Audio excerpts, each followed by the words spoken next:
I call to order the regular assembly meeting for the Municipality of Anchorage for August 20th, 2013. Madam Clerk, would you please do the roll call? Assemblymember Trainee. Here. Assemblymember Johnston. She will be joining us on the phone. She's in transit to Juneau now. Assemblymember Honeman. Here. Assemblymember Gray Jackson. Honored to be here. Chair Hall. Here. Vice Chair Trombley. Here. Assemblymember Flynn. Assemblymember Starr. Here. Assemblymember Steele. Here. Assemblymember Dabowski. Present. Assemblymember Birch. Here. Assemblymember Birch is participating telephonically. Mr. Chairman, you have a quorum. Thank you, Madam Clerk. Mr. Trainee, would you please lead us in the Pledge of Allegiance?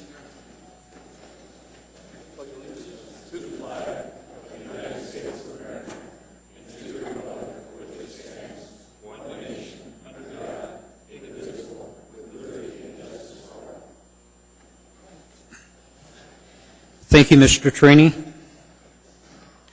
We have no previous meeting minutes, so we will move to the mayor's report. Mr. Vacalis, anything for the mayor? Thank you, sir. As you know, the mayor is in Valdez at the mayor's conference. There will be no report this evening. Thank you. Thank you. For the Assembly Chair's report this evening, I'd like to share with the body. We've got an item of action tonight, 99, where we're taking the 500,000 that we set aside or dedicated to the centennial celebration, and it seems like we moved this money so many times it's unbelievable, and we're actually moving it to the Alaska Humanities Forum tonight. But the thing I'd like to point out that I'm extremely pleased about is the fact that because of the fact that we made the investment, the Rasmussen Foundation has matched that with another 500,000. So that gives us a pretty substantial base to begin preparing the celebration of our centennial. With that, I will begin with Mr. Birch. Any committee report? Report. Ms. Dembowski. No report. Mr. Steele. No report. Mr. Starr. I have no report. Mr. Flynn. Thank you, Mr. Chairman. The AMATS Policy Committee will convene on Thursday at 1:30, a slightly different time, at City Hall this month. And then next month, Mr. Steele will be filling in for me as I will be out of town. Thank you, Mr. Steele, for volunteering. Thank you, Mr. Flynn. Mr. Trumbull. Yes, Mr. It should Starr. be all right to, can we get a financial summary of the upgrade project that's taken place on Eagle River Road? Upgrade to budget to actual as well as schedule. I've been asked several times. If you wouldn't mind asking that question on Thursday. Thank you. Thank you. Mr. Trombley. The Ethics and Elections Committee will meet next week to discuss changes to the Ethics Code. I have yet to receive that from the Ethics Board itself, but when we do, I will schedule that meeting and we'll notice all the Assembly members. Thank you, Mr. Trombley. Ms. Gray Jackson. Thank you, Mr. Chairman. I just wanted to mention that the RFP for the independent financial audit of the city's finances for years 2013, 2014, and 2015 is now in purchasing for review, and hopefully it'll go out for bid within a week. Thank you. Also, I just wanted to tell everybody that I had the honor this morning. It was kind of early for me, but I did it anyway.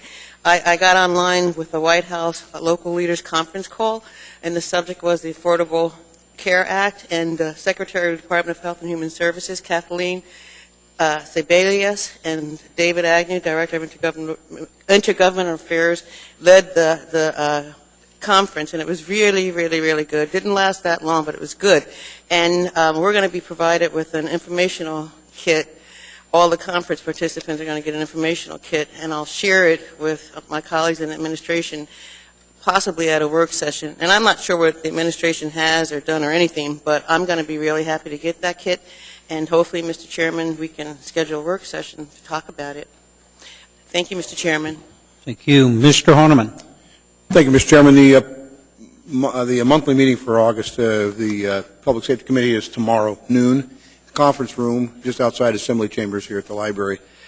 We will have an update. I'm glad to see we've got a request through the mayor's office and HHS for the safety patrol. It seems the theme lately is alcohol, and some of the steps we're taking as a municipality to address that. And so looking forward to a report from the chief, both fire department, reference Anchorage Safety Patrol, as we know, transfer station or sleep off, as well as Chief Mew on some tactics and new updates on perhaps even some statistics on the citizen participation in trying to stem the OUI, DUI. As you know, we've had some fatalities involving alcohol in the last couple of months. We've had 4 now, and four way too many after 14 months with none. Also, this CSP or ASP has been out of service for a good part of the day, which means that our fire and police employees are running to pick up, if you will, inebriated persons who need help, who clearly need help. And so I'm looking forward to seeing some information about that. It looks like we're getting some requests to further fund ASP 24 hours a day, which is, I would fully endorse and support from this body. So tomorrow noon, Public Safety Committee, and I think Mr. Train will even give us a brief update on taxis, and I'll talk a little about towing. Thank you. Thank you. Mr. Trainee. Thank you, Mr. Chairman. I met with our attorney and with Dean Gates from the administration. We're in the final phases now of coming with the draft of the taxi cab ordinance. Within 10 days, I'll send it to draft to you.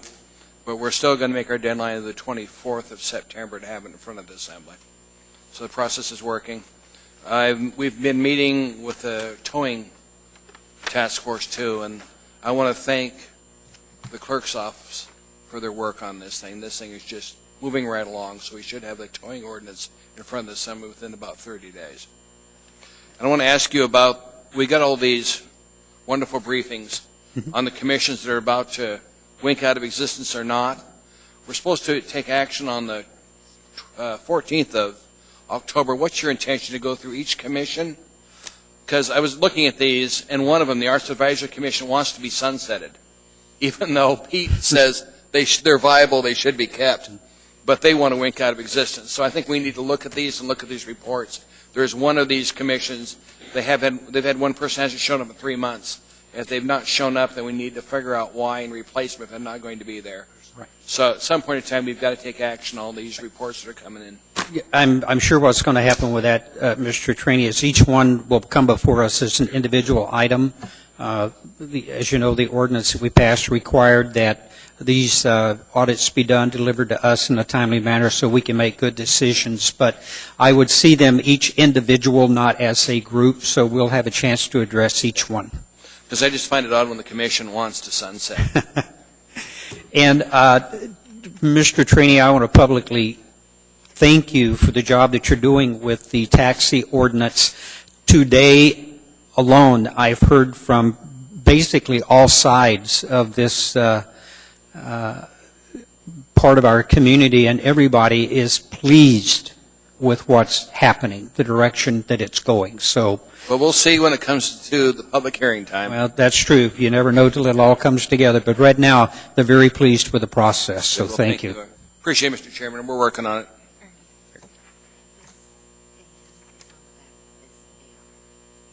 Got it. Okay. Thank you.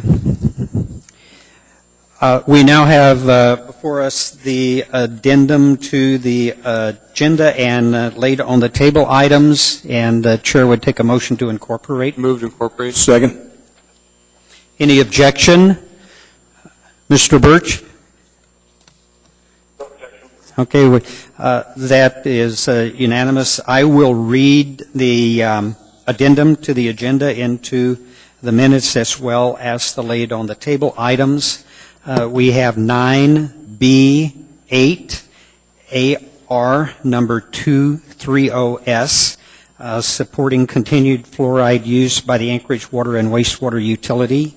We have 9D7 under new business, AM 487, Medicare Counseling and Outreach Services. We have 9D8, AM number 488, SAP project and post-go live needs. We have 9D9, AM 489. It's the 2013 grant to the Alaska Humanities Forum. We have 9F6 under ordinances and resolutions for introduction. AO number 96, a ground lease located on a portion of Track A2 Brindlewood subdivision. That is scheduled for public hearing on September the 10th, and it is accompanied by AM number 484. We have 9F7, AO number 97, a disposal of non-exclusive electrical easement located on Track A2 Brindlewood subdivision. That also is scheduled for public hearing on 9/10/13. And we have item 9F8, AO number 98, disposal of a non-exclusive electrical easement located on Track A1 Warrensoff Tract subdivision, scheduled for public hearing on 9/10/13, accompanied by AM number 486. We have laid on the table item 9D10. It's an AR. We'll have to assign a number. It's a resolution of the municipality of Anchorage appropriating $47,600 from the Mayor's Department to the 2013 Department of Health and Human Services General Government Operating Budget Fund 101 for the Anchorage Safety Patrol Service expansion. And I'm sorry, Chairman, was that that is nine, the clerk has just corrected me, that's 9B9. 9B10? Okay, 9B10. And that is accompanied by an AM. And we have laid on the table 13A, AO number 51S, an ordinance of the Anchorage Municipal Assembly amending Anchorage Municipal Code, Section 3.30.174, governing executive compensation to update pay ranges, include reporting timelines and information, and provide for limitations. We also have laid on the table 13A1, AM number 91, which is the HRAB recommendations for AO 2013-51. That is completes the addendum and the laid on the table. The chair would now take a motion to approve the consent agenda. We've got to pull the items, Mr. Chairman. We need a motion After the to... motion, then you pull the items. Second. Okay. Now, I would call for any items to be pulled, beginning with Mr. Birch. No items. Okay, thank you. Ms. Dembowski. Thank you, Mr. Chairman. I'd like to pull items 9A1, 9B1, 9B3, 9, did you say the CSP van or the SP van was 9 Delta 10? 9B. 9 Bravo 10? I'd Yes. like to pull that one. I'd also like to pull 9 Echo 4, 9 Echo 5. And that'll do it for me. Thank you. Thank you. Mr. Steele. Yes, I'd like to pull item 9B8. I don't believe that was, anyway, 9B8, 9F2, 9F3, 14C, 14M. So you can't pull 14. Those are for introduction. Oh, that's a, For public Yeah, hearing. public hearing. that's all. Okay, well, I've got you. Mr. Starr. I have no items. Mr. Flynn. Nothing, sir. Mr. Trombley. 9 Alpha 2 for reading. Oh, Mr. Traney will read that. And then Mr. Steele already pulled 9F2. Is that correct? Yes. Okay. Ms. Gray Jackson. Thank you, Mr. Chairman. Mr. Steele pulled off the regular agenda 9B8. I'd like to pull the substitute version off the addendum. Yeah, that, okay, the substitute, what's the number? I'm sorry, Mr. 9B8A, Chairman. sir. It's 9B8A. 9B, 8, Be and like the white 8A. egg. Okay, I've got you. Sir. 8 and 8A. Right. And Okay. if I may continue, Mr. Chairman, Yes, I'd also ma'am. like to pull item 9, Elephant 1. Thank you, Mr. Chairman. Thank you. Mr. Honeman. Looks like everything else has been pulled. 9 Delta 8, 9D 8 on the addendum, sir.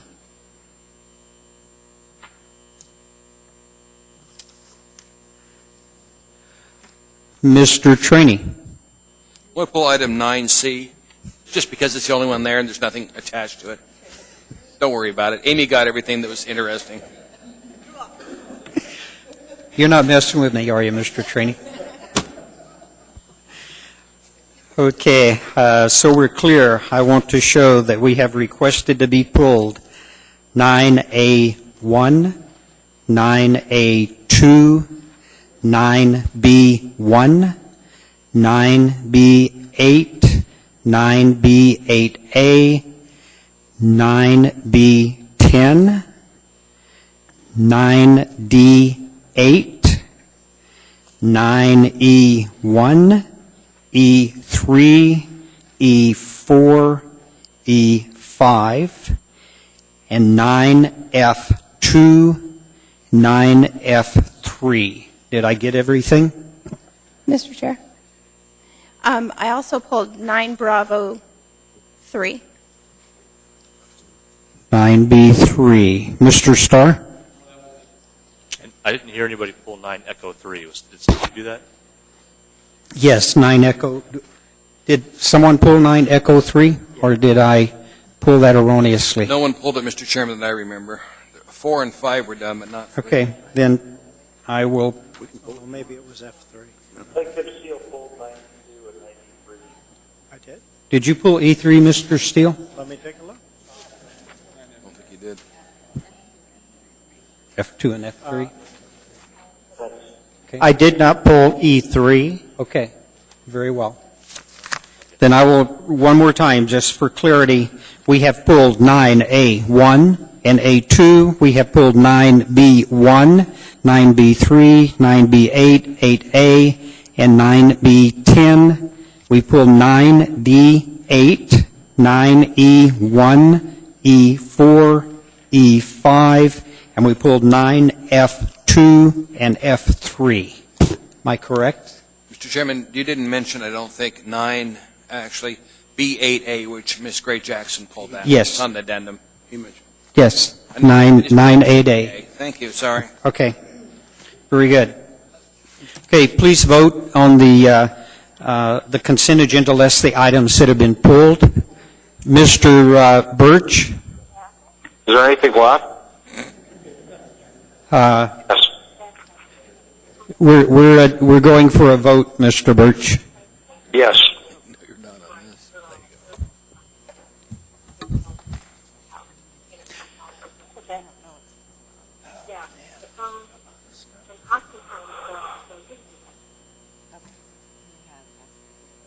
Would you please revote, Mr. Birch?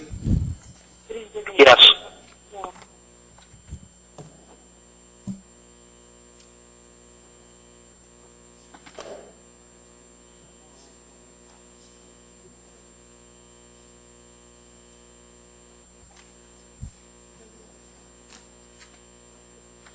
That motion carries with 10 with 1 absent. Okay, we now have before us item 9A1 for reading. Move to approve. Or second. Any objection? Seeing, hearing none. Who's reading? That would be me. Yes, Chuyek. Come on down.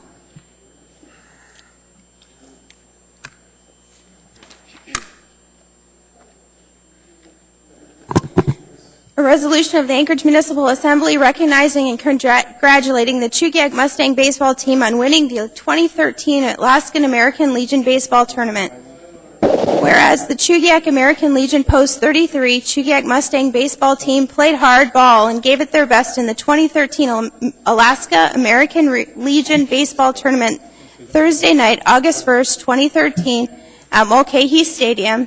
And whereas the state title was a hard-fought hard-fought in 11 innings, ending in a dramatic 4-3 win for the Chugach Mustangs in the bottom of the 11th. And whereas the Chugach Mustang baseball team players credit Coach Learman's hard-driving coaching style for getting the most out of the team, and whereas with the 2013 state tournament victory, the Chugach Mustangs represented Alaska in the Northwest Region 7 tournament, August 8th through 12th in Eugene, Oregon. Now, therefore, the Anchorage Municipal Assembly, on behalf of the entire community, recognizes and congratulates the Chugach Mustang baseball team on their state championship win and looks forward to a team success in the upcoming games, which actually already happened. But it further be resolved, the Anchorage Municipal Assembly appreciates and thanks the engagement of sponsors, including Chugach American Legion Post 33, parents, players, coaching staff, volunteers, fans, facility personnel, and local media reporters across our community who enable this state tournament and allow baseball to compete for the attention of our youth. Passed and approved by the Anchorage Assembly this 20th day of August, 2013.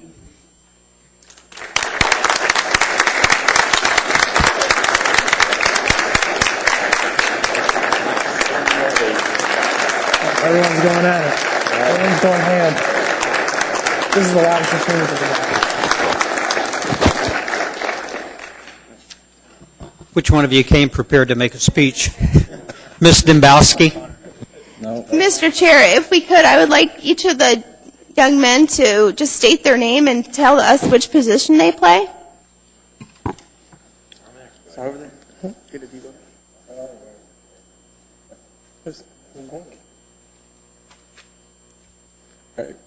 My name's Devin Ferris, and I play shortstop. Chase Gall, first baseman. Blake Kutch, outfielder. Kai Fugere, right fielder. Alex Hess, second baseman. Connor Simiotti, third base. Coach Doug Henney, and I'd just like to say these guys here, all of them were really crucial, important as far as showing their team leadership. We got a lot of younger guys on the team and everything, and in their own special way, you know, their leadership ability, along with coaches and everything, Coach Learman and everything, that they did a real good job, and without these guys here, we wouldn't have been able to do it, so thanks. Mr. Horniman? Well, I'd have the privilege of knowing both the assistant coach here.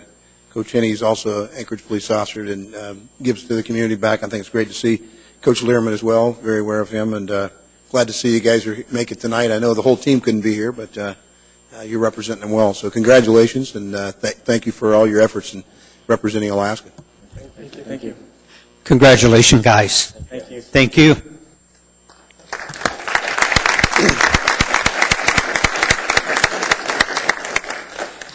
We now have before us item 9A2 for presentation. Move to approve.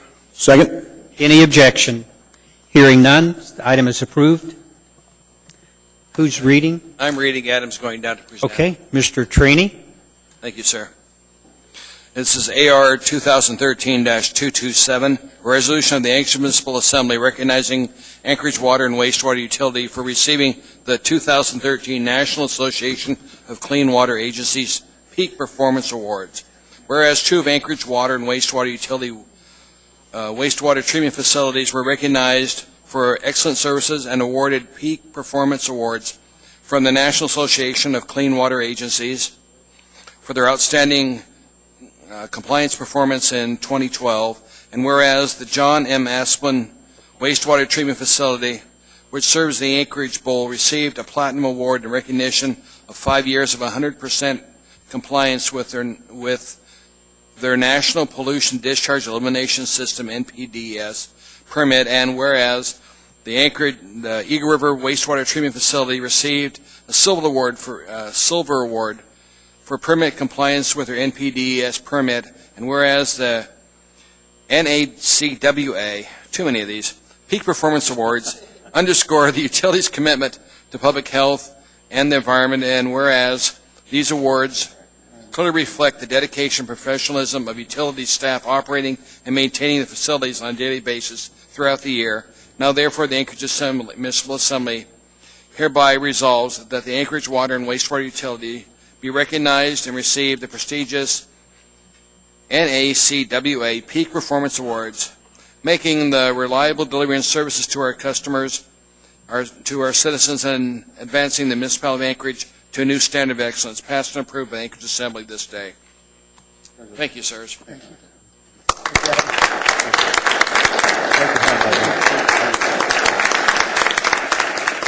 Thanks very much.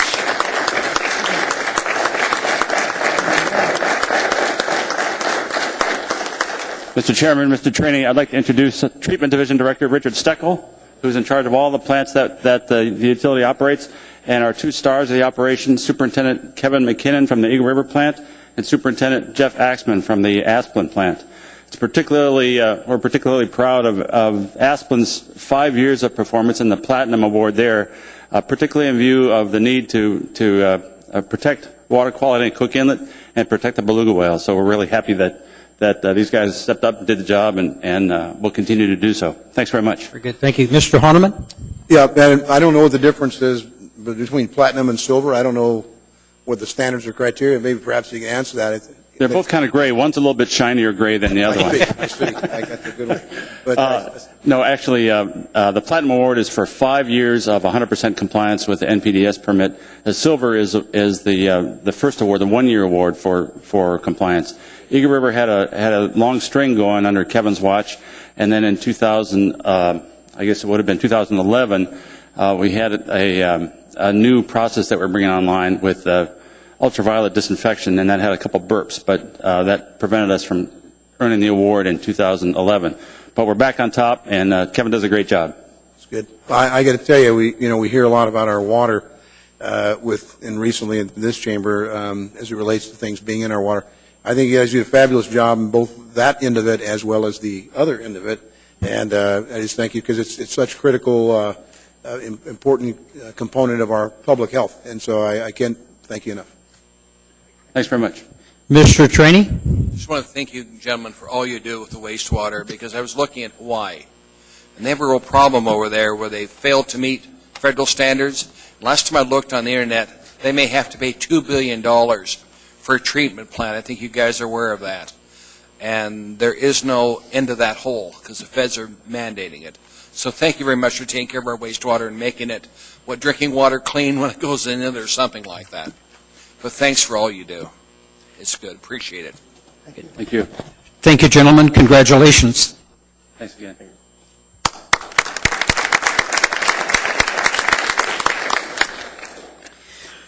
We now have before us item 9B1, Club Soroya. Who pulled that item? I did. Amy. Ms. Dembowski. I had a couple questions for the applicant if they're present. Do we have a motion? We need a motion. Move to approve. Second. Is the applicant here? Looks like there's no representation here, Ms. Dembowski. Can I ask Chief Mew a question if possible? Yes, you may. Chief Mew?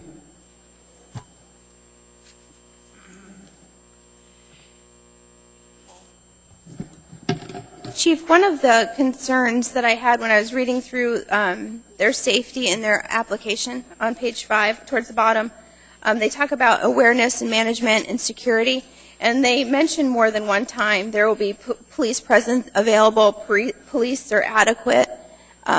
Is it the police department's general procedure to hang out at Club Soraya? We keep an eye on them. Are they... I'm sorry, Ms. Dembowski through the chair. We keep an eye on them. Are they active participants on police department shifts? Is the club active on our shifts? I'm Do you sure. guys frequent their establishment often? I think patrol keeps an eye on them. I'll tell you that my knowledge of them has more to do with their appetite for catering permits, which usually come in duplicate, and on short notice. And there's been some questions about what real estate they actually own on the license, what suite it is at that building, And that part of it, I think this ordinance resolves. So they will end up with a definite place in that building, and we know where the license is now actually located, and it's fewer square feet than it used to be, and it's nailed down. For a while, that was very vague, and on their different applications, it was sometimes difficult to know exactly where they thought that license was, or at least maybe where we thought that license was. But this should clear it up. Okay, thank you. So you would recommend approval of this based on the fact that from the police department's standpoint, this will make your job a little easier. Sure, we'll know exactly where their location is, where the limits of it are, and it'll make the job easier for me to evaluate permits for approval, and it'll make it easier for patrol to know when they go down there, are they getting compliance or not. Thank you, Chief Mew. You bet. Thank you, Mr. Chairman. Mr. Trombley. To the clerk's office, on the resolution itself, under section 2, we have 1, 2, 3, and then it jumps to 6, 7, 8, 9. Is that just a typo, or are we actually missing 4 and 5? Through the chair, this was handled by the planning department. It's a typo, he says. So I'm okay with it unless someone wants to make a motion to change it, but I'm okay with the way it is. Mr. Trainee. To the clerk, Amanda, when do we have to have resolution on this issue? Is this time critical, or can we put this off to our next meeting? I'm concerned that Mr. Nabrowski was not given the answer by the applicant. I would expect the applicant to be at this meeting. Give me some resolution on this? Through the chair, to my knowledge, it is for a conditional use permit and it's not pending a liquor license, but I apologize, I'm not positive on that. Mr. Chairman, if it's not time critical, then we could make a motion if Mr. Nabrowski wants to postpone this to our next meeting so the applicant's here. She has questions. I have no problem with it, but I want to give her the opportunity of getting her questions answered by the applicant. Good. Thanks, Mr. Chairman. Ms. Dembowski. I would move to postpone this to the next meeting. I don't have the date Second in it. front of me. Any objection? Nope. Seeing, hearing none, we will postpone item 9B1. Madam Clerk, Mr. Chairman, Madam Clerk, would you please notify the applicant that they're here at our next meeting, because we have some questions for them. To the meeting of September the 10th. Thank you, ma'am. Thank you, Mr. Trainee. We now have before us item 9. Mr. Chairman? Yes. I just had a real quick. I'm sorry, Mr. Honeman. I was in there, sorry. Of the chief, and I had him stay up there, I caught his attention. Is it a fair statement that you've noticed a lot of permit holders with catering permits coming in at last minute? Has that been a trend that's been speaking up? It's been a problem, and we are trying to correct that problem now. It's been an education process for some of the permit holders. Okay. So, Yes, for some of the liquor license holders who wish to go into catering things. Okay. And I just wanted to make that known. I had just a sidebar conversation in reference to another issue last week with the chief, and he was. I'm glad to hear the department is holding them to the rules of the game, because they have noticed it's supposed to be timely, and they haven't been doing that. Not a lot of them, anyway. Thank you. Thank you, Chief Mew. We now have before us item 9B3, AR number 222, granting of a tax refund as a result of a manifest clerical error on the real property parcels number 017-074-07-000 and 017-074-08-000. Move to approve. Second. Ms. Dembowski. Thank you, Mr. Chairman. I have a question for the administration. As I was looking at the resolution and the AIM, the numbers don't add up. I think there's a mathematical error. When I added up the first parcel, I came up with $8,322.13. And then when I add parcels 1 and 2 together, I come up with $10,955.05. Does the administration have any objection to changing the amount? I'll ask someone from the finance department to come on up and address that for you.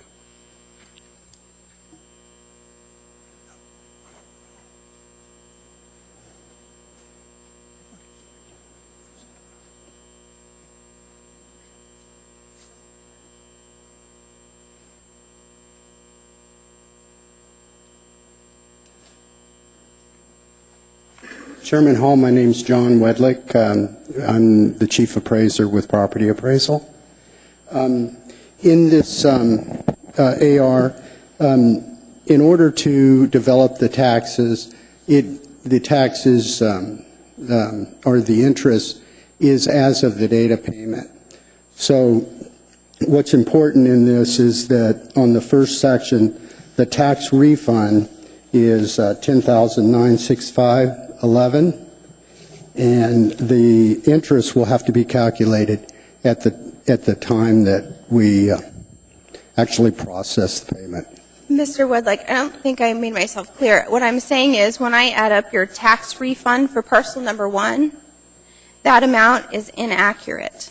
I come up with $8,322.13. So when I add that amount, to parcel number 2's property tax refund, I get a different number than this $10,965. It's clearly $10 and a few cents off. Okay. But I think there's a mathematical area. I'm not looking at the interest. Okay. If the math, I haven't done that, but if we have the correct math that you have done it, I suggest we make a change. Okay, that's all. I just want to make sure I wasn't messing anything up. Okay. Thank you. Thank you. Mr. Chair, I'd like to make an amendment. Yes. I would like to change line 17, the amount to say $10,955.05, as well as line 23 to reflect the same. Mr. Chairman? Yes. No offense to anyone in the room, I'm not a mathematician. I'd have to take off plenty of shoes for this. But is it possible that we maybe postpone this till later and get a final calculation, someone to make sure that with our amendment is accurate? I mean, no offense, Mr. Bosky. I think all Ms. Dembowski's doing is correcting the document before us, not what the final payment's going to be. I understand. I just want to make sure that I've done it myself where I've gone through, and so if somebody can at least make sure that what we're reading here is accurately, either way. I mean, it shows one number here, Ms. Dembowski has another one, if we can get. Mr. Chair, may I for just a moment? I would just say I'm happy to take this up at the end of the other items that are pulled if the administration wants a minute just to double check the math. Okay. Ms. Gray Jackson is in the queue. Let me get her Chairman. comment. And thank you, Ms. Dembowski, for pulling that, because I reviewed it too, and there are several errors. But my suggestion would be that we go ahead and approve this with the understanding that the administration correct their errors for the record. Thank you, Mr. Chairman. Ms. Dembowski, are you okay with that? I'm fine with that. Okay. Any other discussion? Yes. We're voting on the motion that Ms. Gray Jackson Mr. made. Chairman, would you like for me to restate it? Would you please? I'd be happy to. I move that the Assembly approve AR 2013-222 with the understanding that the administration correct the several errors that are within the document. Thank you, Mr. Chairman. Thank you. I need a second. Mr. Trainee, second. Okay, any discussion? If not, then we're voting on Ms. Gray Jackson's motion to approve this item, a motion to amend. Please vote. Mr. Birch? Yes.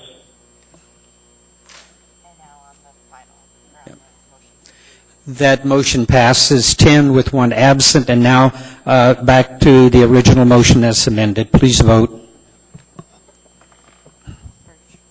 Mr. Birch? Yes. That motion carries 10 with 1 absent. We now have before us items 9B8 and 8A. That is AR number 2030, supporting continued fluoride use by the Anchorage Water and Wastewater Utility. Move the S version. Second. Thank you, Mr. Flynn. Discussion? Ms. Gray Jackson on 9.8 or 8A? Thank you, Mr. Chairman. No comment at this time. Okay. Mr. Horniman?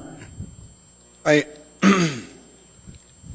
just want to make sure that I'm clear when I'm reading through here. I think I am, but Are we basically instructing the community to go forth and seek for a petition to put this on the ballot? Is that the underlying gist of it? Or? If I may, Mr. Chairman? Yes, Mr. Flynn. The S version, Mr. Chairman, Mr. Honeman, suggests that a ballot initiative to place an advisory vote on the ballot is the best course of action for advancing the community discussion on this issue. The reason for that is we learned of case law that indicated that perhaps a ballot initiative that simply attempted to require removal of fluoridation would not pass muster and the petition would then be rejected, and we didn't want to be disingenuous in our advice to the folks who have brought this issue to our attention and tried to educate us on it. Okay. And in general, my thoughts here is we've been asked for feedback, we've been asked for action. This gives people who are interested in this issue a sense of the Assembly, and then we can move forward. Thank you. Okay. Mr. Steele. Yes. I have some concerns about this when I first read through, and I'm glad of the change, the 8A change, but it just there's pros and cons on this issue in terms of the health effects of fluoride and also the health benefits in terms of dental benefits at least on the use of fluoride. So it's a controversial issue. The problem that I have with this particular resolution is that it seems like what we're trying to do is limit testimony, and by saying, yeah, we support it, go ahead and, if you want to do anything else, go ahead and start a ballot initiative. It just seems like, we're going through this process on public testimony. We have a committee, Blue Ribbon Committee, if you will, working on public testimony, and it seems like the Assembly's trying to limit it. So that's my concern. Ms. Gray-Jackson. Thank you, Mr. Chairman. Well, first, I'd like to thank Mr. Flynn, Mr. Trolley, and Mr. Burt for bringing forward this resolution, because obviously it seemed to them that this was a good idea, because we're getting lots of emails and lots of testimony at the end of the meeting. But with all due respect, frankly, and not to insult anybody, but I kind of look at this resolution as a means to limit testimony and send some of our citizens home. And I don't operate like that, frankly, because when I took my oath and I said that I would represent the interest of the public to the best of my ability. And yeah, at the end of the meeting, everybody wants to go home. I certainly do, but it's the public's right to come and be heard by us no matter how long it takes. And with that said, your resolution here to encourage the public to place an advisory vote on the ballot is a good idea. But with that said, I want to take it a step further, Mr. Chairman, and I move that we move this resolution for public hearing at the meeting of September 9th. 10th, Second. I'm sorry. Second. Okay, we've got a motion to move this resolution to September 10th and a second. Any discussion on that motion? Chairman, for public hearing. For public hearing, Thank you, yes. Mr. Chairman. Discussion on the motion. Mr. Traney. This goes for public hearing that we have it early in the night, not scheduled for like 10 o'clock. I want it early so the maximum amount of people, some use the bus, I want them to be able to come and testify. Thank you, Mr. Chairman. Any other comment? Mr. Flynn. Thank you, Mr. Chairman. I have no objection to this being held for a public hearing. I do take a little bit of offense at the implication that we somehow are attempting to limit public testimony. The purpose of this resolution was to provide people who are interested in this subject a sense of where the Assembly stood on the issue. And obviously, people are more than welcome to continue to address this at any meeting on any topic, and I welcome that. Thank you, Mr. Chairman. Thank you. I want to make sure that I've got everybody. Mr. Trombley, are you in the queue? Okay. Mr. Trombley.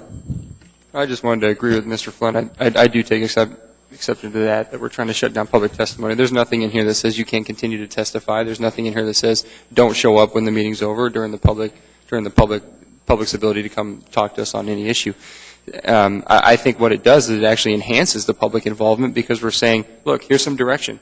Go before the public, get the signatures, spread your message on the radio, do what you need to do, involve the public. If anything, this enhances in public involvement. I don't oppose it going to for public comment, but I do take exception that we're trying to somehow shut down public testimony. I don't see anything in this that attempts to do that. Mr. Horniman, are you in the queue? I am, Mr. Chairman, and I don't want to belabor the point. I know this is a resolution that's pretty specific. So I just want the body to know that there are deliberate actions by this body, at least through the Public Safety Committee and the many hearings we've held and the information we've received. With the administration, we're looking at the Municipal Attorney's Office for some case laws regarding public water and the introduction of fluoride. So with that as a back supporting documentation, it'd be, I believe, premature to, even though it's been a lengthy time that we've had some discussion on the fluoride in committee, it is, I believe, necessary if we're going to give a measured and reasoned response to the public on what the position of this body may take. And I do anticipate this coming sooner rather than later. I'm looking across to Mr. Wheeler. I know that we've had the request in through the chair, and okay, and I apologize, I haven't read it. So I'll look through that, and we will try to put together from the committee a recommendation. So I apologize for speaking out of school. Thank you. I see no one else in the queue. We are voting on the motion to postpone this item to September the 10th for public hearing. Please vote. Mr. Birch. Yes.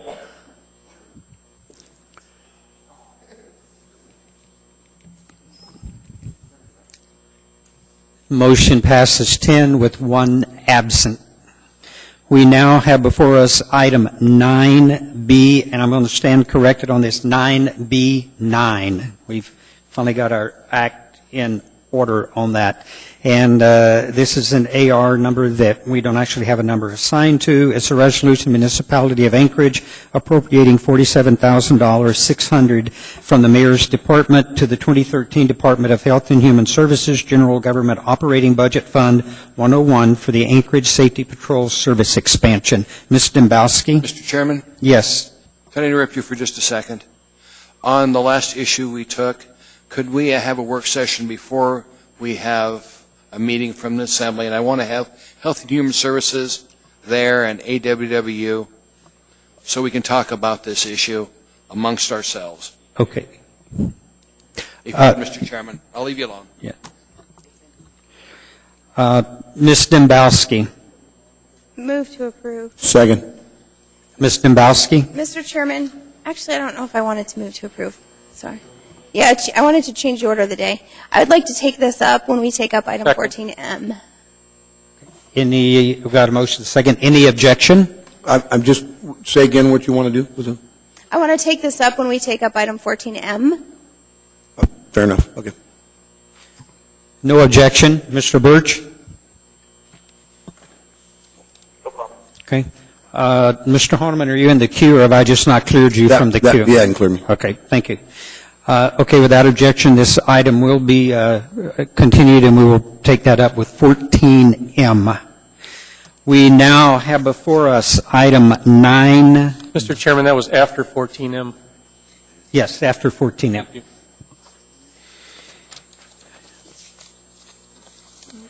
We now have before us item 9D8. It's AM4. Oh, I'm sorry. We now have before us item 9E1.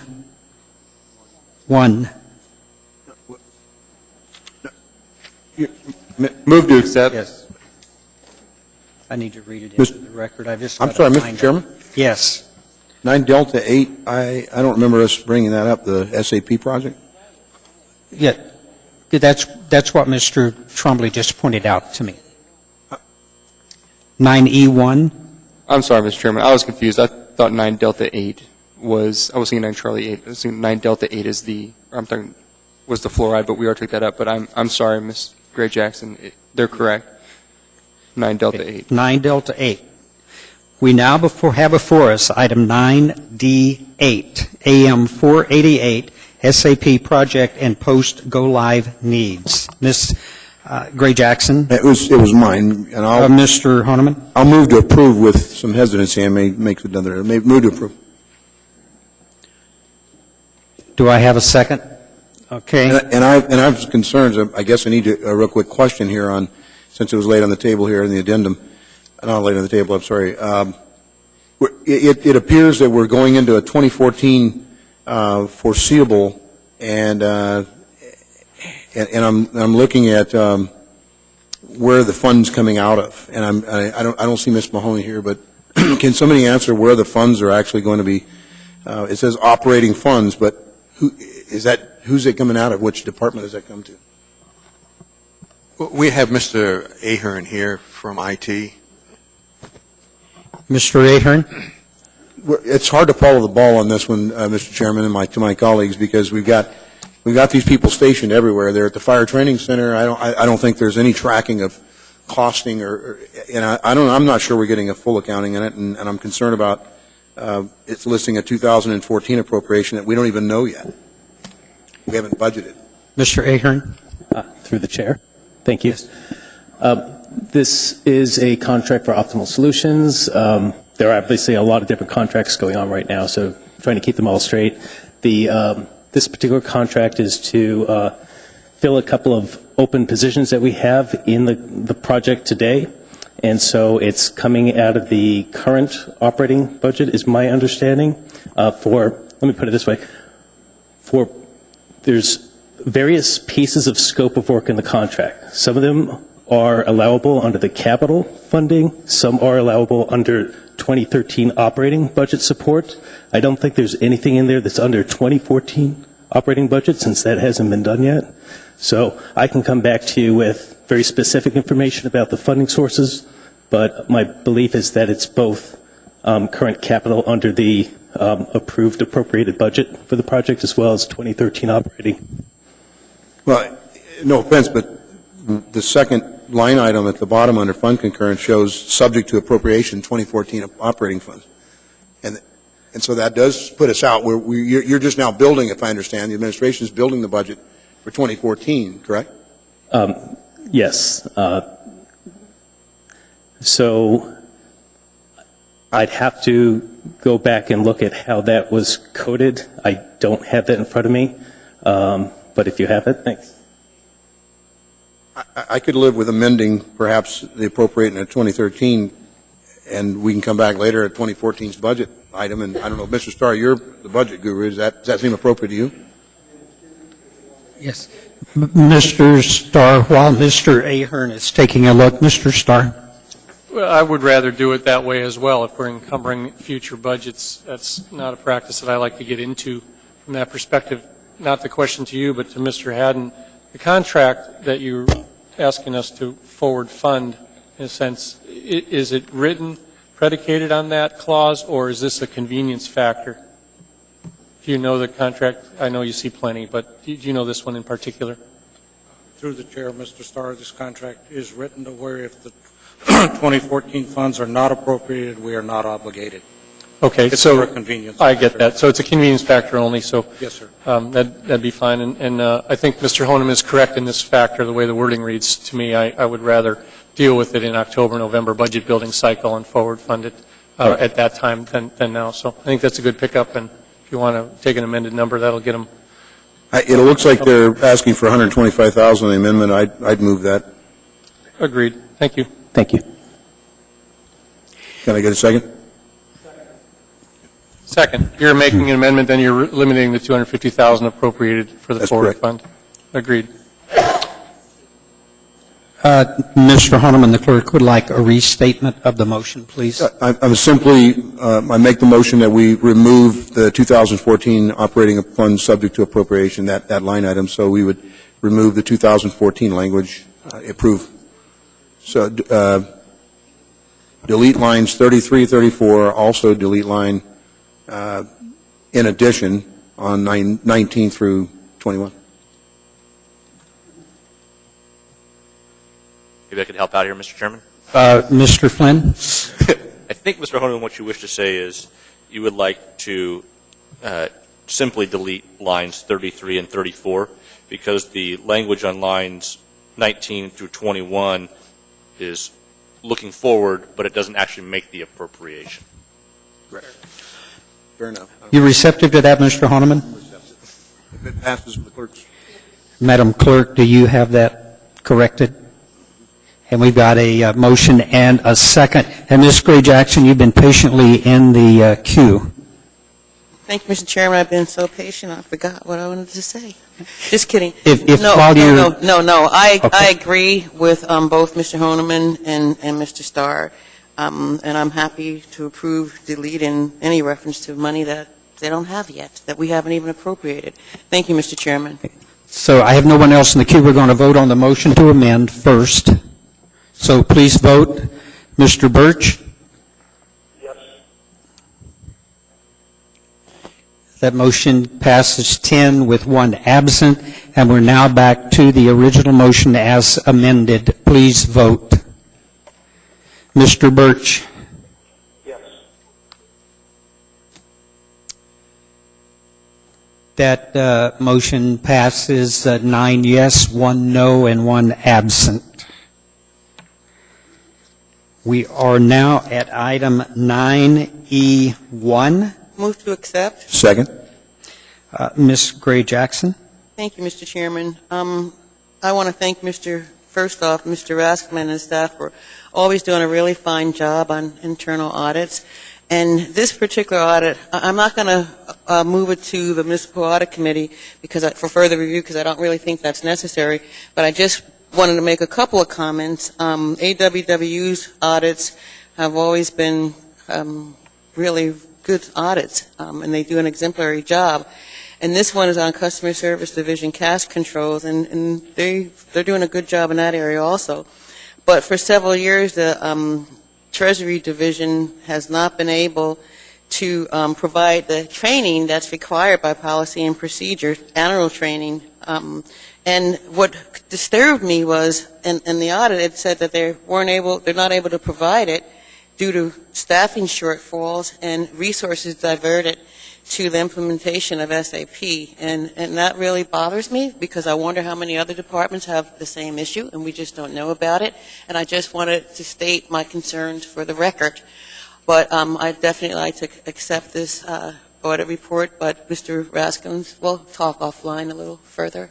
Thank you, Mr. Chairman. Thank you. Seeing no one else in the queue, please vote. Mr. Birch? Yes.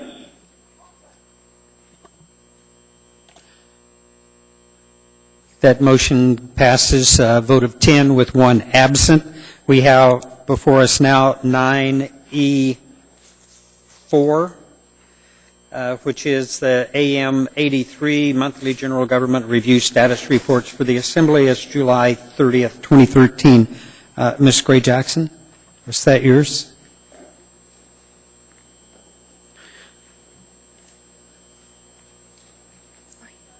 Ms. Dembowski, my apologies. Move to accept. Ms. Dembowski? I have a couple questions on this one, Mr. Chairman, if you indulge me for a moment. First, to the administration, or Chief Mew, whoever's appropriate. I was looking at the significant decrease in APD revenues under fines, multiple types of fines. I'm assuming that's due to the loss of the patrol division. Is that, or not patrol, I'm probably not saying that right, traffic division. Is that accurate?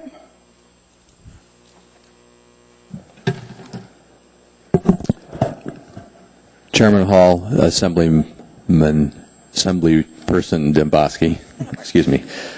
You're referring to ticket revenues? I would attribute the drop in ticket revenues to three areas.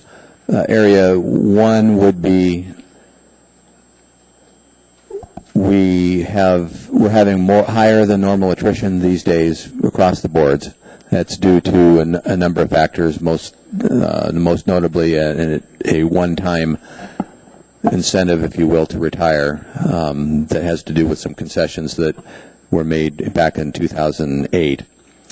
So there are fewer people on the street right now. We're trying to catch up with recruiting, but it's going to be a while before we do. Fewer people on the street handling the same call load means there's less free time to go write tickets. That's reason one.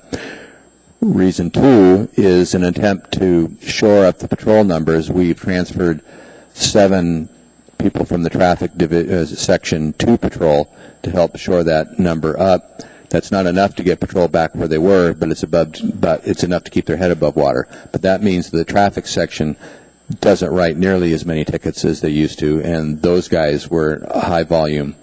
They still are a high volume operation for what they've got left, but we have dug into that operation significantly. And the third thing is we're handling minor accidents different these days. It has to do with the expansion of the accident report. It collects so much data. It is so time-consuming that both we and the troopers have allowed or having the citizens complete that report. We still respond to all those accidents. We make sure there's not a drunk driver, there's not a suspended license, there's not a hit and run, there's not a warrant, there's not any other problem. We make sure the information gets exchanged. But if it's a minor report, we let the citizens do it. That means in non-injury minor accidents, we are probably not writing as many tickets as we used to in the past. However, it gets us to clear those calls in 10 minutes rather than 40 minutes, and that's important for us right now with the way our staffing is. So if you take all those 3 things together, I think that's probably what's explaining the drop. Thank you, Chief Mew. Anything else, Ms. Dembowski? Oh, yes. Thank you, Mr. Chairman. I have another question for the administration. Thank you, Chief Mew. This has to do with AFD collections, just to kind of get you in the mindset. Mr. Vacalis, I think you probably are the best person to answer this. As I'm looking at the ambulance service fees, the fire alarm fees, the fire inspection fees, other information that I've recently discovered, can you talk to me a little bit about our collections, what we're experiencing now versus maybe last year?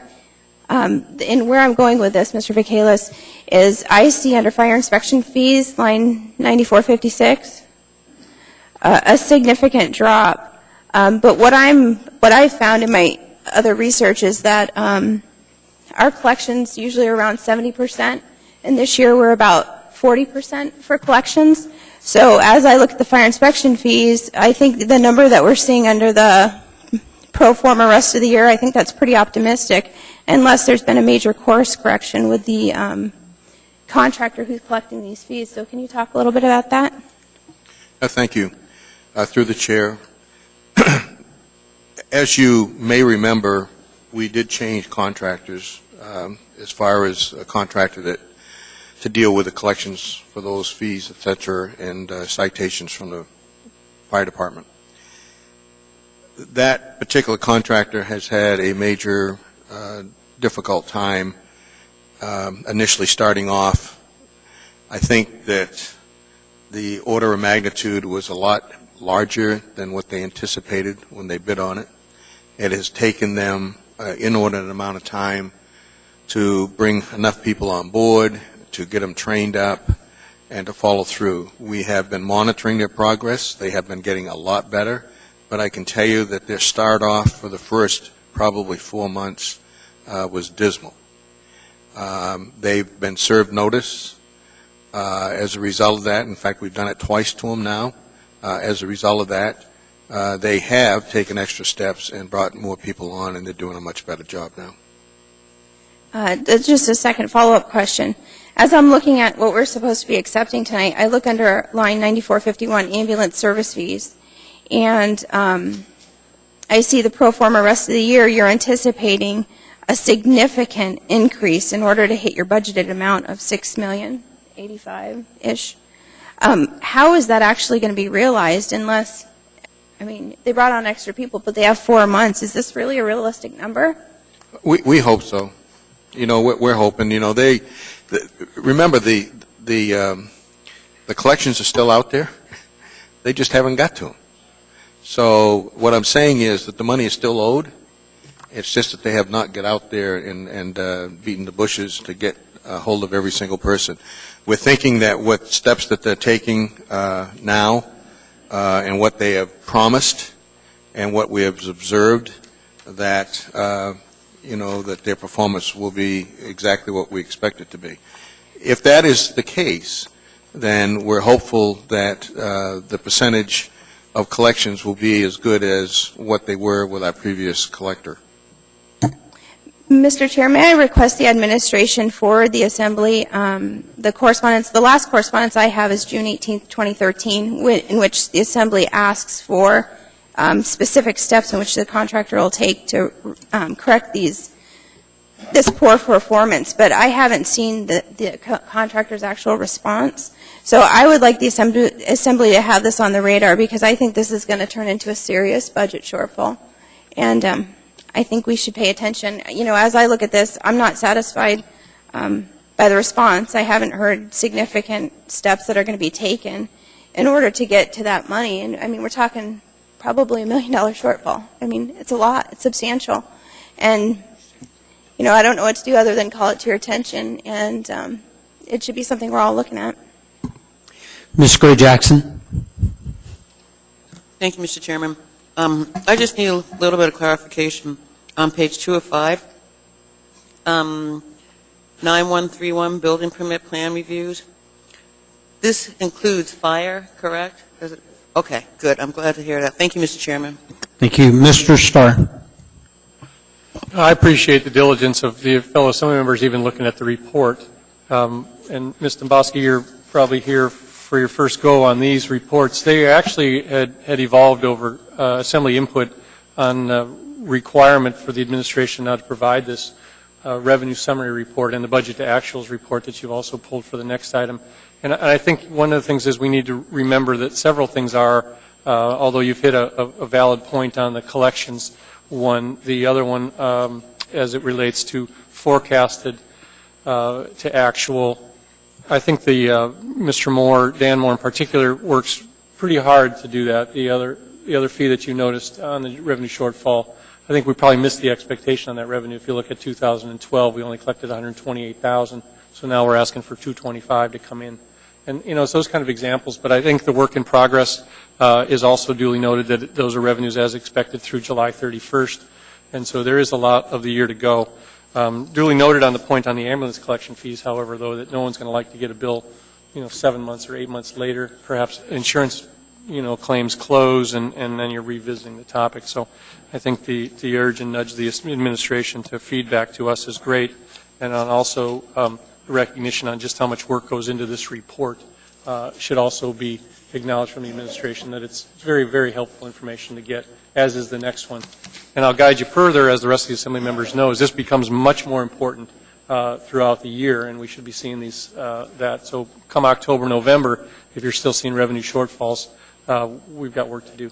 But typically, I found department heads, and it's not a speech, but I found department heads sensitive to this now as well, and they also make nuanced corrections inside their budget. So hopefully we see both sides, the expense side and the revenue side, and I'm pleased to have a part in generating the report. So keep on administration and accountability through the Assembly. Thank you. Mr. Trainee. Mr. Michaelis, relative to the tobacco taxes, he's dropped 1%. Is that reflective of the arrest of people that were trying to get around the tobacco tax? I think it was about $13 million that they owe us. Is that owed to the city, and is that going to be reflected in next year's money coming in, or what? Mr. Trainee, I'm not sure exactly how that works once it goes through the court system. So I don't know if we get the total amount, but I think the police chief and also the finance director can tell us. And Chief, correct me if I'm wrong, how much money are we talking about? Chairman Hall, Assemblyman Trainee. I think the amount of the missing revenue associated with the cases that are charged is on the order of $1 to $2 million. I don't remember exactly. The larger number you refer to is an estimate of how much we have been losing by other people that weren't investigated because they were doing the same thing. So I think accounting is trying to close that loop. So between changing our internal procedures and prosecuting the ones we caught, the revenue picture is we anticipate will improve. But the smaller piece is coming in restitution, and I think we have a lot of assets tied up. Well, thank you, Chief, because this brings a significant amount of money into the city. It offsets the property tax, so I appreciate your diligence on it. Yeah, it's going to be a two-pronged solution. One will be getting the restitution out of the cases we've charged, and the other will be looking at a hopefully increased revenue because we've closed that loophole and no one else will be willing to try it. Thank you, Chief. Thank you, Mr. Chairman. Seeing no one else in the queue, please vote on accepting the report. Mr. Birch? Yes. That motion carries 10 with 1 absent. We have now before us item 9E5. Move to accept. Second. That is the AM 84 June 2013 expenditure report. Ms. Dembowski. Thank you, Mr. Chairman. Really quick question to the administration. As I look under employee relations, finance, IT, and OMB, we're talking about $95,202 in exceeded overtime due to systems projects. Could you please clearly define that for me?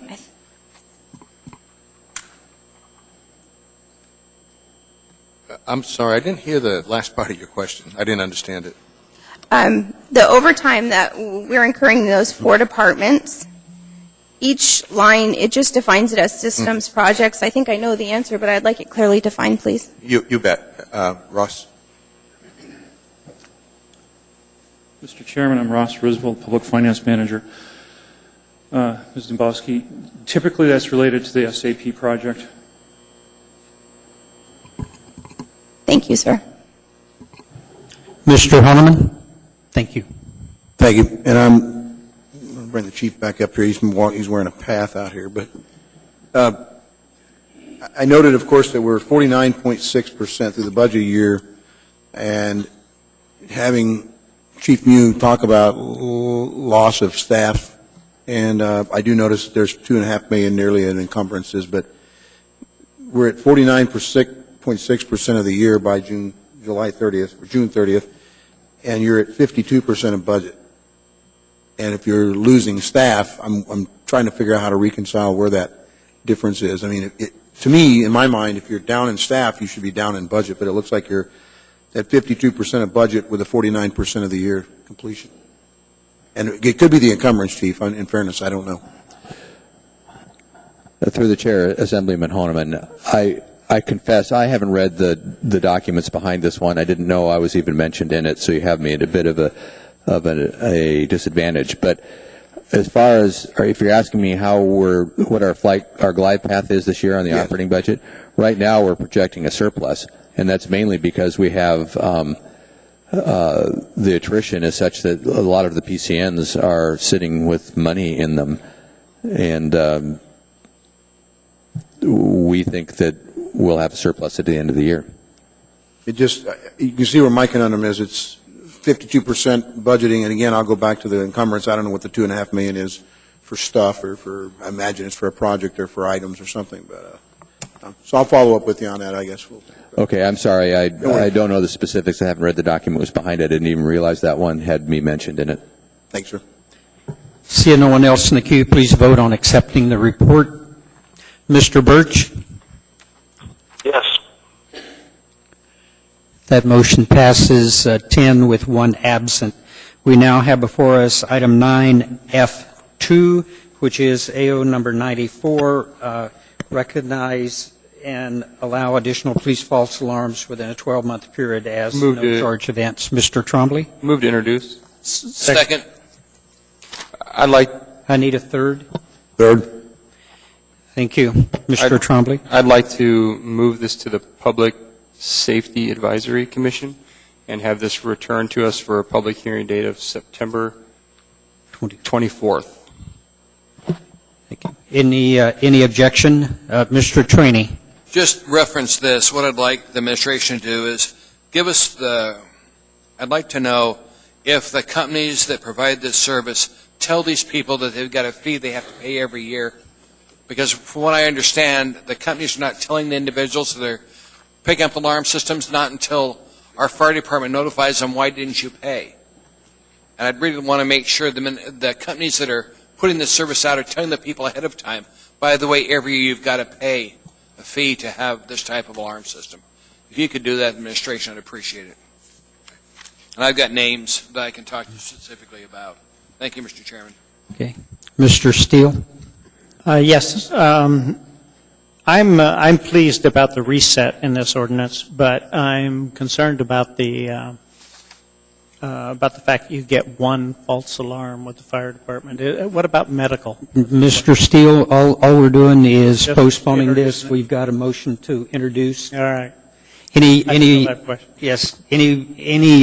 objection to postponing with this referral to the Public Safety Advisory Commission with it coming back before the body for public testimony on September 24th? Mr. Birch, any objection?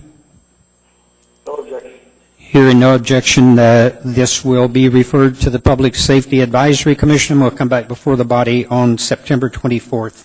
We have before us item 9F3, which is AO number 95, permit requirements. Mr. Steele, I believe you pulled that one. I did. We've got it in? Yes, moved to introduce. Sorry.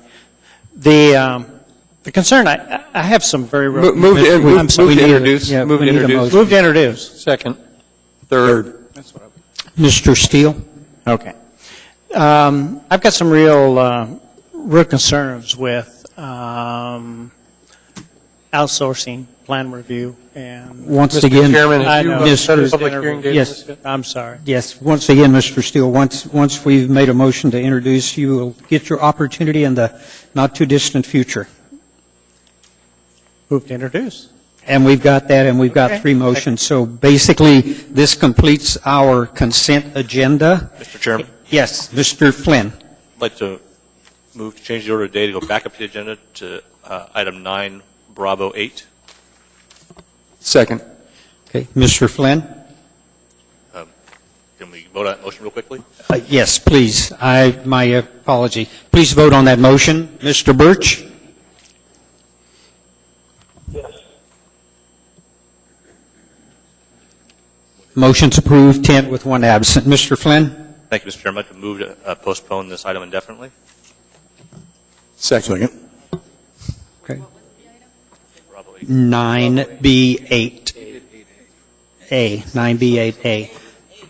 8. It's 8, 9. Yes. Any discussion on that motion? If not, please vote. Mr. Birch? Yes.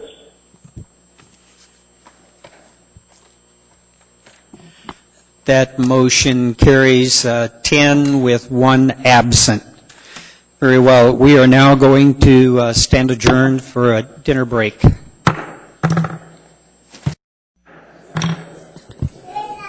I call the meeting back to order.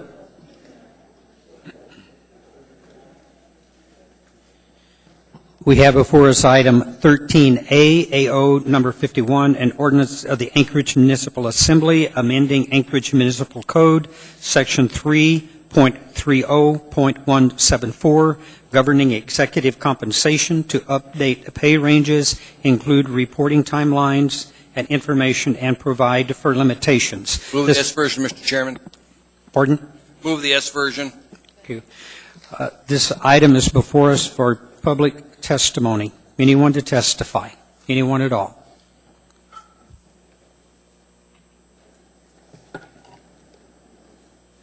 Hi. Right. I'm Jacqueline Hofflick. I'm the Human Resources Director for the Tititlic Corporation. I'm also the chairperson for the Human Resource Advisory Board. And I just wanted to acknowledge the Assembly's work session and the great work you all did on this. I noticed that there's a great floor amendment here that has addressed a lot of our concerns that we had and recommendations for this ordinance. I wanted to acknowledge that great work, and we really appreciate it. Very good. Mr. Trainee, did you have? Thank you, ma'am. I just want you to know the S version is what I'm going to move tonight. I think you've seen the S version. I do have a floor amendment that should add the survey into it. That's what we really like. Months, we need to have one, because right now there's no basis for comparing it to anything. That's correct. Thank you for being there, ma'am. I appreciate that. Thank you for your work. Thank you for your work. Mr. Honeman? Sorry for getting back in. No problem. A little behind the moment. So, and I think I might have asked this last time you had spoken and addressed this, but is there some recommendation, or is the committee or commission, have they reviewed, or your board, I'm sorry, have you reviewed the similar or comparisons, comparables, however you want to call it, for negotiations and other than non-rep or execs, or have you just been focused on these two categories? We've just been focused on what's contained in here. I'd be interested in, if there is such a recommendation, if you haven't been asked, I guess I'll have to try to see if I can compose something to put to your board for a recommendation. That would be great. We'd be happy to give you our opinion. I really see us having problems in that area as well. Okay, we'd be happy to help. Mm-hmm. Thank Anybody you. else? Okay, thank you. Thank you. Let the record reflect that Ms. Johnston has joined us on the telephone along with Mr. Birch. Anyone else for public testimony? Anyone at all? Seeing, hearing none, this item is before the body for action. Mr. Chairman? Mr. Trainee? Want to move 2013-51S as amended. Okay. We've got a motion by Mr. Trainee to move the S version. Anyone in the queue for discussion on this? Mr. Trainee? Just that I appreciate everybody that's looked at it, and I appreciate the administration at the work session pointing out problems with the original version. I think we've corrected, and I want to thank Dennis Wheeler for all of his efforts and Julia Tucker for all of hers. And I've got one other amendment that I'll bring forward. It's a floor amendment. When we get around to it, Mr. Chairman, after everybody else is done, I'll talk about the floor amendment. Thank you, Mr. Trainee. Ms. Gray-Jackson? Thank you, Mr. Chairman. And I, too, want to thank Mr. Trainee, first of all, for bringing this forward, and I was happy to be a co-sponsor, and the Department of Law for making the changes that I feel are quite appropriate, and also our attorney for her help on this ordinance and the amendment that Mr. Trainee is going to bring forward shortly here. Thank you, Mr. Chairman. Thank you. Anyone else? Mr. Trainee? Mr. Chairman, I've got a floor amendment. I think a copy was passed out to everybody. It says Amendment Number 1, Section 1, 3.30.174, Compensation, Subsection 1, Page 5. And what this will do, it's going to adjust, it'll say adjustments to the minimum and maximum base annual amount of executive pay levels must be supported by a current compensation survey of comparable positions and annual total compensation. A compensation survey is deemed current if the survey period of comparable positions and annual total compensation is within the 36-month period prior to the effective date of the adjustments. Second. What this will do is, this is what the committee was asking for. We need a survey to be done before the pay goes up, so that's what this will do if it's adopted by the body as an amendment. Mr. Starr? Mr. Trainee, through the chair, what do you envision the survey to compare? Are we looking at CEOs to the mayor, or is this other mayors in other cities? And I'm looking at comments on the record so legislative intent can be put on the record here. And the reason I'm asking you is I wouldn't want it to be political. You know, how do you get San Diego versus Anchorage? How do you get, what do you see happening here? I would leave this up to employee relations. I would expect they would go out and look at the same type of job in other boroughs within Alaska and look at the federal government, the state government, people doing the like business in those governmental agencies as to what they get for compensation. But I don't intend to get involved in that. I won't let employee relations come to us with the survey.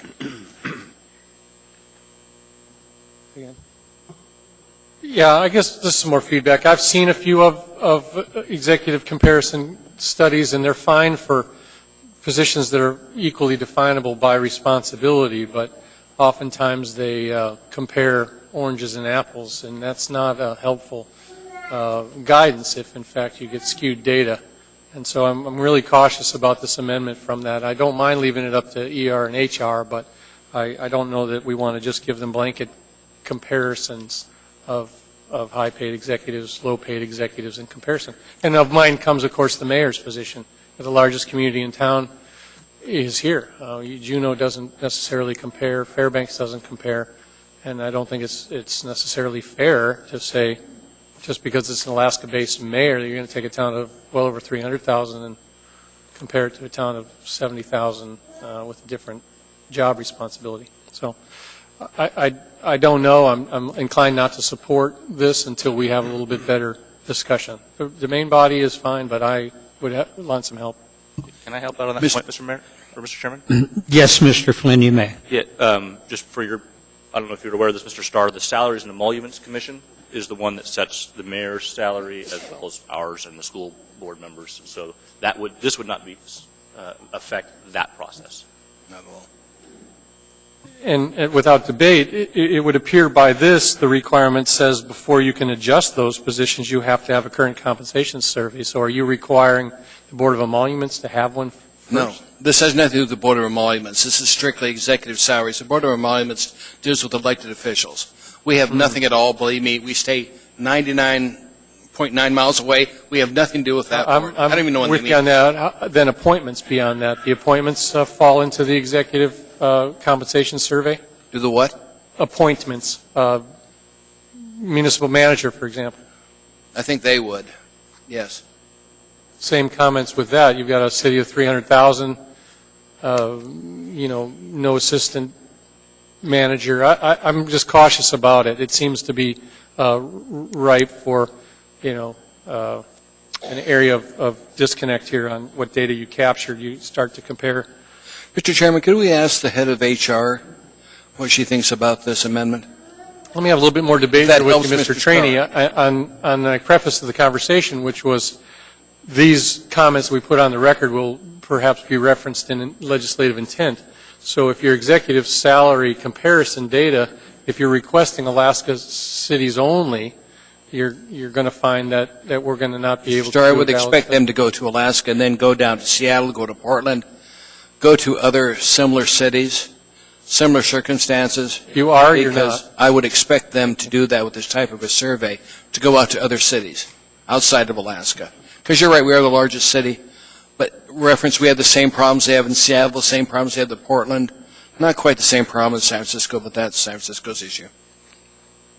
Thank you. Okay. Ms. Gray Jackson. Thank you, Mr. Chairman. Mr. Starr, you make some very good points. And I'm not sure if you were at the work session on Friday, but some of the issues that you brought up were brought up by myself and I think maybe others. Because my concern was that this study would be a study with the private industry, and that's a no-no. This study has to be based on other municipal governments and like cities, as far as I'm concerned. And hopefully when the chair of the commission comes up to talk to us, she'll confirm that, because those were a lot of my concerns also. Thank you, Mr. Chairman. And to that point, Mr. Chairman, Ms. Gray Jackson, your point there on the mixing and mingling of private versus public, did you get an answer at the work session on that? And do you want to paraphrase it, or should we? Through the chair, I did get an answer, and I remember the answer being, oh, no, we're going to do municipalities. But let her make that statement again this evening. Thank you, Mr. Chairman. Yes. Mr. Horniman? Well, and I guess for further debate and having been named on the co-sponsor, is my understanding that, and that's why I was asking specifically of the Human Resource Advisory Board, when it comes to bargaining, if you will, for our bargaining units, and you're trying to find comparables to positions and such, it's my understanding that several of labor, if not this municipality, looks at comparable type jobs, classifications, and comparable cities, sizes, and economies. When they try to do their best to find somewhere in the middle or somewhere close to that area. I see that this is a survey as a great tool, because otherwise we end up with a community much like that one in Southern California where, the administration was, if you will, handing in fairly high pay positions for their police chief and their municipal manager, and they were astronomical. And the board, the body, if you will, was kind of inclusive. In fact, several people went to jail over it.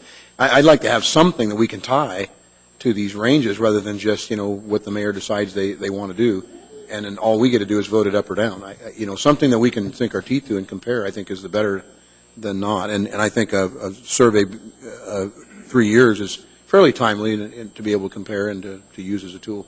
So I support it. I think it's a great idea. Okay, Mr. Trini, I'm coming back to you. You had made reference possibly you wanted to bring someone up to give us some guidance. Let's bring HR up here and the commission. There was just up here testifying. There she is. Thanks. Sorry, you almost got out of here. No, that's okay. That's not a problem. Do you see the problem with this type of a survey being done? Because I know you guys requested one where we're in America. Do you have any problem with this type of survey being done? And would you look at it just in Alaska or outside to other cities? I think it's important for you all to understand what the base reason for a salary survey is. And what you're trying to do is to establish baseline salaries, as you are aware, with comparing yourself to your competitors. Okay? And it's not just other governments. You are competing, Danielle, if she was hired, but I could have hired her for my, position and paid her a certain salary, and I'm a private employer. So it is very important that you understand that you're not just competing against other city governments for your employees, and they can be hired out from under you, and oftentimes are, from other competitors. So you look at people within your geographic location usually, like city sizes oftentimes, in various different types of industries oftentimes as well. So they're very, very careful, any reputable firm that you have do a salary survey, they're very careful about how they compare things. They're extremely careful about not getting into the apples versus oranges situation, because then it's useless, and they know that. They also don't go on job titles. Job titles are almost meaningless in salary surveys. It is the job duties or the functions, not the title. And so they're very careful about looking at the job descriptions and what those, requisite skill levels are and so forth, and the experience level that you're looking at. Thank you, ma'am. I hope that answered your question. Thank you, ma'am. You're welcome. Thank you. Nothing else. Okay, thank you. Grab your purse and run. Seeing no one else in the queue, please vote on the amendment that Mr. Trini proposed. Mr. Birch? Yes. Ms. Johnston? Yes. That motion carries unanimously. We're now back to the original motion as amended, the original ordinance as amended. I see no one in the queue. Please vote. Mr. Birch? Yes. Ms. Johnston? Yes. Motion carries unanimously. We now have before us item 14A, AO number 87, an ordinance authorizing a utility easement located on a portion of Track J, Port of Anchorage Edition number 2, according to plat number 2012-19 between Port of Anchorage and ACS of Anchorage, LLC. Anyone to testify? Anyone at all? Seeing, hearing none, this item is before the body for action. Move to approve. Second. Seeing no one in the queue, please vote. Mr. Birch? Yes. Ms. Johnston? Yes. That motion carries unanimously. We now have before us item 14B, AO number 92, an ordinance to the municipality of Anchorage, Alaska, approving the submission by Municipal Light and Power of proposed rate changes to the Regulatory Commission of Alaska. This item is before the body for public testimony. Anyone to testify?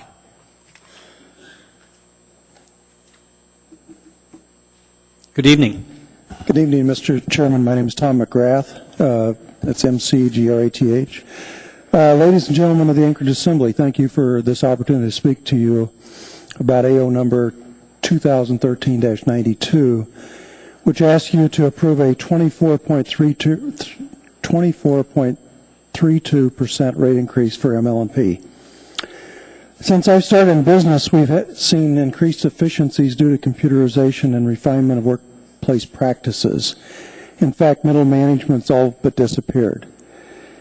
In some industries where there's competition, we've seen huge price decreases and more efficient ways to deliver services and products. In the same time, the opposite is true of all things government. 12 years ago, the normal for the municipal budget was approaching $300 million a year.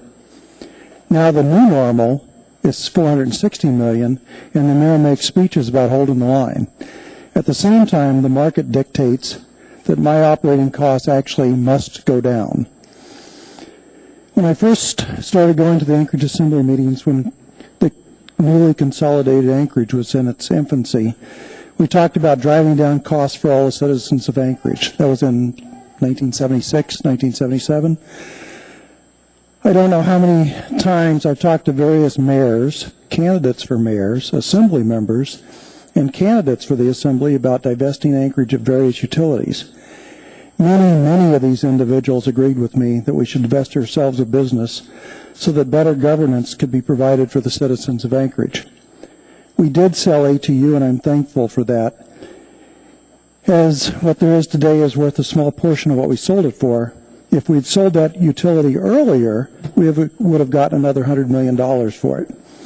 Imagine if you just had Anchorage to worry about, and somebody else ran the port, AWW, ML&P, Solid Waste Services, Merrill Field, People Mover, the Anchorage Community Development Authority, and then we've kind of spun out the museum, but we have to pay $5 million a year for the privilege. So why haven't all these people that have been the mayor and been the assembly members not done what they said was their idea too, and sell these businesses? Power is the actual ultimate aphrodisiac.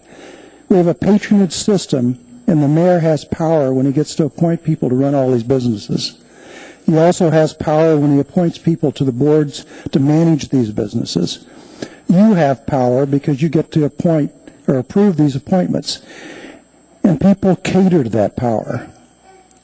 Be from the right political party at the right time and give a candidate $500 and work for his campaign, and you might get a job that allows you to get your high three. Power can also be worth hundreds of thousands of dollars, but it only costs the ratepayers and taxpayers of Anchorage. Easy decision. It wouldn't be for me. I was also going to correlate this to Dante's 7 deadly sins, but I'm sure you get the idea. Your power is worth so much more than the needs of the citizens of Anchorage that I'm sure you can justify your actions in increasing our rate 24.32%, rather than looking for ways to decrease the cost of utilities and providing for better governance. We have 7 electrical utilities with 7 sets of infrastructure in the rail belt, doing what one could easily do. Mr. McGrath, I need you to conclude. Okay, in closing, the biggest thing about ML&P is advertising. They have no competition. Yet every time I go to a ball game at Mulcahy Park, I see that big sign that ML&P paid for, advertising, and it just makes me see red. Thank you. Thank you. Mr. Honeman? Mr. McGrath, first of all, thank you for coming up and give us your information. I'm not sure if you've done the attendance to we had a couple of work sessions, and we really were trying to get to the bottom of it. I mean, this is sticker shock. This is a big number in one significant year, and in fact, it's projecting over the next 3 to 4 years, as you see, it's like 32 or 33% total at the end, 31%. The issue is we have deferred the proverbial kicking the football down the field on upgrading, as you said, technology, replacing very expensive generators and turbines, not to mention natural gas supplies for running the darn things. They're becoming harder and harder to get, and people are wanting at a premium to get the extra. So I'm not sure if you've gotten the foundation. I'm troubled by it, believe me. I'm a patron of both ML&P and Chugach. Right, but there's also been a poison pill put in place a number of years ago when they bought the gas field. And most of the electric utilities in the rail belt have put in poison pills so that they're not able to be bought by somebody else and not be able to be accumulated into one utility. And I think the state of Alaska one of these days needs to step up and mandate that it be done. It's just like the Susitna Dam project that the state's looking at. They're doing that, saying this will provide the power for the rail belt, but at the same time, all of the utilities, or not all of them, but most of the utilities, are building generation equipment, which will be the poison pill, which means that we won't be able to build the dam. And so it's just an ongoing situation that we put things in place so that we can't possibly do what's right for the taxpayers and the ratepayers. And I think at some point we need to say enough is enough. We're going to figure out how to divest ourselves of these utilities, even if it costs us one time, because right now it's costing us over and over and over. It's costing us, not you. You guys don't pay a dime. Yeah. It's us that, it's the taxpayers and the ratepayers that pay. So I'm both. I don't get that part because I'm both. I'm a taxpayer and a ratepayer.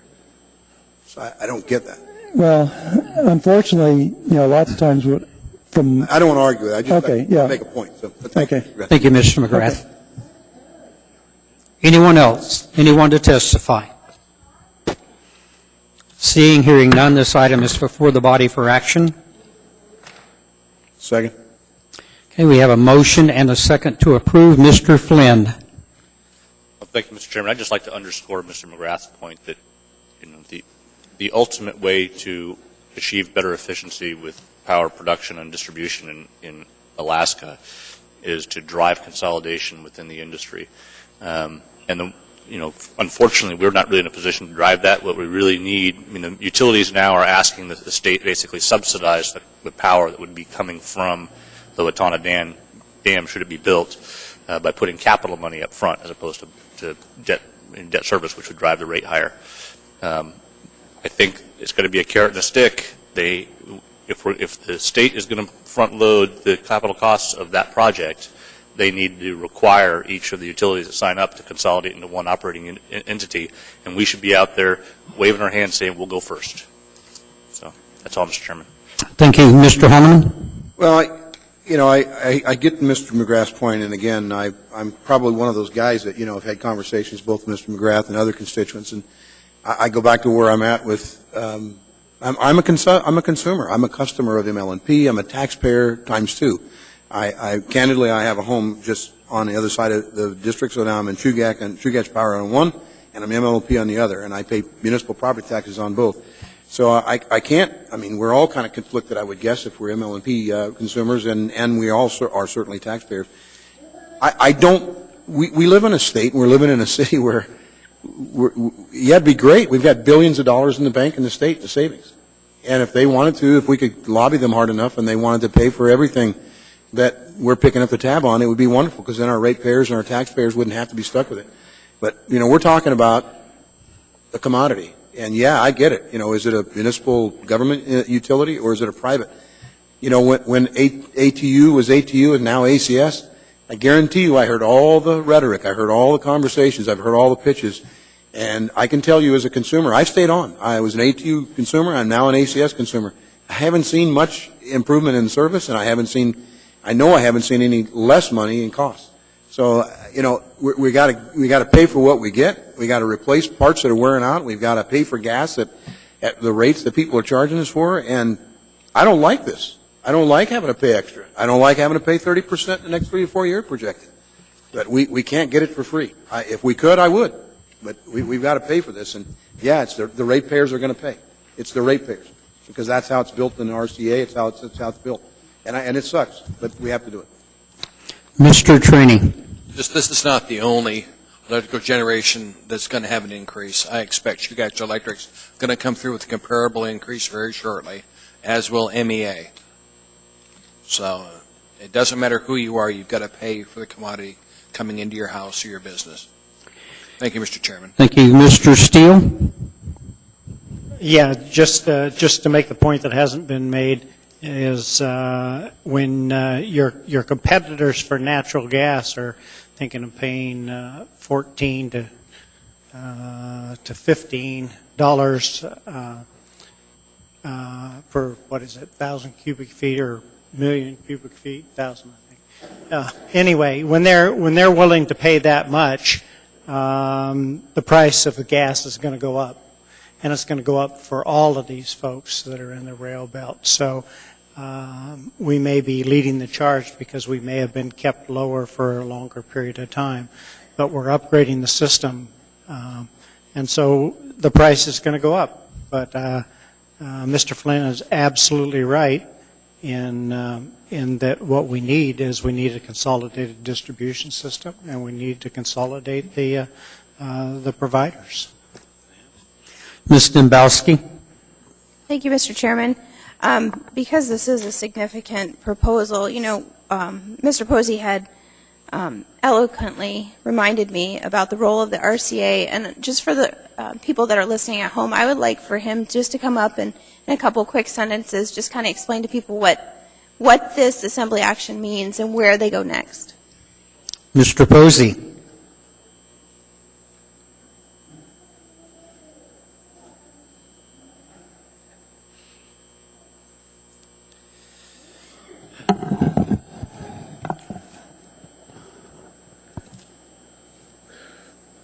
Through the chair, Mr. Brodsky, basically we had a conversation before the assembly meeting started, and I let her know that basically the RCA is Regulatory Commission of Alaska, and they basically are the final definer of the rates, but they also have the right to rebalance the rates in between classes. And that was part of the discussion, that 12% of my dollars coming from consumers are residential, and the rest is starting military, hospitals, municipality, all the way down. They're basically institutional and commercial customers. Mr. Trombley? Mr. Posey, has the RCA ever told you no to a rate increase? Through the chair, Mr. Trombley, as a former Regulatory Commission member several years ago, I think this is only my third rate increase in the 10 years that I've been at the utility, and no, they have not said no, but they have reduced the amount that was asked for before. Sure. So when I know it's a complicated process as the RCA goes through, and you need to justify the increase to them, and it's, like I said, it's pretty complicated. Does the RCA have the ability to say to you, no, you're going to do a 15% increase and you need to restructure over here, or do they just simply deal with the rate increase? Do they look at your financials? Do they look at your corporate structure and say, this is needed, this isn't needed, you can eliminate this? Through the chair, Mr. Trombley, they can do everything, including a management audit, which will go through everything you do and basically change or require you to change basically how you do your business. And the answer is yes. So and what you're telling me is that there's a stopgap there. Yes. It says if you are being, in fact, abusive, they have the ability to find that and rectify it. Through the chair, Mr. Trombley, each time we file a rate increase, I have auditors or financial accounting folks, engineers, who pore over things that we do in order to make sure that what we're saying and what we're reporting to them is true. Yes. Okay. Thank you, Mr. Posey. Mr. Trainee? Mr. Posey, do you see the rest of the electric organizations, produce electricity like you do, doing the same thing you're doing now, coming in for a change in rate structure? Chugach Electric, MEA.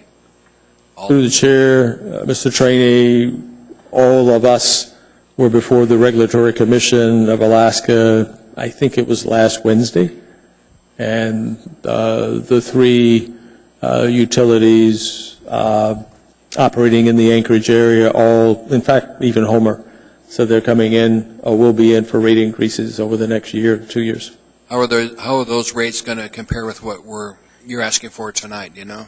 As, through the chair, as we said at the work session, basically our rates will remain competitive or below the other utilities that we directly either compete with or serve. Thank you, Mr. Posey. Ms. Gray Jackson. Thank you, Mr. Chairman. I'm glad that Ms. Domboski brought up the subject of the RCA, because what we're doing this evening, and yeah, in essence, if we vote yes, we are voting to approve the increase, but it doesn't end there. You still have to go before the RCA. And so my question to you, Mr. Posey, is this. I think we got 3 emails from folks upset, besides myself. But anyway, do they have an opportunity, does the public have an opportunity to go before the RCA or write a letter in regard to this proposal? Through the chair, Ms. Gray Jackson, yes, they do. The hearings are public. Every Wednesday, every other Wednesday, they have a public meeting. And probably the group that spends the most money is the military. They have the lowest rates, but they also pay the largest bill. They send people from Virginia to basically protest everything we do, including the dividend that we pay the city. Thank you for confirming that, because that's what I said in my emails, that they had an opportunity to go before the RCA also. Thank you, Mr. Chairman. Thank you, Mr. Posey. Thank you, Mr. Posey. We have no one else in the queue. Seeing no one else in the queue, please vote. Mr. Birch? Yes. Ms. Johnston? Yes. That motion carries, or that item carries unanimously. We now have before us item number 14C, AO number 91, an ordinance to the Anchorage Municipal Assembly amending Anchorage Municipal Code, Chapter 23.10, 2011 Anchorage Administrative Code, Section 104, permit requirements to clarify the exempt single-family and two-family residential construction from plan review by the municipal building official for code compliance. This item is before the body for public testimony. Anyone to testify? Anyone at all?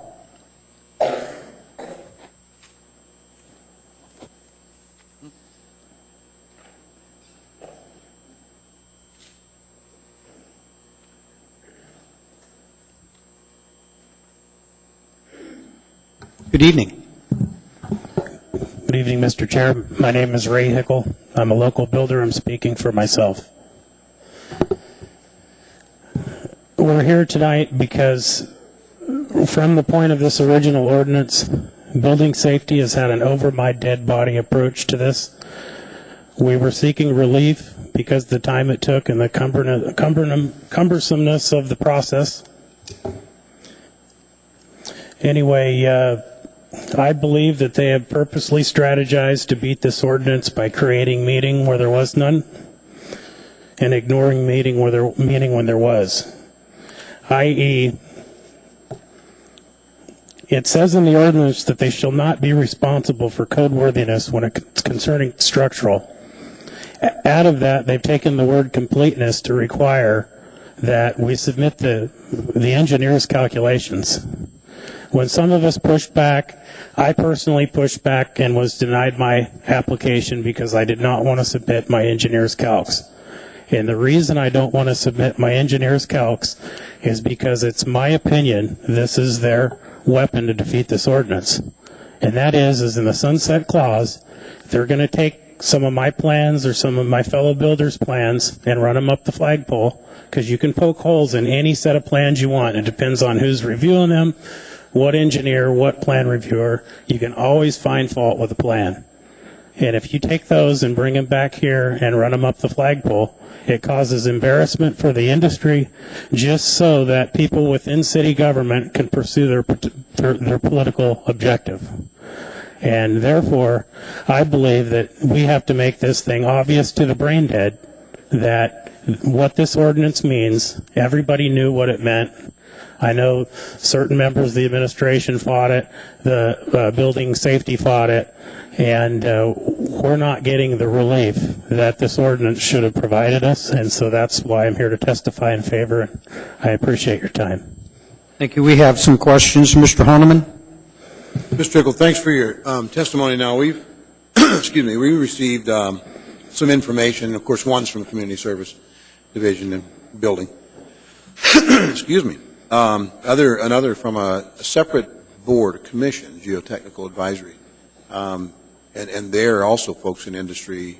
And I imagine, much like in what I kind of know in my area of knowing ability, that is in law. If you get 6 lawyers in the same room, no offense to attorneys, you could probably find 6 different opinions. And if you were to pay them and say, hey, we think this direction, they might find something that would support your decision, an argument. When it comes to building, and particularly safety, quite frankly, I want to find the holes in a plan. I do. I don't know that it's advantageous to have someone being able to, like you were saying, I don't want to submit my calcs. Why? If you've got nothing wrong with your calculations, why wouldn't you want to submit them? Because I don't want my calculations used later as a political tool. For instance, the houses that we're building today, and my engineer has told me this. He goes, Ray, we put twice as much in there, hoping you poor suckers get it half right. And there's redundancy built in the code. And to have an engineer sign off on a set of drawings is not a threat to public safety. And I know we went over this before, but as a rule of thumb, and this I'm not the expert, but the experts have told me that as a rule of thumb, when you get a wind load over 100 miles an hour, it exceeds the forces created during your average or whatever earthquake that they're calculating for. And we had a 120 mile an hour wind event up in Bear Valley, and we had no plan review. And the majority, if we've got, I'm taking a number, 80,000 houses in Anchorage, and maybe only 10 or 15,000 or 20,000 have been under some type of plan review. I mean, it hasn't been a threat to the public. We're trying to streamline the process and get out from underneath a situation where our building permits went up and our service went down, and it's extremely onerous with a short building season to have to go through this. Or stand in the mud, right? And you've got a problem with the foundation. Not only you got to wait on the engineer, now you got to kick it back to the city and hope they'll review it real quick. I mean, you can understand the frustration it is with the short building seasons. And as far as the safety, I'm sure you wouldn't feel uncomfortable buying a house in Eagle River or on the hillside or in Bear Valley. And none of those houses strike me as being dangerous. I know a lot of the police force, they live out in Eagle River. And I don't want to get in an argument there. I'm just asking if it's kind of like someone saying that I don't want to submit my tax returns to be reviewed. If you don't do anything wrong, why aren't you submitting them?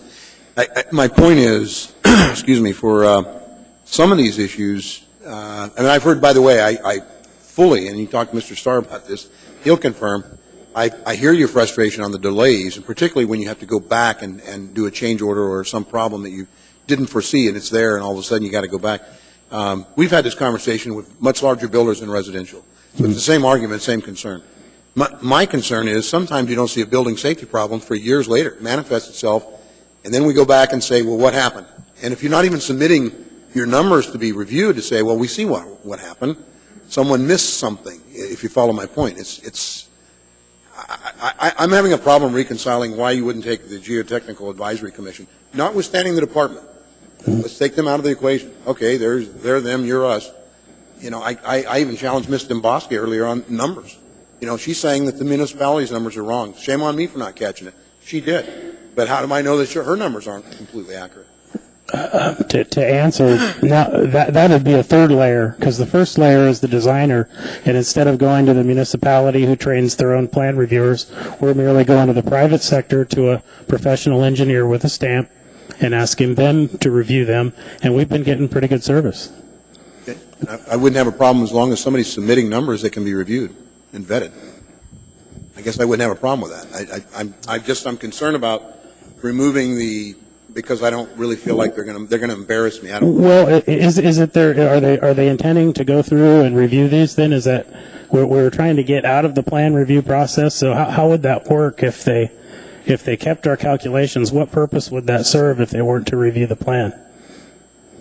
But if this goes through as proposed, it doesn't mean they're going to stop your process. I mean, But what I'm saying is they have. And you'll probably hear some of that testimony tonight. Changes is what I'm saying, if this changes. Oh, if the assembly adopts the new? Right, with the recommendations of make sure you submit your number that you're really reluctant to do. They're not. It would still go through as proposed, but you would just have to submit numbers. I don't know what would stop them from saying, hey, we just haphazardly might have seen something here. We're going to pull your plan and we're going to decide to pick it apart. I don't know. I guess I could be here all night. I apologize. We can be, and I'm too. I don't want to do too much. Thank you. Ms. Dembowski? Thank you, Mr. Chairman. Have you been regularly attempting to use the independent third-party review system? Could you say that again? Since the original ordinance went through, have you been regularly attempting to use this ordinance? I used it once. And I'm gathering not a pleasant experience. Excuse me? I'm gathering not a pleasant experience. The second time around it was, but I submitted my calcs. Oh, so you've tried. So the one time you used it, it was the same time. You had to go back twice. I refused to give my calcs so that I could know that for sure this was the process. Okay. And then I went back to the homeowner and said, look, we can either be 3 weeks on this little project or I can get it done in 5 days. What do you want to do? Oh. And he said, we need to hurry up and get going, do the third party. So it came down to the first time you tried it, the experience was long, so you realized it wasn't efficient. Well, the experience was no. You can't, you have to submit your calcs. So. Okay, my second question to you, Mr. Hickel, is the proposed ordinance in front of us, is this going to accomplish what the building community is going to need in order to effectively use this ordinance? We thought the first one would. You know, it depends on if you're going to go through and parse the English language to get to where you want to go. Hopefully this does it. Okay, thank you, sir. Ms. Gray-Jackson? Thank you, Mr. Chairman. Thank you, Mr. Hickel, for your testimony. And I'm sure that you've read the memos from the Board of Building Regulation Examiners and Appeals, and then the resolution from the Geotechnical Advisory Commission. And these two commissions are put in place for a reason, but I'm sure that you've read these two memos. I did. And what are your thoughts on what their recommendations are in terms of amendments? My thoughts are, just from my personal experience, is what you hear from an engineer in a public forum and what you hear in private is often very different. I hope that answers your question without offending anyone. But thank you for your comment. Mr. Trini? Mr. Hickel, how long have we had third-party review in Eagle River, Chugach area? How long have we had that? I don't believe there's any third-party plan review in Eagle River, Chugach. There is, however, private inspections that in order to get financing, you're going to need to get. Have we had homes falling down out there?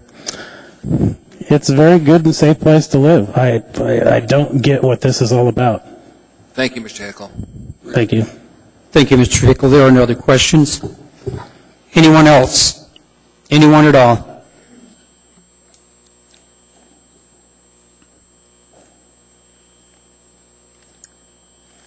Good evening. Good evening. My name is Paul Wallace, and I'm testifying here for myself. I'm a structural engineer here in Alaska. I've been registered as a structural engineer since the SE was adopted. First of all, I'd like to thank you for allowing me to speak here. Second of all, I'd like to say I appreciate very much Mr. Hickel's comments. Part of his frustration and the frustration of other contractors in the municipality of Anchorage as pertains to single-family or two-family residential construction stems from the fact that these designs undergo a level of scrutiny which typically, in the opinion of a registered structural engineer, is unnecessary. His concerns about submitting calculations are twofold, and I will repeat those as I understand them because I have discussed this with some of the other builders. First of all, as written, as originally adopted, this ordinance was supposed to provide a streamlined path for plan review of the structural. Now let me just point out that in no way, shape, or form was this supposed to include any municipal review. We all felt that the language of the original ordinance conveyed that pretty clearly. Second of all, Mr. Hickel's concerns about submitting calculations because the municipal plan reviewers might find holes or errors in them. Well, as a structural engineer, I'd like to share with you a quote. And this is a popular quote among structural engineers. Some people find it to be a little bit of facetious humor, but I'm going to read it anyway. Structural engineering is the art and science of molding materials we do not fully understand into shapes we cannot precisely analyze to resist forces we cannot accurately predict, all in such a way that society at large is given no reason to suspect the extent of our ignorance. Now, I'll just let that sink in a second. But I'm going to tell you right now that there's no more succinct statement about structural engineering. Anybody that's been a witness to the development and the progression of the building codes in this country over the last 30 years can tell you that it's academically driven, that it's outrageously taking away the engineering judgment of professional design engineers who go through school, training, and examination to get their seal, and who are wholly liable for their work after that individually, not as a corporation or a company. And they will tell you that that quote right there properly refutes it. Residential structures, by and large, single family, two family, one story, two story, it doesn't matter. These are incredibly redundant structures. Right now they're being reviewed by a building safety department that is staffed with structural plan reviewers who aren't licensed. As I understand it, one of them may not even be an engineer, it's just a code reviewer. I don't know that that's the case, but I guess in closing I would say that you're asking a professional engineer to be trusted to do plan review where it would ordinarily be done by an unlicensed person, and to say that that's not enough and that we still need to submit more to the muni is either an indictment of my ability as a structural engineer or an accusation of some kind that I'm somehow in collusion to make $500 or $600 at a pop reviewing a house, and that I would put my structural engineering integrity on the line for something like that. These people are trying to find a better way, and that ordinance was supposed to help provide that better way. Building safety needs to take a step back and relinquish a little bit of control.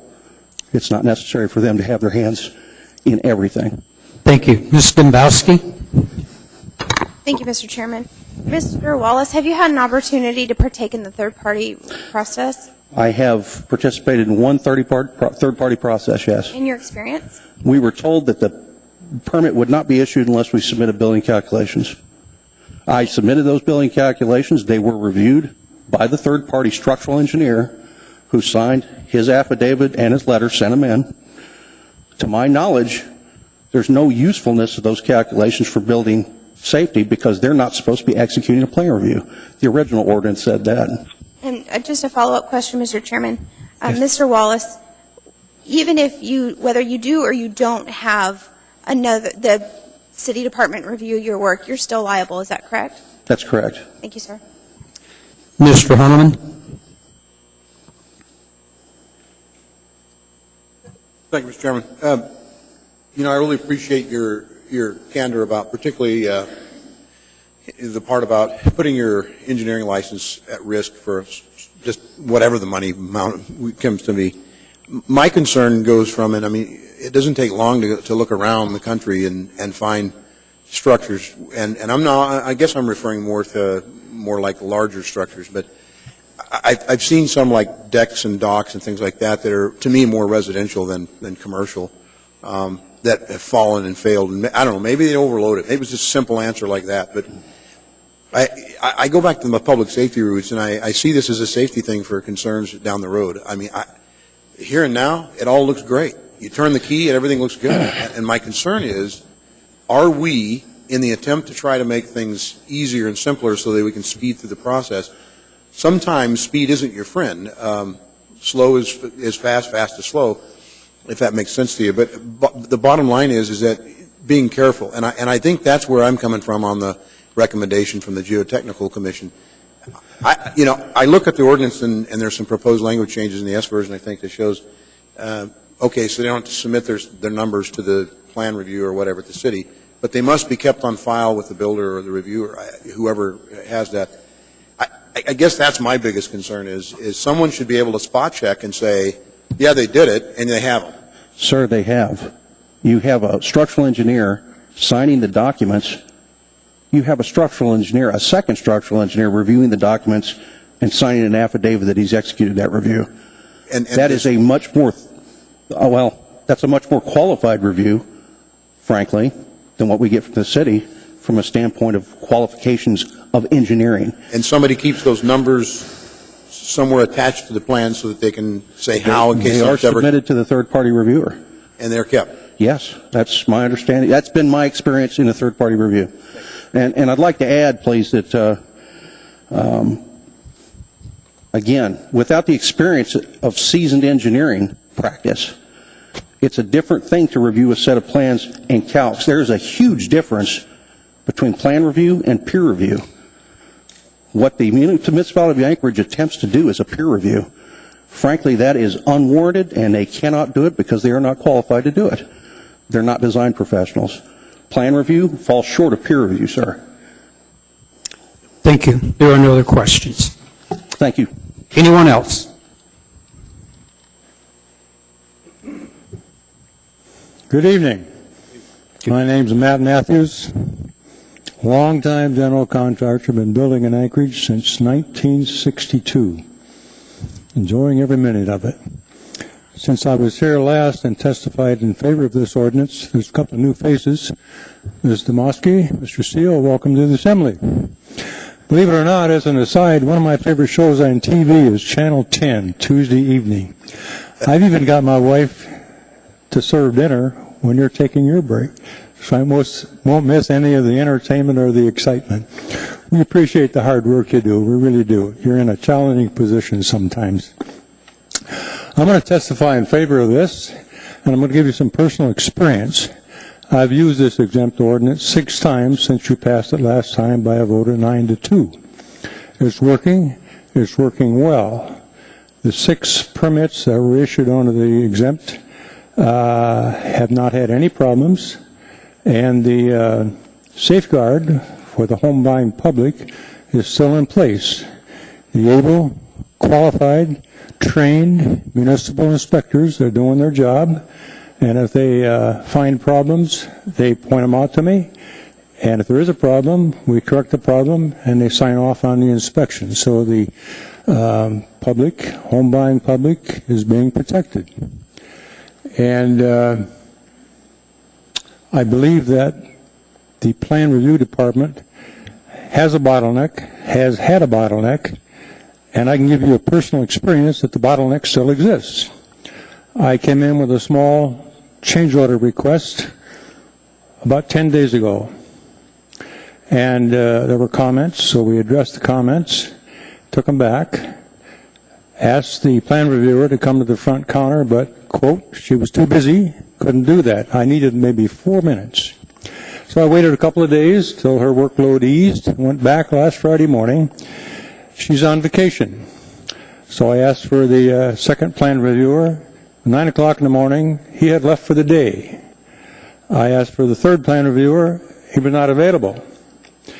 There was a fourth senior plan reviewer, and there isn't a builder or an engineer in town would want to use him because of a strong negative attitude, who believes his job is to resist the issuance of a permit instead of assisting the issuance of a permit. There's a new hire. I asked for him. He wasn't at his desk, but he was in the building. Man, I started to smile. Surely he's going to show up. So I walked around the halls for a few minutes, read the newspaper, did the crossword puzzle. Lo and behold, he came back to his desk, came out to the counter, and in 4 minutes I had my 2 items on my change order approved and went on about my business. The bottleneck is still there. Mr. Weaver will tell you, should you question him, that Plan Review is doing approximately $600 million, if I'm correct, in Plan Review versus about $400 million from his predecessor. And that's quite a workload. This is a way to ease their workload when they're swamped, and they are swamped, to allow the building community to build the houses that the Anchorage home buying community wants and needs. Thank you. I urge you to vote in favor of this, if you would, please. Thank you. I've got a couple of questions for you. Mr. Flynn? Thank you, Mr. Chairman. Thank you, sir. On the 6 third-party reviews that you had conducted, did you submit your calculations along with them to the building department? Speak up, please. Sorry. Did you, when you used the third-party plan review, did you submit your calculations along with the plan to the department? I submitted what was requested, but there's really no need to submit the calculations. Understand that the engineer of record is a certified, qualified engineer, probably more so than the plan reviewers that are on staff right now at the meeting. Not speaking disparaging of them. They're doing their best. They're hard at work. They do work hard. They've got a workload that's too much for them to handle. But they do the best they can. I didn't say you were insulting anybody. I'm just trying to understand this a little bit better. Did you get any pushback based on the calculations that you submitted? Did somebody say, wait a minute, this doesn't look right, or did they just ask you to submit them? There's been no questioning of the calculations. What I've submitted has been accepted, and I've got the permit and built the houses. Okay. Thank you. Mr. Hardeman? That was my question. So you did submit the supporting documents, the calculations and such when you went through? I don't know as I submitted on all of them. I don't remember if I did or not. That's fair. That's but fair. That they were with the documents prepared by the qualified individuals. And I'm pleased that you've had success with the change in the law.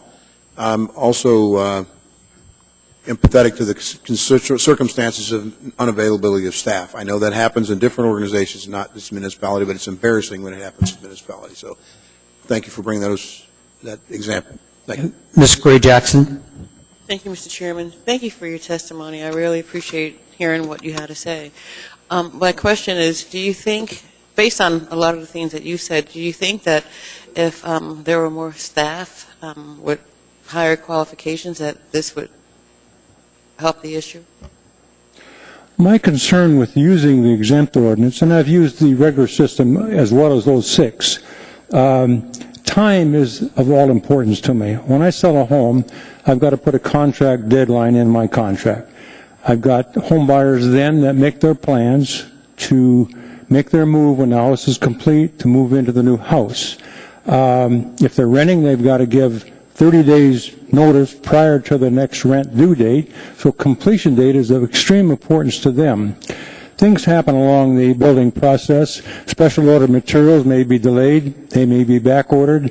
Cabinets, which is usually a strong buyer concern and choice, may arrive with damage. If one of those cabinets is damaged, it pretty much shuts down that portion of the final trim process.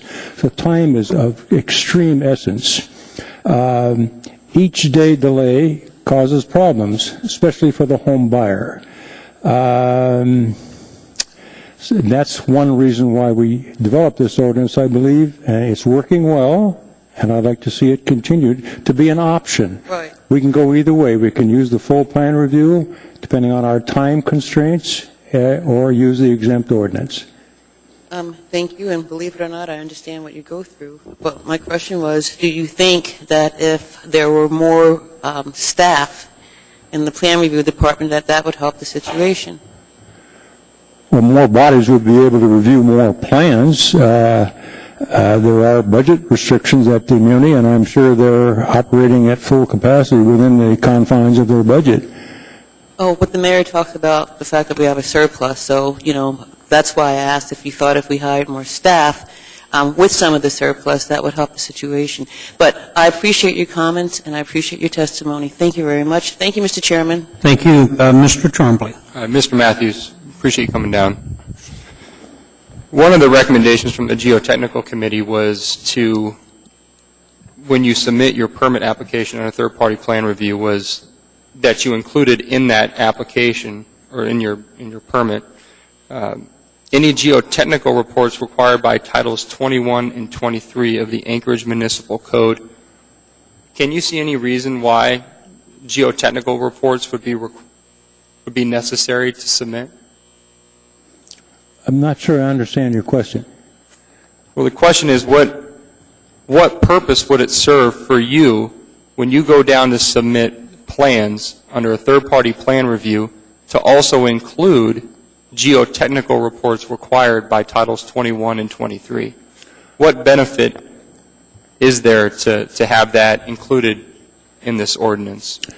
if any at all.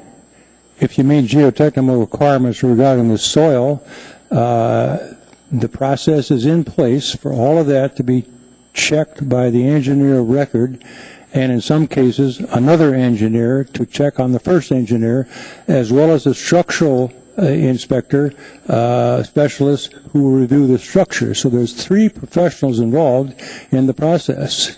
And when the engineers put their stamp and as the engineer of record, they're taking on a tremendous responsibility. And why challenge that? There seems to be an air of suspicion at the municipality. I don't understand that. The engineers are qualified, they've got that stamp, and that stamp means they've been to school, they've been trained, they're qualified, they've paid their fees, their dues. Why can't that stamp be acceptable and accepted? Okay. Should be. Thank you, Mr. Matthews. Ms. Dembowski? Thank you, Mr. Chairman. Mr. Matthews, first I just want to say thank you for your patience and persistence in the story you told us earlier. Not I'm everybody. very hard of hearing. I was just going to Sorry. say thank you for your persistence and your patience in the story that you told us earlier, going through multiple people to try to get your change order done. Not everybody's that patient. I just want to say thank you. But second, I just wanted to ask you, do you think this amendment's necessary? Do you think it's appropriate? Say again, what's appropriate? The ordinance that we have before you, do you think it's necessary? Do you think it's needed? It is very much necessary. It's in place. You've approved it once by a vote of 9-2, just demonstrating your wisdom, I believe. And it's working well. I would like to see it kill the sunset exemption, leave it in place, and just leave the building community the option to use it when their time constraints require it. That's all we're asking. I appreciate that. Thank you, sir. There are no other questions. Thank you. Thank you. Anyone else?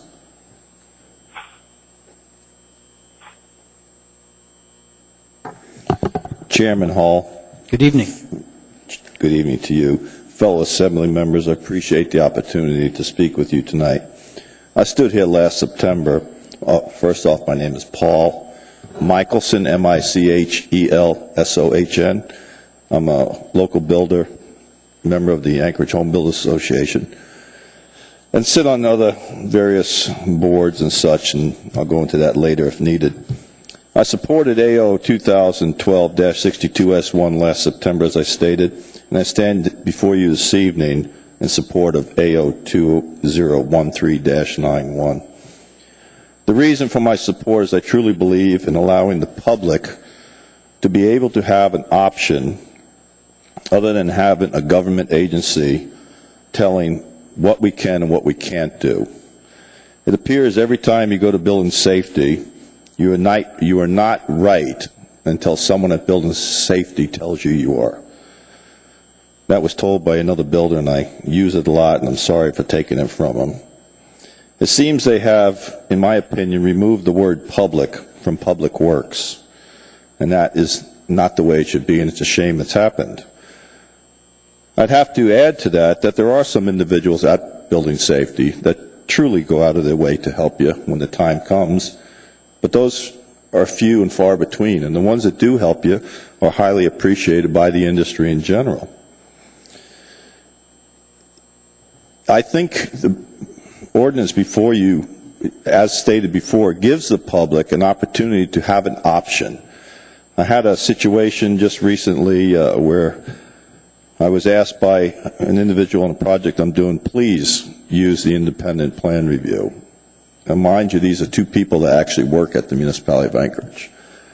I wasn't able to do it because I needed the letter signed by them prior to the submission of the plans, which was our fault or my fault. So I had to go another route.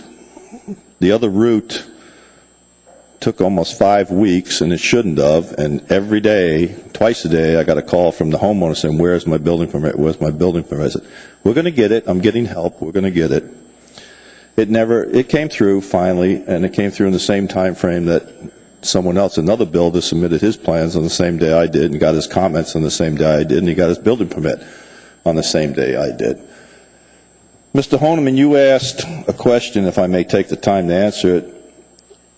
that you want to find holes in plans. You want to find discrepancies. I'm building in Eagle River now. I have 2 projects in Eagle River. There is no plan review. The houses have gone through a plan review by an independent individual. The house is being constructed. I'm done, I guess. Finish your comment. The house is being constructed better or the same as I would in downtown Anchorage, and I'm doing the same thing in Eagle River. I'm not saying all builders do that. I personally do that. I've been building this town 40 years now. I don't think that there's a regard for public safety to the public by not having the municipal plan review. It's tried and tested in other parts of the country.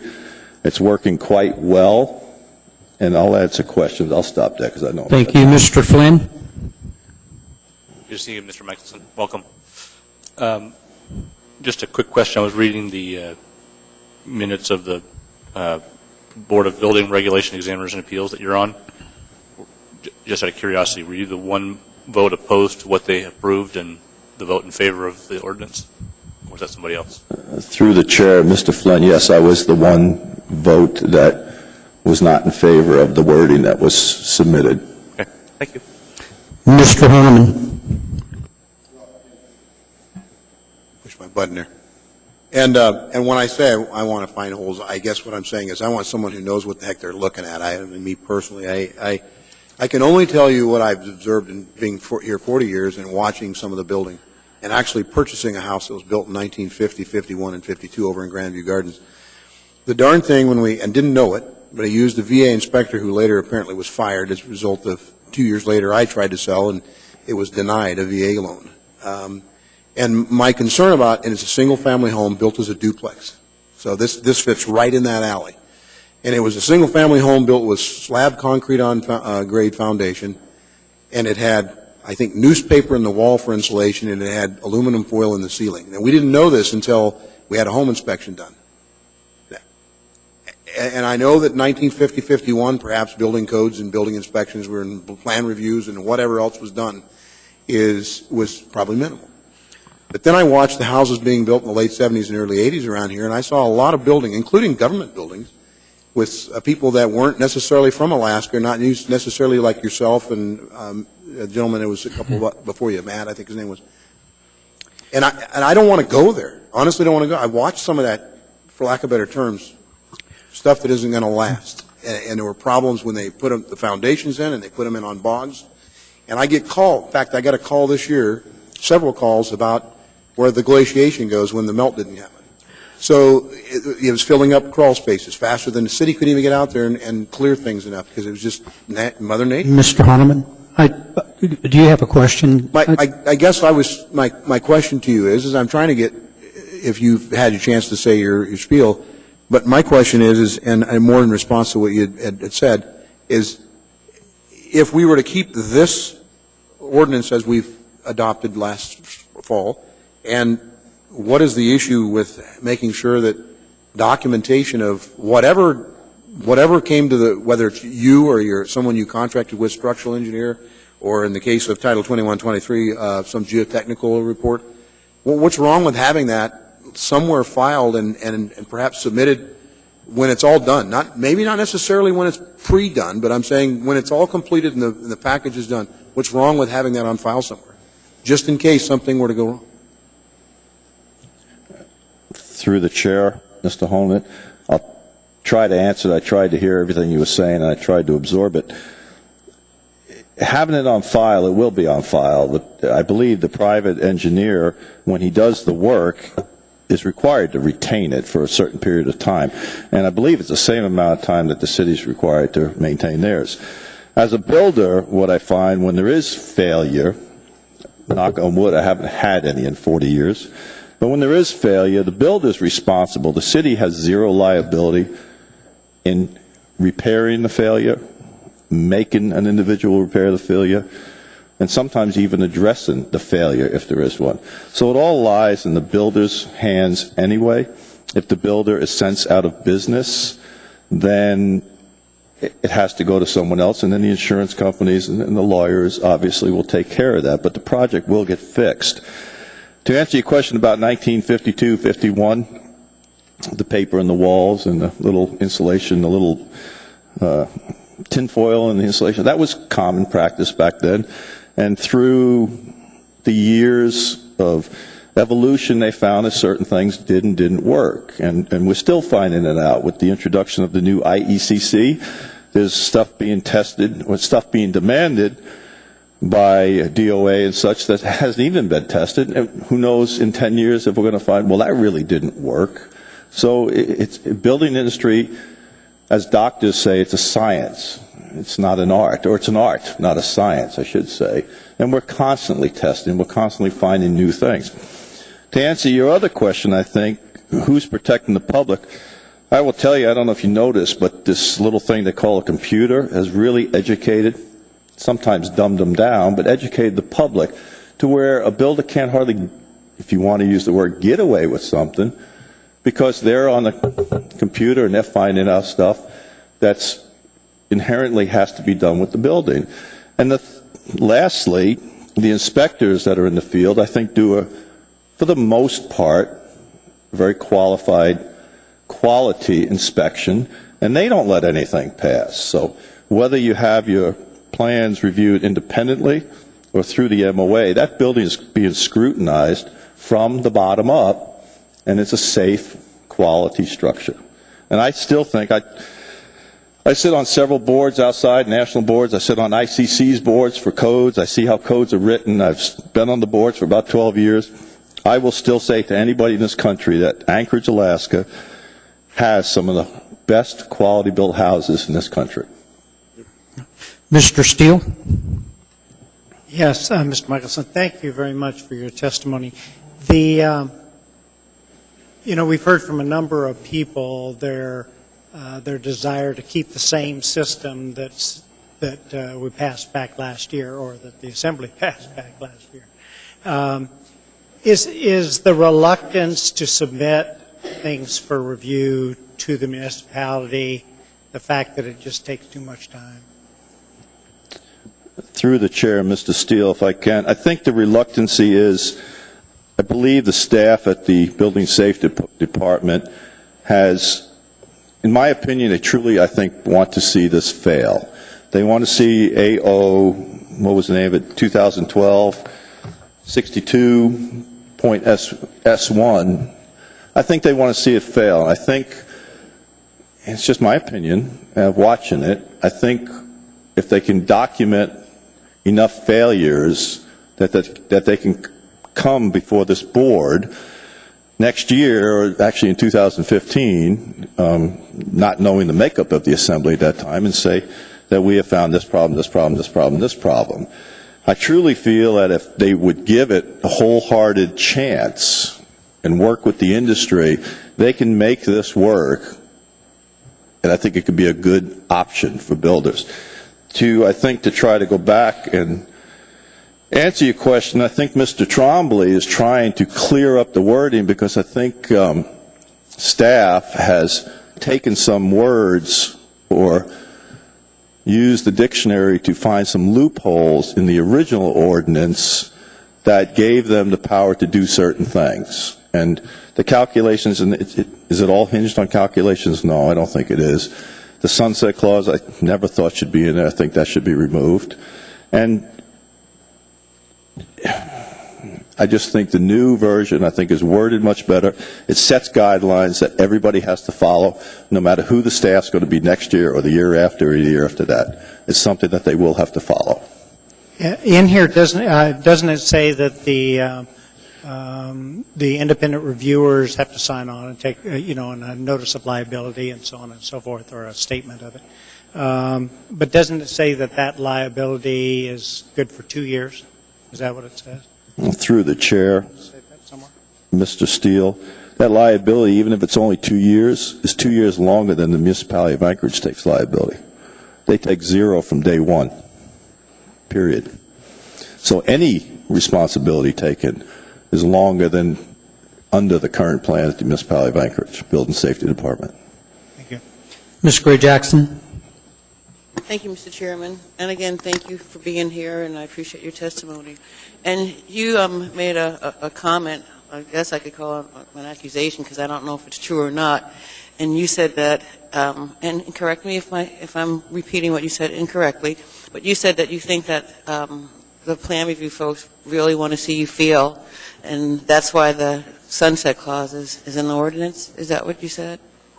Through the chair, Ms. Gray Jackson, I believe I said that, and I believe you almost got it correct. And I do feel that some of the staff wants to see this ordinance fail, and fail badly. Thank you. I'm glad I got it correct. And I'm troubled by that. I really am. I apologize for that then. No, there's no apology necessary. I'm troubled. If that's true, I'm troubled that our employees in this municipality would have that kind of mentality dealing with the public. And so, in my opinion, I don't think, because, you say there's not going to be any issues, so I don't think having a sunset clause really matters. If that's a form of a question, Mr. Chairman, if I can answer through you, Ms. Gray Jackson. The sunset clause, like I said, the makeup of the board right now, I don't think it is an issue.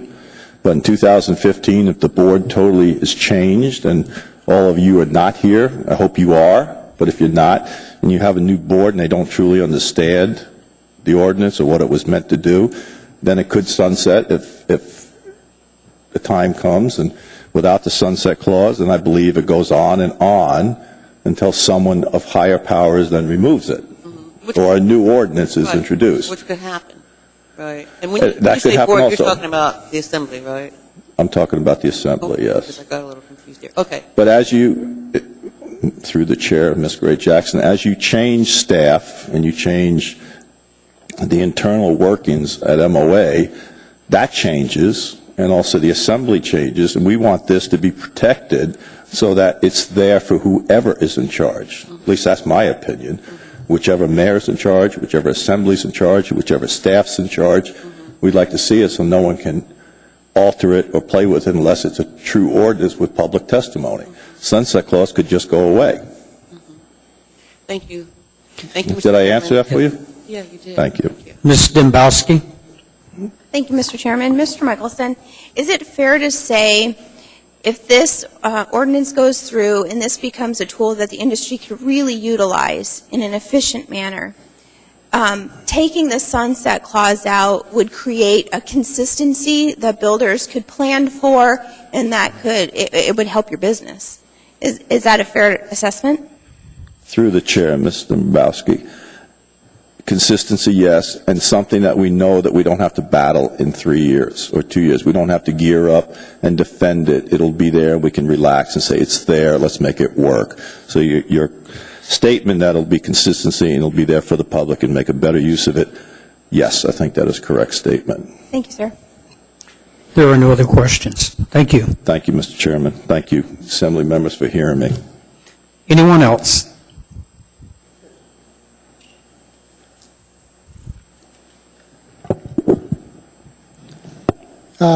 Good evening, everyone. My name's Bill Taylor. I'm the owner of Colony Builders.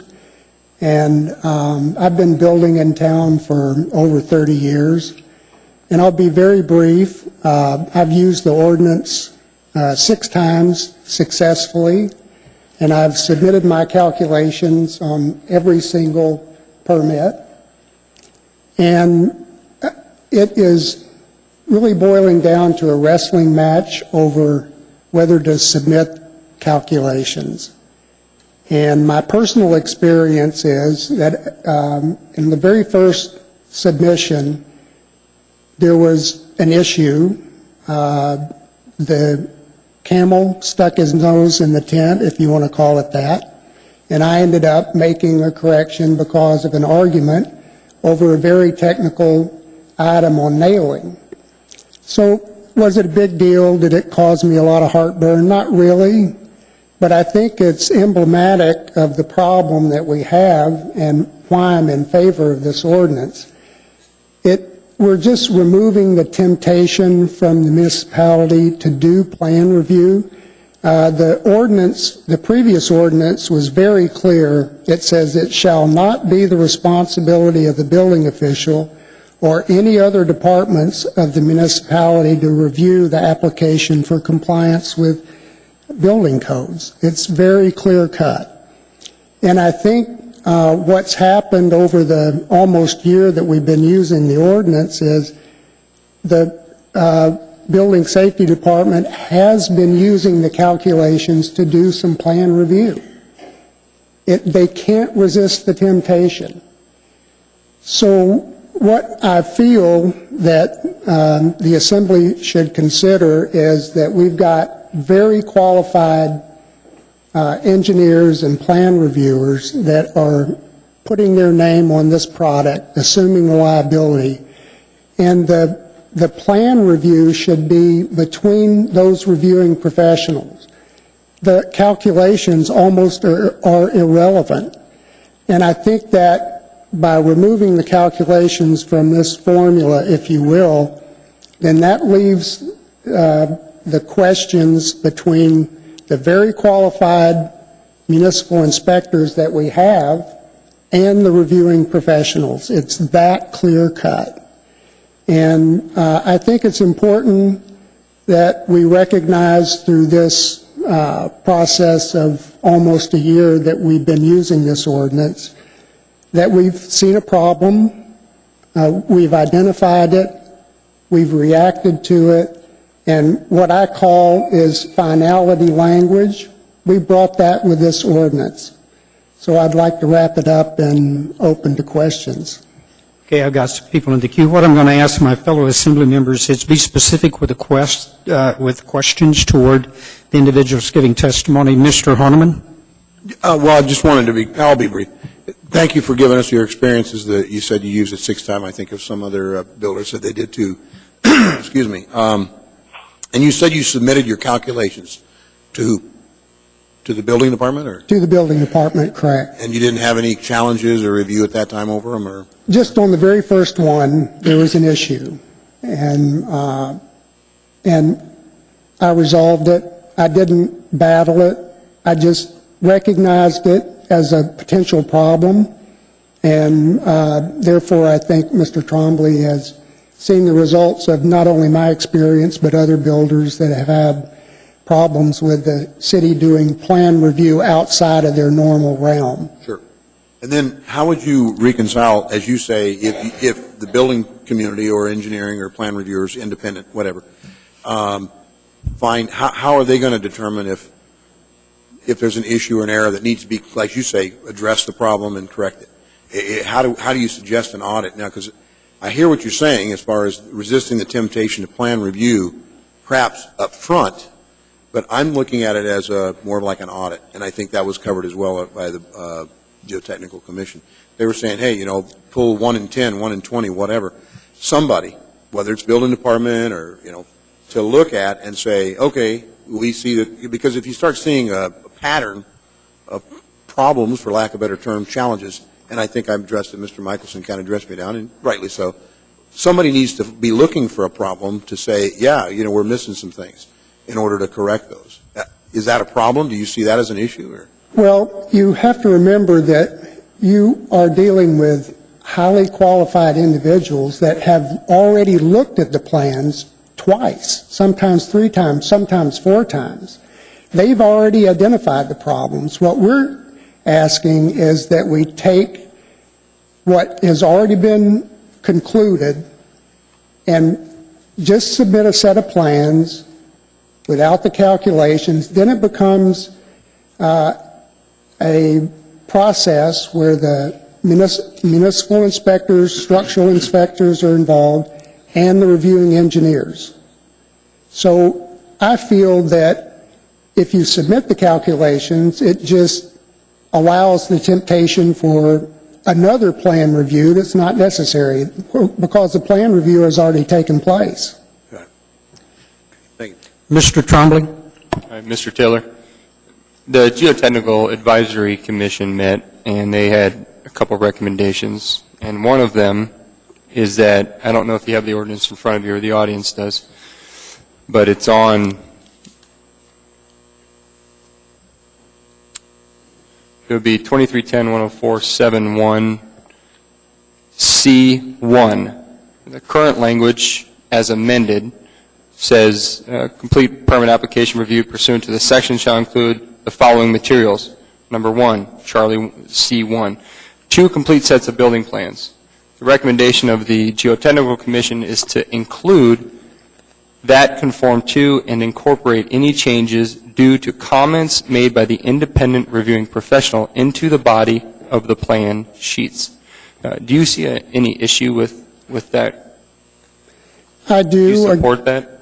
I don't. I've just seen what we've been doing as successful already.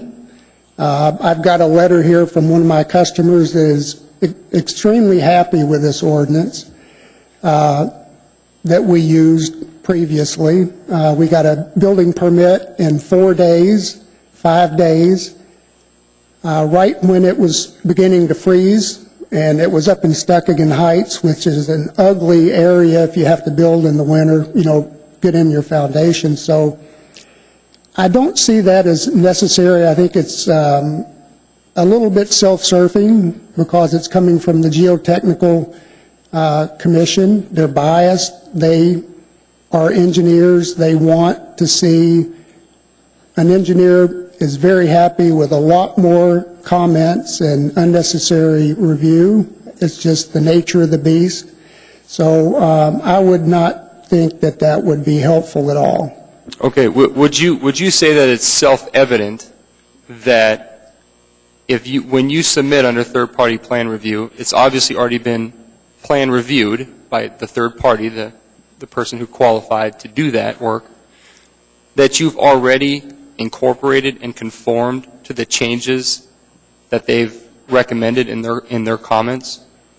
Yes, by definition, if you submit a set of reviewed plans, you have complied with all of the code requirements. The comments that were made by the third party. Correct. Okay, thank you. Ms. Dembowski? Thank you, Mr. Chairman. Mr. Taylor, would you support removal of the sunset clause? I think the sunset clause does not need to be there. I agree with Mr. Michelson's testimony that we need finality. Once you have finality, then you recognize that you can make improvements to the process that you have. So I support the deletion of the sunset clause. Thank you, sir. Thank you. There's no one else. Thank you. Anyone else? Hello, my name is Andre Spinelli, and I'm here to testify in favor of the new ordinance. I've submitted 3 plans under the existing ordinance. The first one I submitted, I guess the municipality implemented a policy in order to implement the original ordinance. I thought it required some things that were not contained in the ordinance, like, for example, notarizing all documents. Nowhere in any part of any plan review or building permit process have I ever been required to submit a notarized document. That's typically reserved for things that are recorded, like easements or plats. I guess the submitting the calculations. As I kind of went through the original process, I guess I envisioned it similar to a land use permit where the building's engineered and designed, and then you submit to the municipality with your plans, no calculations, and your plot plan. That's how it is in Eagle River, Bear Valley, Stuckagon Heights. So I got turned around first on the notarized documents, then second on not having the structural calc. So I went back a third time and finally got my plan submitted to the municipality, and then the review from there went smoothly, turned the plant review around in about a week, and so far so good. So I've done 2 other ones that got hung up by the municipality. The first one, they started looking at the geotechnical report and the structural recommendations made by the geotech, the way the structural engineer addressed those, and the way the plans depicted them. They told me that the way we were doing it was not approved and wouldn't be acceptable and needed to be redone.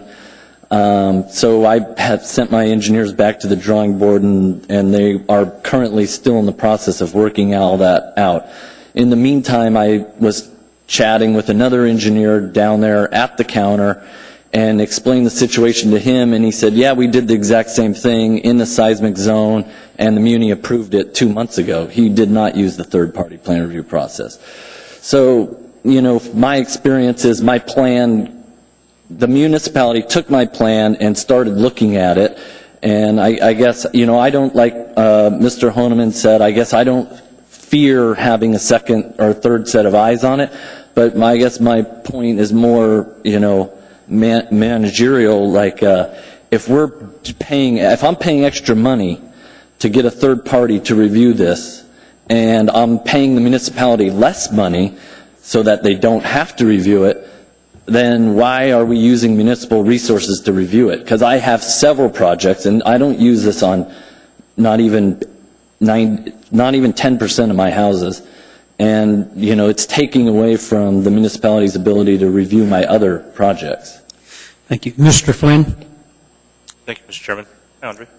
Welcome back. Thank you. On the plan where they did the seismic review and found fault, and they've asked you to take a look at that, was the comment that they wouldn't accept the plan for moving forward, or that they expected that it would fail inspection when you were done? Or It was not accepted. not accepted? Okay. And I mean, that's the communication back and forth. We had a meeting on it, and it's been, you know, I haven't been issued really formal comments. I've kind of prodded staff to say, spell this out for me. Exactly what are we doing here?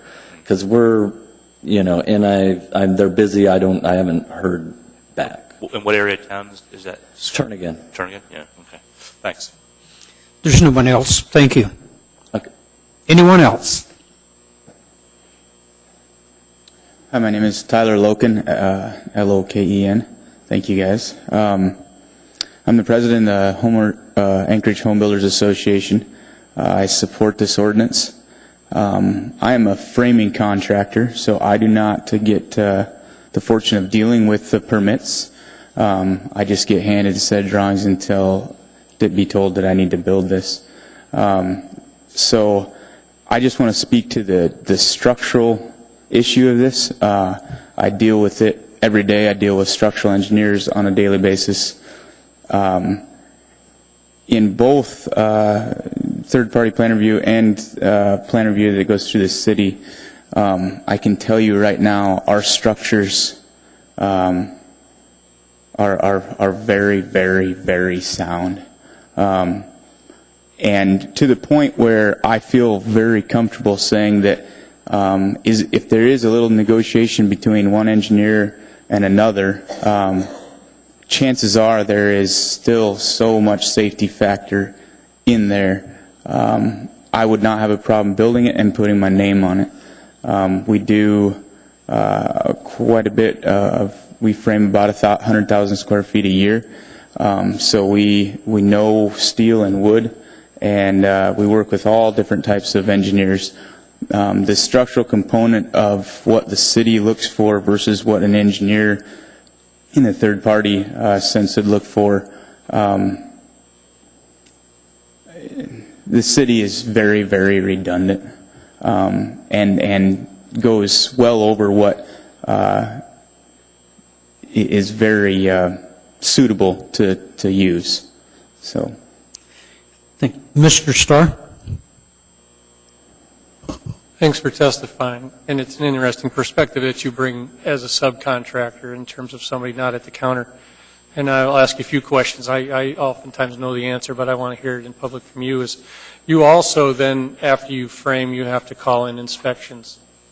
we deal with inspectors on sometimes more than a daily basis. Yeah, how many in the average frame do you see that, you know, this is all framing before the sheetrock can go up, or the insulation can go in, or the wiring can go in? How many times do they come out? That can change depending on what you're building, but at minimal, more than likely 3 to 4 times.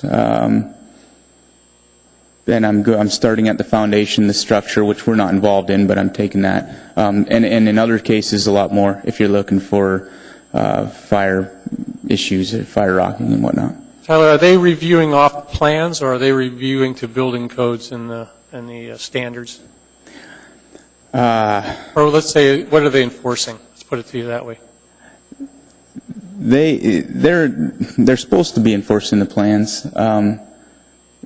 We still get inspectors that will question plan review down at city. And it might not be on the plan, but that inspector is sure that he needs to have it there or wants it there or that it's needed there. And so did I answer your question? There's a little both. bit. I want to emphasize the interaction and the relationship that you have out there. There's a whole other group of folks that are out in the field working with you on a daily basis to build safe houses. Is that right? You bet. You bet. How about insurance? I know from my experiences in some of the industries, the subcontractors can't be on site without, what do you have to provide from an insurance perspective before you can show up on the job? General liability, workman's compensation, and a bond, all which have different values depending on the size of the job you're doing. But any failure by my end is going to get taken care of with a lot of insurance that I pay for. And that's provided to the general contractor as well, who has a whole other set of insurance. Whole other set of insurance, yes, yeah. Yes. How about speed and time? I mean, the building is now, we're starting to see weather protected structures in the winter time now with all that other stuff. You don't make as much money in the winter time having to weather protect and absolutely not. That's an obvious question. But is it an alternative to profitability? I mean, I hate to encourage it, but when the season runs out of time in the warm weather, you just got to keep on going until it's done. I got guys that need food to eat, so we'll keep on going. All right, I appreciate that. Thanks. There are no other questions. Thank you. Thank you. Anyone else?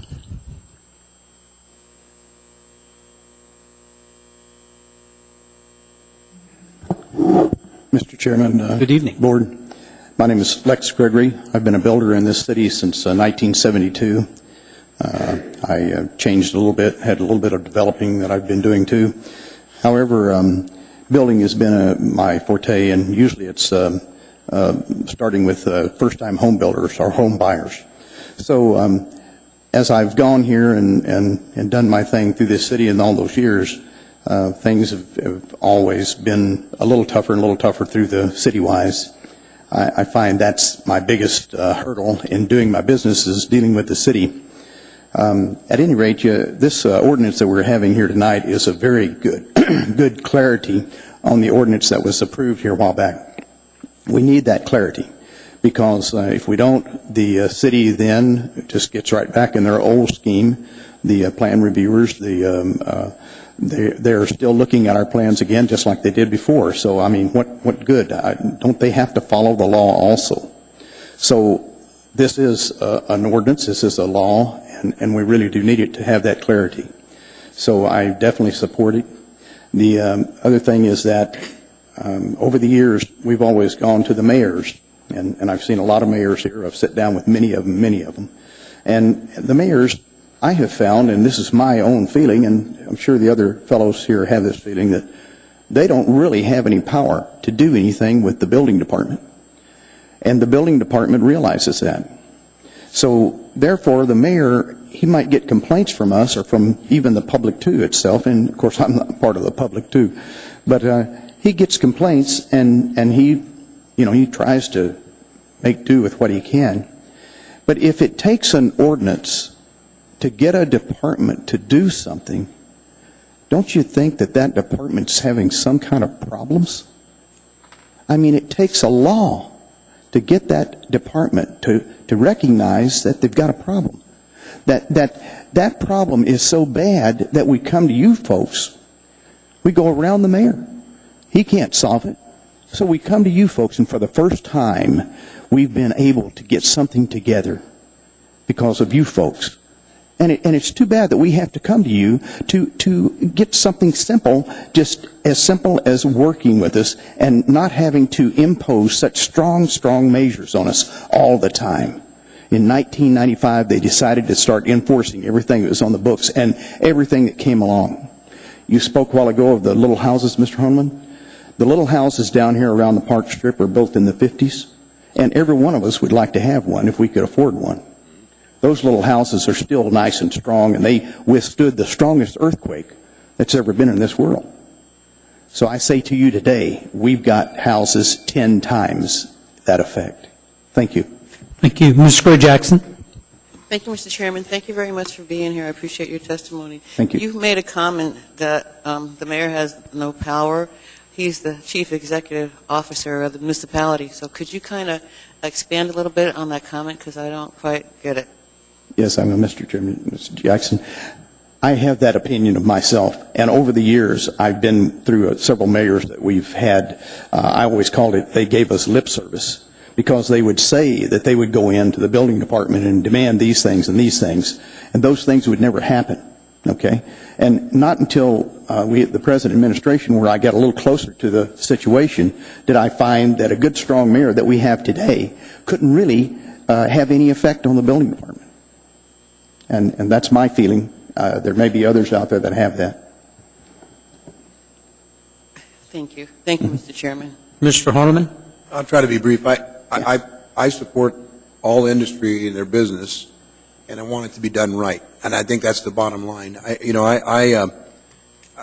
too am troubled by the fact that we may have to change ordinance, change the law, but that's not necessarily a bad thing. Sometimes we find that there's something that was missed or something that has changed over the years that allows us to change the law to still capture the essence of what we're trying to get at.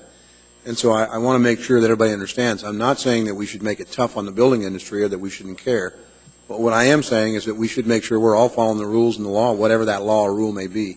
And so, if some scrutiny, by having numbers or statistics or some audit, I guess for lack of better terms, if some scrutiny catches a problem, I don't see that as a bad thing. I see that as a good thing so that changes can be made. I think what you said earlier I like.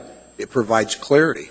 If there's something that pops out at somebody, it's very clear as a problem, and I think a gentleman, it might have been Mr. Spinelli, that came down and talked about, hey, I didn't fight an issue, it was an issue of calculation, I worked through it.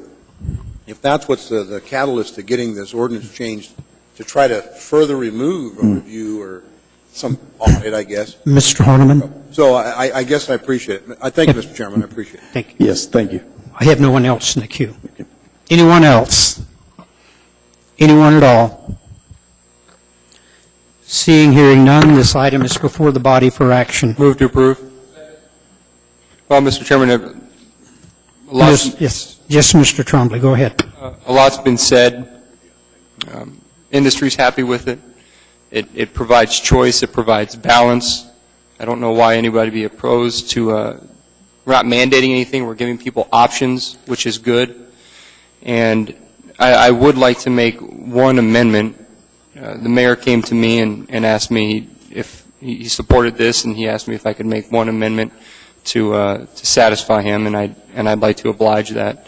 And so I have it written down. I haven't given it to the clerk, but I'll read it into the record. And it's under subsection C7. I'm sorry. Keep this page and line number, please. Yeah, I will. Hold on, I'm sorry, it's adding a new.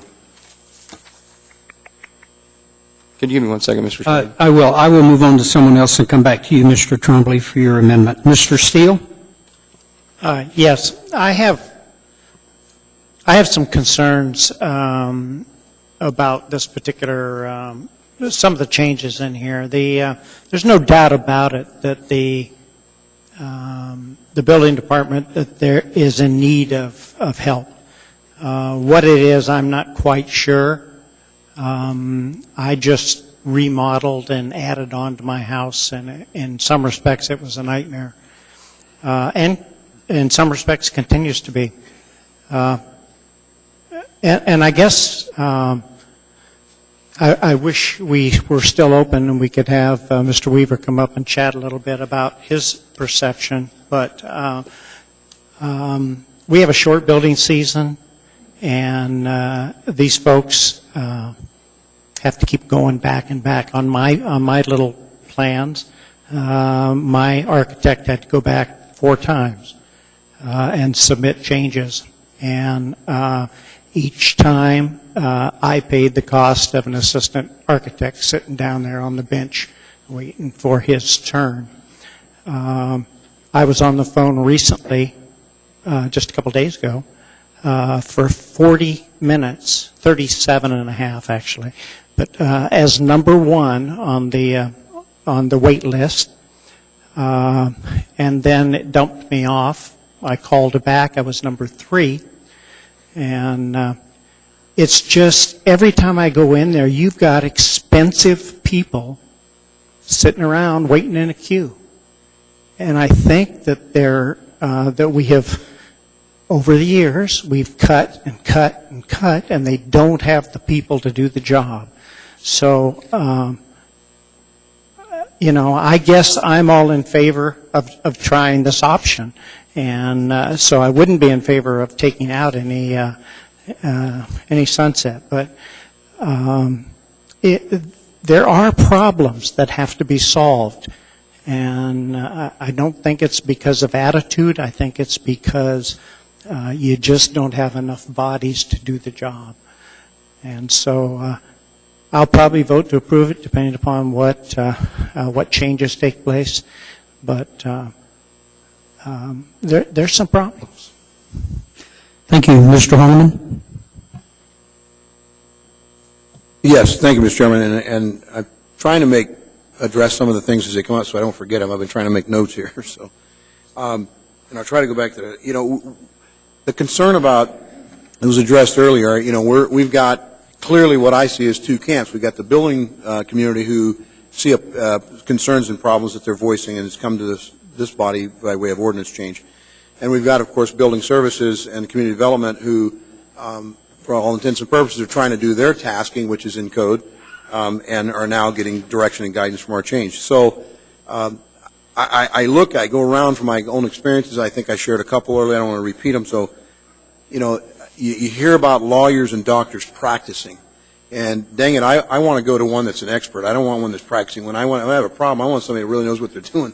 So that's my challenge, is that I look at the guidance that we're getting, and if we're to take seriously the challenge that we give to our commissions and boards, we probably ought to listen to them. We listened to earlier on the HR side of the house, and I think we need to take seriously some of the geotechnical advisory suggestions, and maybe not all of them, but I don't have a problem with some of the things that should be required. Now, saying that, I get the tenor that there's some distrust that if you submit your calculations that somebody's going to take those and beat you up with them. Perhaps it needs to be removed a step, and it's not necessarily our building department or community service, community development that has it. So I like B1 on their suggestion, which is to submit the plans that conform to and incorporate any changes, do the comments made. I think it reads pretty clearly. If you don't have that, I'd be more than glad to give it to the clerk. But I would like to move that we change that as recommended on B1 of the Geotechnical Advisory Commission's suggestion under page 3 of 6, C, and would read that would basically add on to subset number 1, which says to that basically incorporate the language. And I can read it to you. Mr. Hunterman, if you're going to make an amendment, I'd like you to take a few moments, put your thoughts together, and I'll put it right here just as it is to the clerk. Correctly. Mr. Traney? Thank you, Mr. Chairman. Mr. Michaelis, what's the administration's position on this? Since the mayor's not here to ask him, I'm going to ask you. Mr. Michaelis? Yeah, thank you. The mayor did talk to Mr. Trombley, and the mayor was okay with the amendments that Mr. Trombley was going to make. From your perspective, are you okay with this? Yes, I'm not so sure that I agreed with all the comments that I heard this evening, but I certainly support the amendments that the mayor has concurred with. Thank you, Mr. Michaelis. Mr. Chairman, I'm going to support this one. We hoped in 2012, when we dealt with this the first time, that would have taken care of it. But obviously, we need a little bit more tuning on this.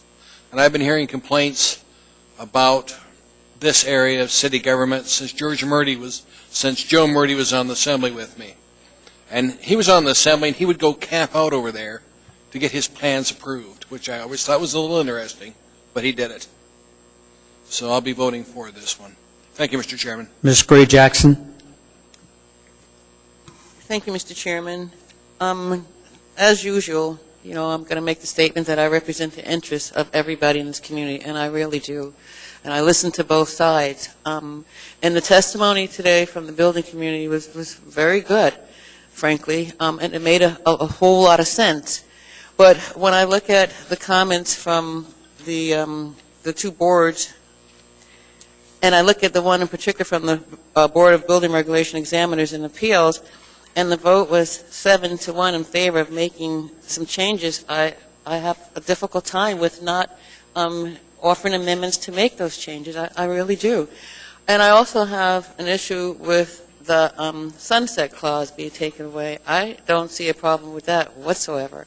It's in place for a reason, and I think that come 2015, things are going to be just fine. At least I'm hopeful. So I see no reason to take the sunset clause out. I'd very much like to support this ordinance. And Mr. Steele mentioned he wished that Mr. Weaver had an opportunity to make a comment. And I'd like for Mr. Weaver to comment, Mr. Chairman, if you would oblige me, and if Mr. Weaver can do so. And I don't mean to put you on the spot, and you'd rather not, that's fine with me. Thank you, Mr. Chairman.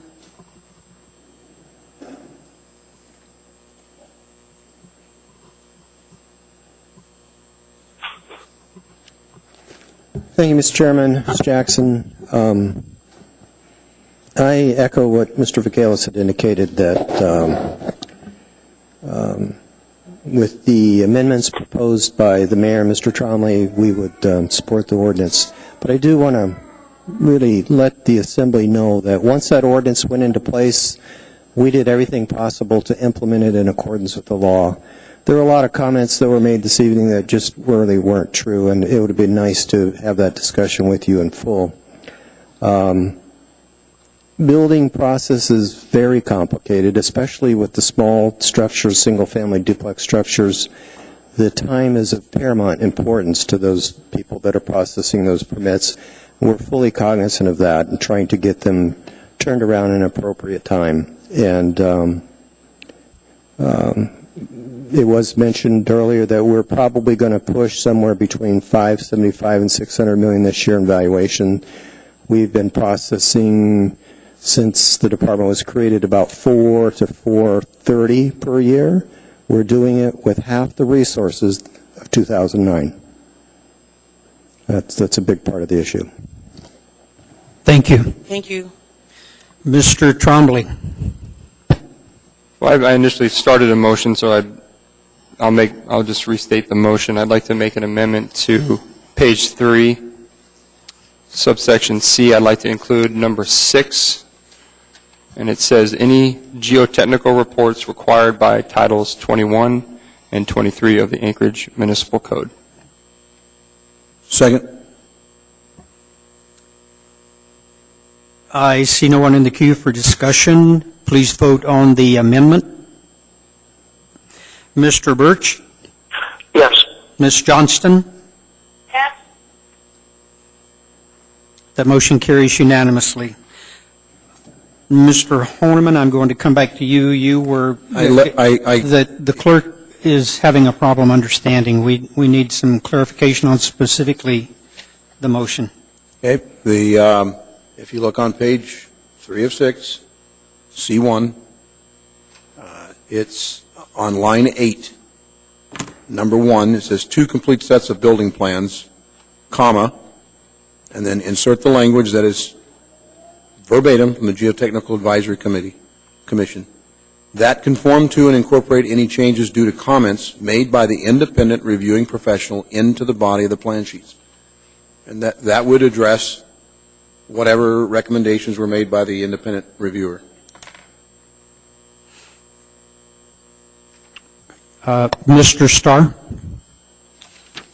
I'm not going to support it. I think the effort to have the process peer review is the important aspect here.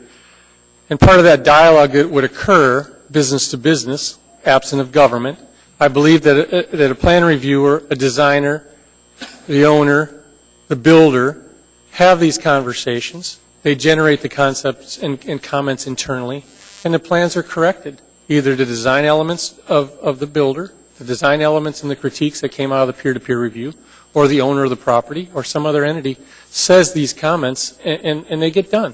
And then you package that all up. The folks in charge, the engineer, architect of record, goes like that with his stamp and says, take them down. They're good. I don't see the background conversations, and what you're proposing is all of those comments that were attached to those original plan sets becoming record somewhere else. It's after the fact. They've either made corrections, they've changed with it, they've lived with it, they've proved up on their point, peer to peer and builder to builder in their process with their money and their time and their energy. So your amendment now says that you're going to have any changes due to comments made by the independent reviewer attached to the packet. It doesn't seem to make any sense, nor would it be any help. I just can't support that process because it's way after the fact. And so I just don't get the nature of the amendment. So I can't support that. Thank you. Ms. Dembowski? Mr. Chair, I don't believe Mr. Honeman's amendment had a second. Is that correct? Yes, it was seconded. Okay. Sorry, I didn't hear it. Thank you. Mr. Honeman? Well, I appreciate Mr. Starr's comments, and I'm going to go first back to what my original justification for is. You know, we invest, I believe, as a community a lot of time. I am not an engineer. I am not structural. I can hold a hammer, and I've got some cordless tools, and I think I'm pretty good tearing stuff apart. Putting it back together is the challenge for me. But my concern is we've had, and I'm going to use what I know, we have had documented cases of engineers with stamps, stamping duplicate information from whomever for pay. One individual was a former assembly person or a legislative body member. Professional people with an engineer stamp. We've had abuses. And I'm simply trying to take what is a recommendation of a Geotechnical Advisory Commission. These are professionals that are peers, and trying to incorporate something of that seems less onerous. It simply says, look, as you said, Mr. Starr, I've paid to have this plans reviewed. I've been given some comments back, and I fixed it. And that's all it is. You submitted it so that it's documented that, yeah, the plan was reviewed. Currently, as it works now, I believe it's, if they go to the building department and they get kicked back, the concern I've heard from the industry, and I have talked to you and shared with you many cases, the frustration it takes. You know, if you could just do like the one gentleman said, it's a 4-minute fix. If you could just do that and fix the on-the-spot, not a problem. They've already done that. They've already addressed that with their engineer record. They've taken those comments and they've fixed it and addressed it. So I'm not talking about, and I understand you're talking about the background noise, if you will, but I don't see the problem with taking the advice of the Geotechnical Advisory Commission. There's no one in the queue, so please vote on the amendment of Mr. Honeman.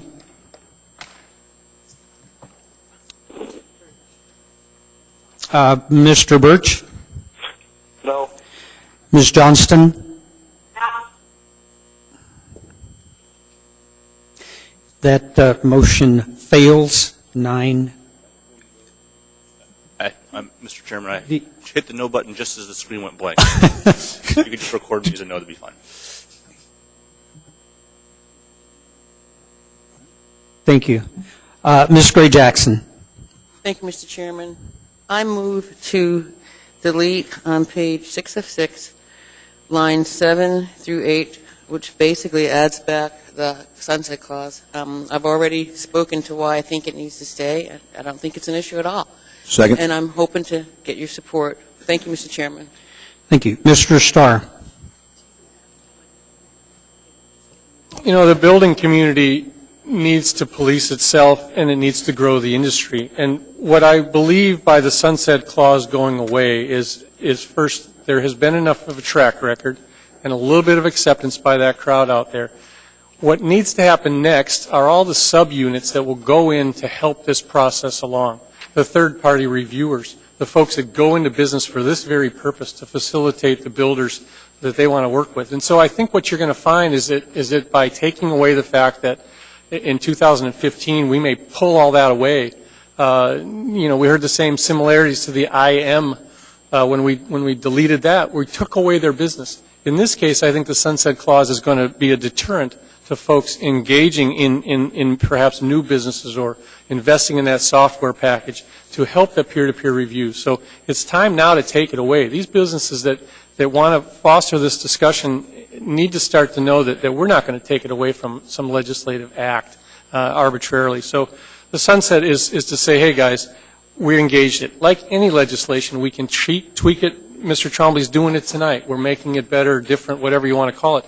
But get that burden of obsolescence out of there and let us, the current group, continue to make it better.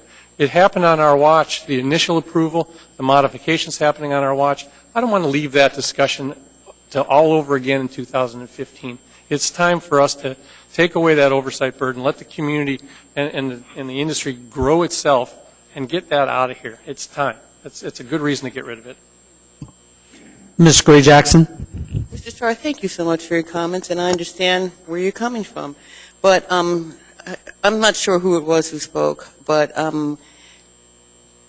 somebody made some comment in terms of the sunset clause, and they talked about the body changing and the mayor changing, and that just confirmed the fact that I really think we need to take this out because that's political, and I don't want to make any of this, absolutely none of it, political. All I want to do is what's right for this community, and I'm willing to support this ordinance based on the testimony, based on the administration's response, but I'm certainly not willing, based on comments and how I feel, to leave, to take out the sunset clause. I just think it would be wrong.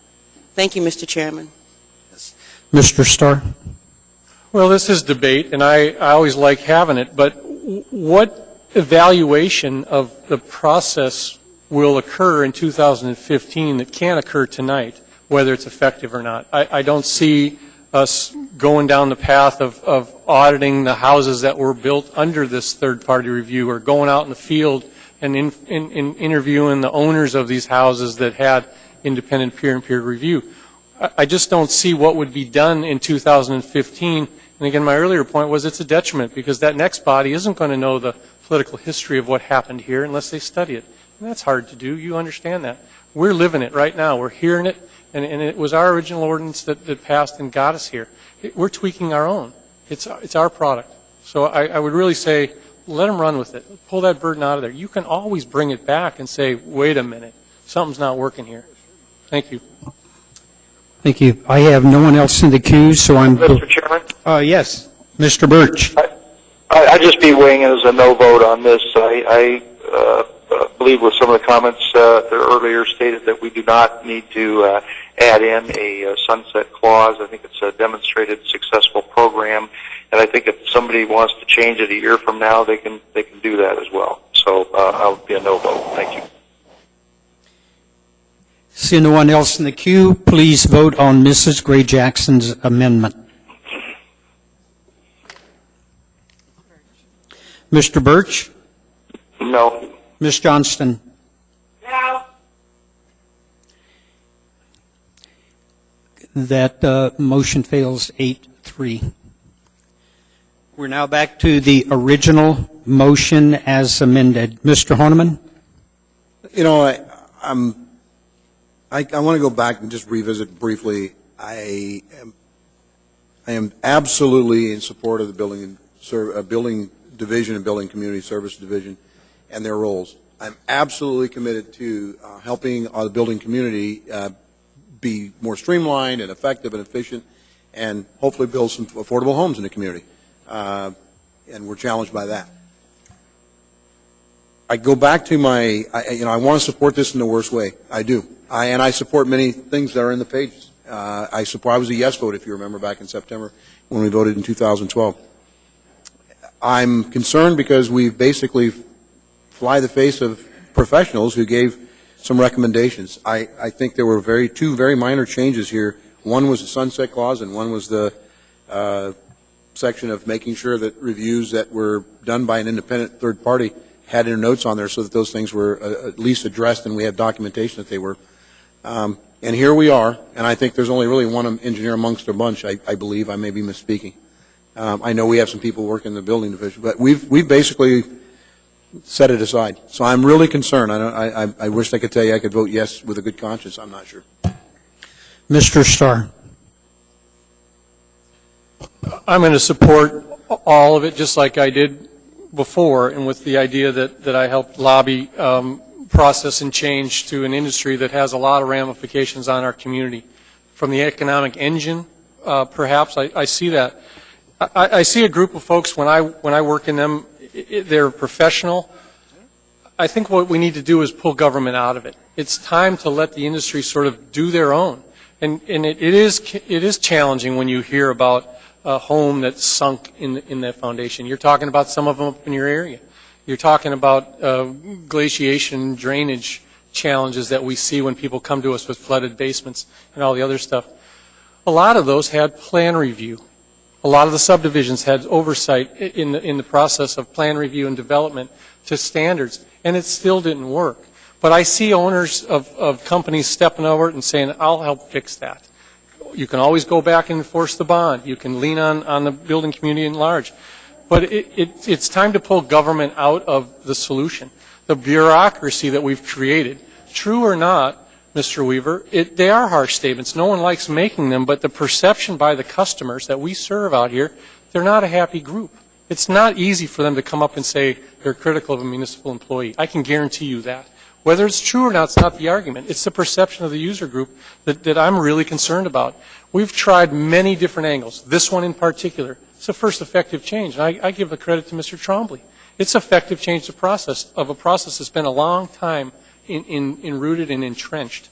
The earlier comments about the houses that were built under totally different building codes are still standing. Eagle River, Chugiak. I'm glad we don't have it, because my builders community can engage a customer and they can deliver a product on time and usually for the right price and the same price. When you put government in there, they can't confirm when their building permit's going to come out. They can't confirm how long it's going to take to be reviewed, what the comments are going to cost them, and then how many times they got to go back to the industry professionals to redraw, consult with an engineer, go back to the homeowner, get a change order approved, perhaps go back to the bank and say, we just exceeded our lending limit. How do they even build in this community in a time frame that allows it? Mr. Loken talked about covering up. That's how you see it. They're starting to build it year-round. You know how expensive that is? The underlying theme is affordable housing, too. It's time to give affordable housing gains, either through efficient and modern building techniques, the efficiencies that these guys have come up with standardized plans, or just the fact that it's time to really work hard and deliver our community an affordable product. And you can't do it with the bureaucracy and the unknowns and that. It's a simple thing. Spinelli must build 7 different models. They build hundreds of them. Why do we have to plan review every one of them? It's not that complicated. We added geotechnical summary reports. Good move. Put that in there. Take away those unknowns. These people are professionals, and they're peer reviewing themselves. If a guy generates a bad plan, his buddy's not going to sign off on it. I don't care how many dollars you pay him. Both their licenses are on the line. Both their insurance companies are on the line. The only person that's not on the line is the municipality. They have no recourse whatsoever back to them. You can say a bad thing, foundations are sinking, basements are flooding. Nobody's suing the municipality.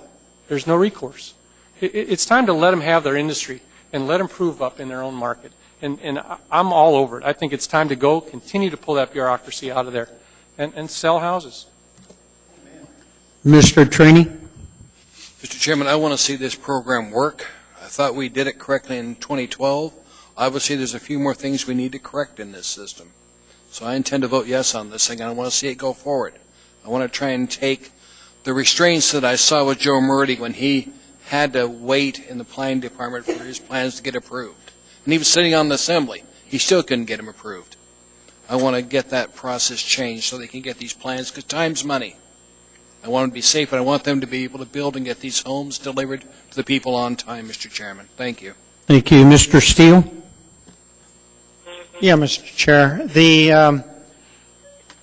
I'm hearing what folks are saying, and I agree that we need to give this a fair shot. But that doesn't mean that we shouldn't schedule it to take a look at it later to see how it worked. And we use the comeback, if you will, for some of the permits that we approve, conditional use permits for bars, for example. Come back in a year and we'll take a look at it and see how it worked out. Well, we haven't given that this long a trial in the bulk of the city. Now, granted, we do it elsewhere in the city, but I think to have that in there is just one of those things that keeps us on our toes. It says it's coming back, so pay attention to how it is. So, thank you. I have no one else in the queue, so please vote on the ordinance as amended. Mr. Birch? Yes. Ms. Johnston? Yes. Mr. Steele? The motion carries unanimously. At this point, I'm going to... Mr. Chairman, I'd like to move for immediate reconsideration, urge a no vote. Second. Got a motion for immediate reconsideration with a no vote. Mr. Flynn, you're in the queue. Thank you, Mr. Chairman. Just sort of a side comment. I would like, as we move forward, that everyone sort of keep in mind that the department does work hard. They do their best. They may not do it the way everybody else wants them to do it all the time. But when this first passed, I received some, I would say, kind of heated rhetoric from the industry describing the implementation of this process, and I would ask that they try to avoid that once this passes, or now that this is passed. Thank you. Mr. Flynn, thank you for those comments. We're voting on reconsideration, urging no vote. Mr. Birch? No. Ms. Johnston? No. Motion fails unanimously. I'm going to pass the gavel to Mr. Trombley here for this next item.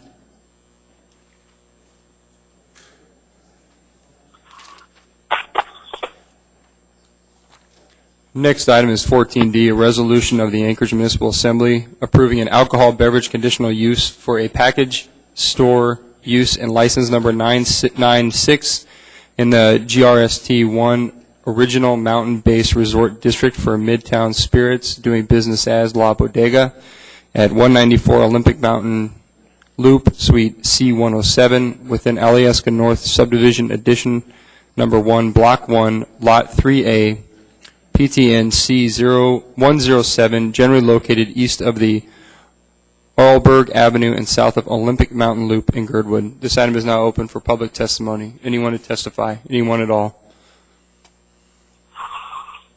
Hearing and seeing none, public testimony is closed. Second.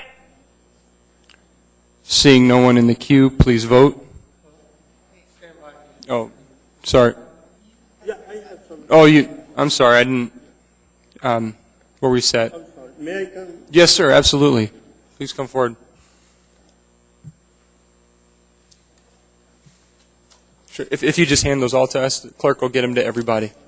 Mr. Vice Chairman, could we have the individual identify himself before he testifies, please? Yes, Mr. Trini, I will. Thank you. Thank you. And if you could just state your name, your first name, and spell your last name, please. Sure.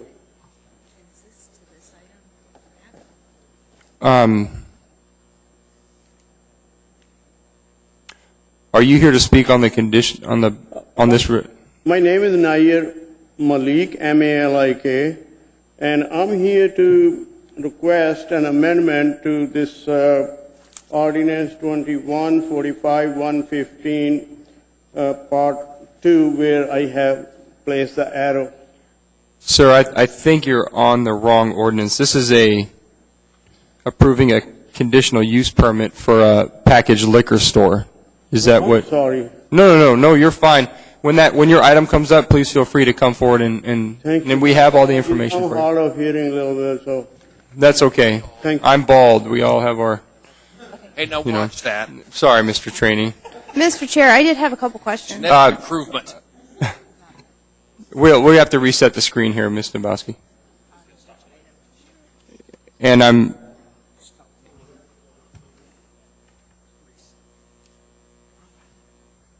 Ms. Dombrowski? Mr. Chairman, I apologize for my tardiness, but I did have a couple questions for the petitioner about this item. I was hoping I could sneak them in. Absolutely. If he or she's here, then.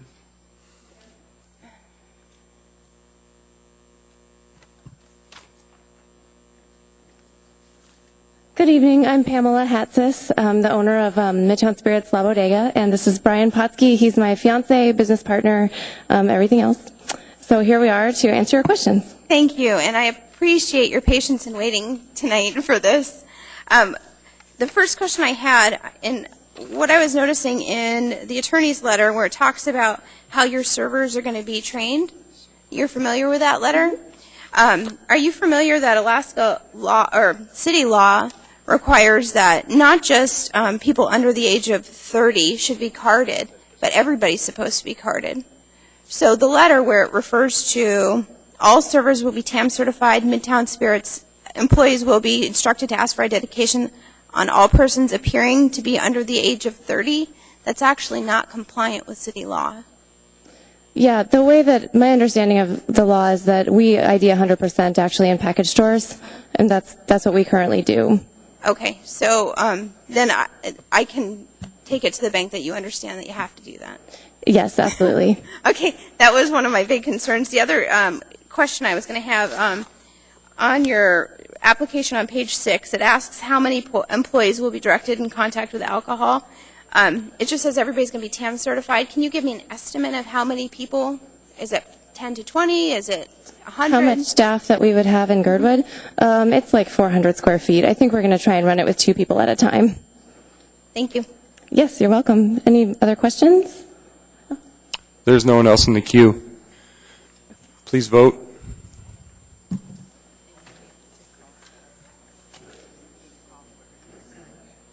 Mr. Birch? Yes. Ms. Johnson?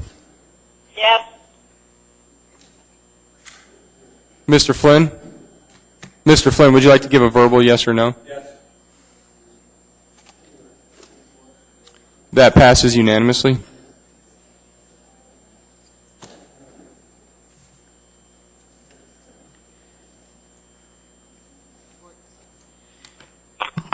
We have before us item 14E, AR number 220, a resolution of the Anchorage Municipal Assembly approving an alcoholic beverage conditional use for retail sales of alcohol associated with license number 4671 in the I-1 District for Celestial Meads, doing business as the Alaska Meadery, doing business as Alaska Cider Company at 600 West 58th Avenue, Suite B, within Fuller Industrial Park Subdivision, Block 4, Lot 3, generally located east of Arctic Boulevard and south of West 58th Avenue in Anchorage. Anyone to testify? Anyone at all?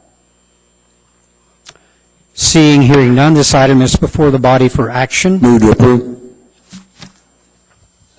Second. Seeing no one in the queue, please vote. Mr. Birch? Yes. Ms. Johnston? Yes. That motion carries unanimously. We now have before us item 14F, AR number 206, a resolution approving a letter of clarification between the municipality of Anchorage and the International Brotherhood of Electrical Workers, Local Union 1547, regarding the Performance STEP program. Anyone to testify? Anyone at all? Seeing, hearing none, this item is before the body for action. We have a motion and a second. No one in the queue. Please vote. Mr. Birch? Yes. Ms. Johnston? Yes. That motion carries unanimously. We have before us item 14G, AR number 207, a resolution of the municipality of Anchorage appropriating $3,602,352 from the State of Alaska Department of Health and Social Services as a grant to the State Direct Federal Pass-Through Grants Funds 231 for the provision of health nursing services in the Department of Health and Human Services. Anyone to testify? Anyone at all? Seeing, hearing none, this item is before the body for action. Second. A motion and a second. No one in the queue. Please vote. Mr. Birch. Yes. Ms. Johnston. Yes. That motion carries unanimously. Okay. The clerk's having problem hearing the verbal move and second, so please make sure your mics are on. We have before us item 14H, AR number 208, a resolution of the municipality of Anchorage appropriating $1,757,138 from the state of Alaska Department of Health and Social Services as a grant to the state direct federal pass-through grants funds 231 to provide women, infants, and children supplemental nutrition services in the Department of Health and Human Services for the Municipality of Anchorage WIC program. Anyone to testify? Anyone at all? Seeing, hearing none, this item is before the body for action. Move to approve. Seeing no one in the queue, please vote. Mr. Birch? Yes. Mrs. Johnston? Yes.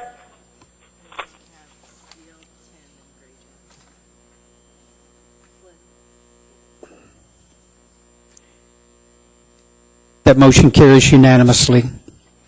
We now have before us item 14I, AR number 209, a resolution of the municipality of Anchorage appropriating $1,530,238 from the state of Alaska Department of Health and Social Services as a grant to the state direct federal pass-through grants funds 231 for the child care licensing program in the Department of Health and Human Services. Anyone to testify? Anyone at all?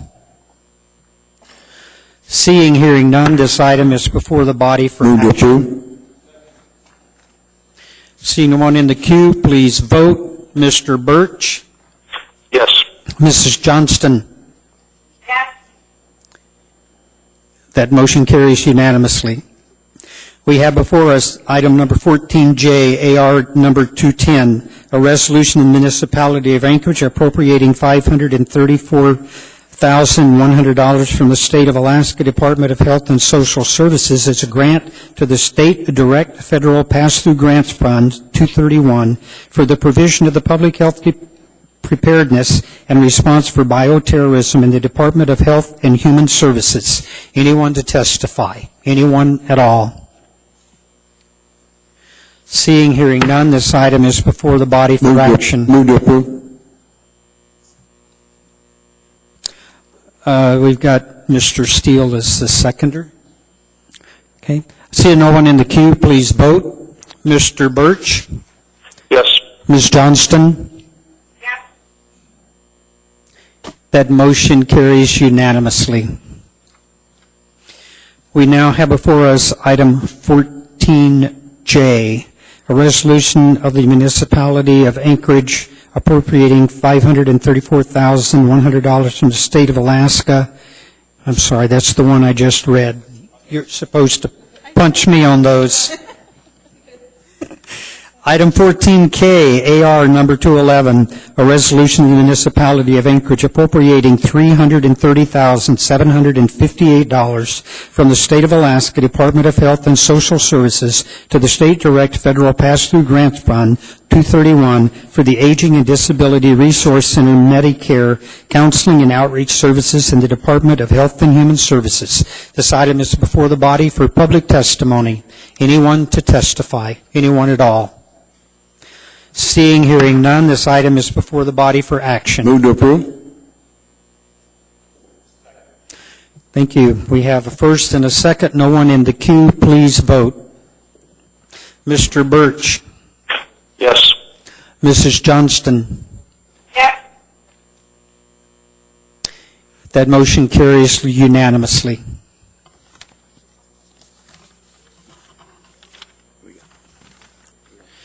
We We now have before us item 14L, AR number 212, a resolution in the municipality of Anchorage appropriating $108,500 from the Alaska Department of Health and Social Services as a grant award to the State Direct Federal Pass-Through Grant Fund 231 for provision of HI prevention work in the Department of Health and Human Services.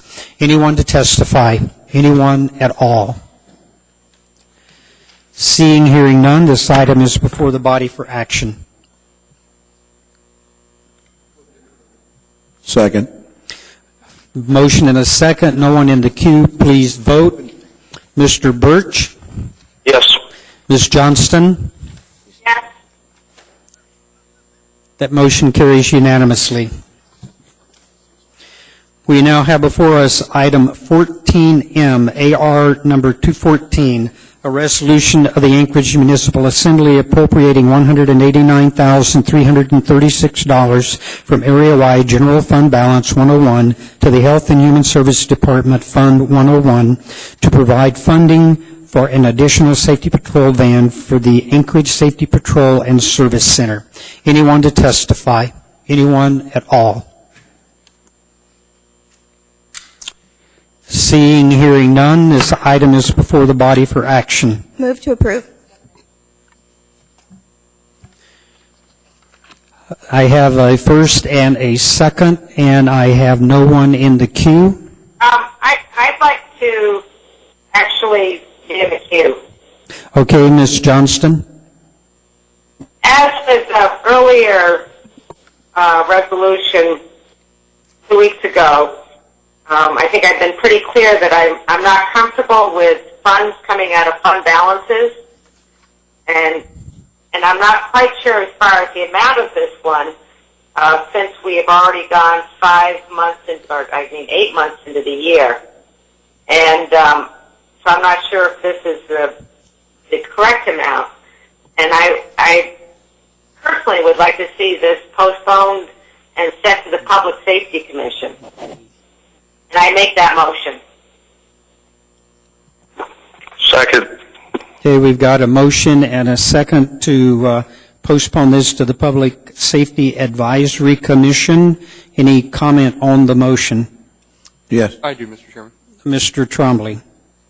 Ms. Domboski, one of your consistent concerns as I've talked to you on the phone is that you can't really seem to get a straight number as far as what is the actual amount. Could you, first off, are you opposed to sending this to the Public Safety Commission? Yes. Okay. Is that because, if you could just help me explain why you are opposed to that? Because I think it's a dire need in our community, and quite frankly, I'm not willing to put politics in front of people's lives. So I think we have an immediate need that needs to be addressed. But I do absolutely believe the Public Safety Commission should weigh in on long-term solutions as far as how we're going to address this problem. But I think deference, delay, these tactics that are being employed, I don't think it's in the best interest of the public. I think we need to immediately address the situation.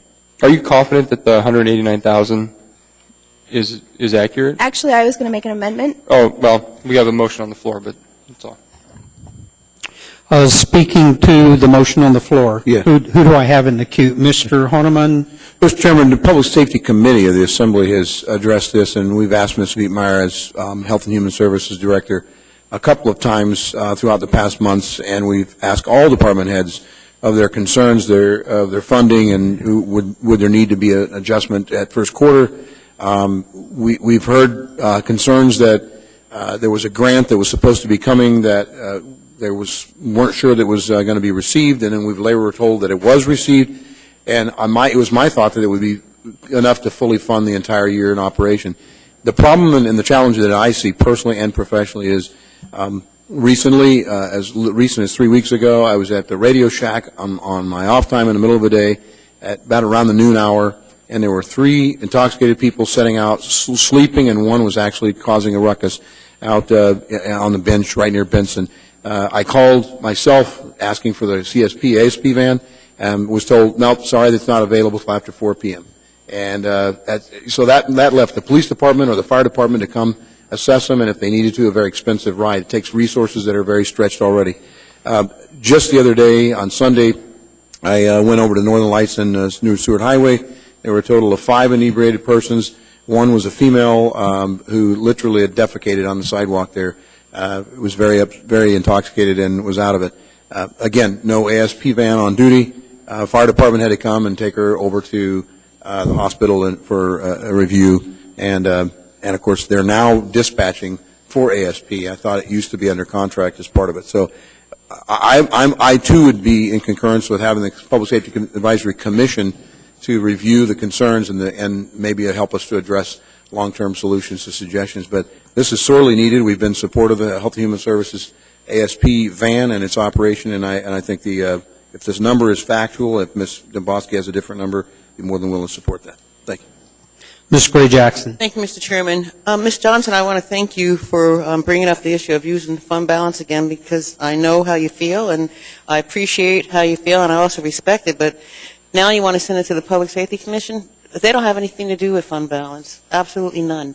I think it would be foolish for us to waste more time that is needed to take care of this matter now.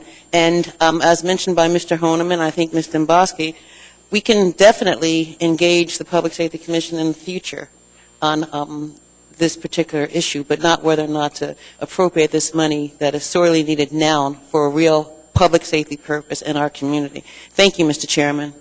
Mr. Trini. Thank you, Mr. Chairman. I think anybody that rides with the police department on any shift, and I would suggest you do it if you haven't done it, understands the problem we've got with alcohol in this town. CSP is the right tool at the right place at the right time. Right now, I've looked, I think we're at about 199% of our 2013 overtime for both police and fire. We need to have the CSP coming out and getting these people. I'm not in favor of delaying this, not 1 minute more. Thank you, Mr. Chairman. Okay, anyone else in the queue to speak on the... Mr. Chairman? Yes, Ms. Johnston. One of the reasons I was looking at spending this, because I do think there's a long-term, you need to address the long-term issue. And I also am, I'm happy that Ms. Domboski has taken on this issue, and I hope that she is considering going on the mayor's homeless committee, just because this is another forum to address this. But I did have a discussion with the mayor earlier this evening before I came in to call, and I understood from him that there might be other funding other than fund balance, and that is the other reason I'd like to postpone this and send it to the advisory commission. And maybe Ms. Domboski could, because he had mentioned he had talked to her about it, maybe she could suggest that, maybe she knows more about it than I do. Anyone else? Ms. Domboski. I was really holding back to debate this in totality, but the reason I really don't think there's, we don't have the luxury to delay this. And the reason I say that is because, I sit in front of you today. I'm holding a paper of 8-point font. These are all the transports in just a 4-month period for APD. This entire stack right here. So what I'm saying is the resources that we're using currently between police and fire, we are using incredible expensive resources. We're not using, as Mr. Traney said, the right tool to do the right job.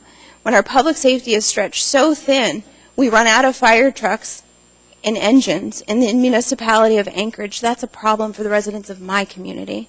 And it's not one that I take lightly. So I respectfully request that, we don't delay this, that we actually go ahead and vote down this amendment, and then let's get to the crux of the issue. And when it comes to fund balance or funding it, yes, I have spoken with the mayor, and we've talked about possibly using the money coming back from the USS Anchorage to offset the cost of this. But the proposal that was laid on the table tonight from the mayor's office, we delayed it intentionally until after this item. I think it's woefully inadequate. And if we vote this down, I'll go ahead and I'll explain why. And I have a handout that I gave to the clerk that everybody can see how the breakdown works. And let's go from there. I have no one else in the queue, so please vote on the motion to postpone this, refer it to the Public Safety Advisory Committee, Commission, which would then return it back before this body on September the 24th. Please vote. Mr. Birch? Yes. Ms. Gray Jackson? I'm sorry, Ms. Johnston? Yes. That motion fails 9-2. We're back to the original motion, and I have in the queue on the original motion Mr. Traney. I think I said everything I want to say. I appreciate Mr. Dombrowski bringing this forward to us, because this is a real problem. We need to take a long look at this and figure out exactly where the CSP patrol goes. I want to know how far they go, plus or minus Tudor Road, because we've got a lot of people inebriated all over this town. This is just something we need to do right now, but beyond this, Mr. Chairman, we need to have the Assembly look at the CSP patrol. Thank you, Mr. Chairman. Thank you. Ms. Dombrowski? I'm sorry, I didn't intend to be in the queue quite yet. Okay. Mr. Horniman? I was on the motion, the earlier motion. I'm sorry. Okay. Ms. Gray Jackson? I was on the earlier motion, too, but I think I'll make a couple of comments anyway, since you called me. Thank you, Mr. Chairman. This fund balance issue that I keep hearing from Ms. Johnson and others is starting to get on my nerves, frankly, because I often talk about at the end of the year, every single year, that there's a surplus. But when I mention there's a surplus, you know, the administration says, oh, no, it's not a surplus. But yet the mayor at the AADC luncheon talked about the fact that he's had a surplus since 2009. So there is a surplus, folks, in the community. There is a surplus.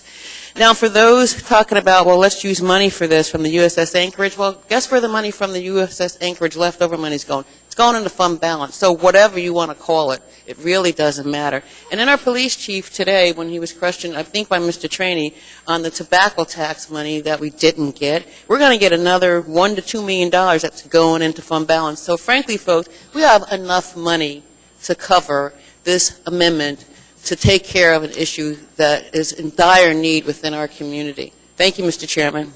Mr. Vacalis? Yes, sir. I don't think anyone is disputing the fact that it is definitely a problem. And I don't think that anyone is disputing the fact that it is a drain on our police department and our fire department to deal with the issue. I think the temporary solution that's being proposed by the mayor is that we go ahead and fund for the rest of the year the additional shift, and that'd be additional 8 hours. That way we'd have 24-hour coverage. And that would be approximately from September through December. And then, if this is an item that you want to happen, then let's include it in the budget for 14 for the next upcoming fiscal year. So what's being proposed is what was handed out to you earlier, that we go ahead and fund this additional shift with the money from the mayor's account, which I believe is about $47,000, which would be transferred to the Health and Human Services Department.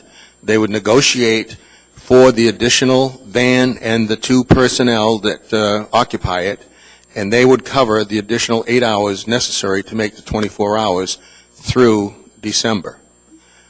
So we would anticipate starting up in September and go through December. And that's what that 47,000 document that you have that was handed to you earlier would allow for the transfer to a different DEPT ID, and that would be the health departments. That's what we would strongly recommend. And then include it in the budget for 2014. So at least the budget has it in it. This way, what we're doing is we're appropriating money, but we don't even have the budget set yet for 14. And so it's strongly encouraged that we go ahead and use the $47,000 transfer to the health department to continue a new shift for the end of this fiscal year. Thank you. Mr. Starr. You know, I'm going to vote for this, and I'm going to vote for it at the full amount of the 189 as requested on the original. And there's a lot of problems in our community that we need to look at in a longer term scenario. and I try to be a change master for those dialogues, whether they be reorganizations of certain departments or financial policies that help us in the future, but some stuff needs us now. And I'm in government because I want to help. And I have a lot of pain when I pick up the newspaper or hear about the reports that somebody fell asleep under a tree in November or December and froze to death. And it's frustrating for me, who, as chair of Budget and Finance, looks at it from that. It's not a financial issue. It's a decision-making issue. Ms. Gray-Jackson, you've always been sharp in the budget numbers. You get it. You understand that. I'm not so sure I want to call it a surplus necessarily, but I call it under-budget spending. Departments like the chiefs are going to come in under budget. He's already said it. He knows it. They're very sharp with their budgets. You identified 3 aspects. The USS Anchorage money of $71,000 that's coming back. That carries us through if we so appropriate that. What else we saw in our reports, I didn't even mention it, but tonight we saw the revenue numbers. And we over-collected. We didn't over-collect, but the taxpayers gave us about $550,000 in tax collections that we didn't even budget. We had our estimated budget based on the assessments, based on the collections, and lo and behold, after August 15th, the collections are about $550,000, and we're not even done collecting taxes yet for this year. There's real and personal yet to come. I'm typically fiscally conservative, and I appreciate the administration's interest in sort of funding through. We're going to fund through the coldest part of the year, and then we're going to have a budget discussion about it. I've been on my 5th budget for approval now. Budget discussions are hard to have. I don't want that one in the mix. I want that off the table, and I want it fully funded until next year this time. If Ms. Dembowski thought that the number was 189, I'm willing to invest in it. I think we should stay that. I've just advised her to not reduce it, and let's fund it, whether it be out of fund balance, USS Anchorage, surplus property taxes collected. I want to go into this winter with all the resources we can put to muster. $189,000 is not going to affect our fund balance numbers at the end of the year, and it's not going to affect our bond rating as those issues are. So the finances are there. It's a good policy call. It's not good feel. Good feel is no fun waking up to folks that are frozen and in need and can't get picked up. You know, the other ancillary discussions about freeing up our police and fire resources, that's important too. Let's go down the path of ISO ratings and all the other things. And remember budget cuts some time back that said, hey, we eliminate our staff, our ISO ratings are going to go up. We're helping our ISO staff ratings now. Our insurance rating is liable to go up. Maybe our police and fire can respond faster because they're not distracted. And that's really another benefit. So I'd like to see it. No delay. Let's fund it. Let's fund it to a year from now. And I'm happy to speak to it. Thank you. Mr. Trainee? Mr. Chairman, when we take a look at this upcoming winter with the weather, we've got the Brother Francis shelter that may or may not be operational, has problems. Rescue mission is at capacity right now. We have homeless shelters, camps all over this town. We have people, if you ride with the police department, you pick up numerous people that are drunk. We need the CSP to not have them occupy the back of a police car, but to be taken to where they can get help, get them out of the cold weather. If that was any one of our kids, we'd be demanding this happen. So we need to appropriate this money to make sure somebody else's kid isn't left on the street to die. Thank you, Mr. Chairman. Thank you. Mr. Trombley. Mr. Vacalis, and on Monday when the chair and myself met with you and the mayor, there was a comment made that, is it the South Central Foundation that does not intend to fund their portion next year? They have given us that indication, yes, sir. And how much is that we're looking at losing out? $199,000. Yes, sir. Okay. Well, I would just remind the body that if the South Central Foundation won't be doing that, to make sure that when the budget's put together, that we look at fully funding that. If it's not, we need to make some budgetary amendments. Thank you. Ms. Dembowski.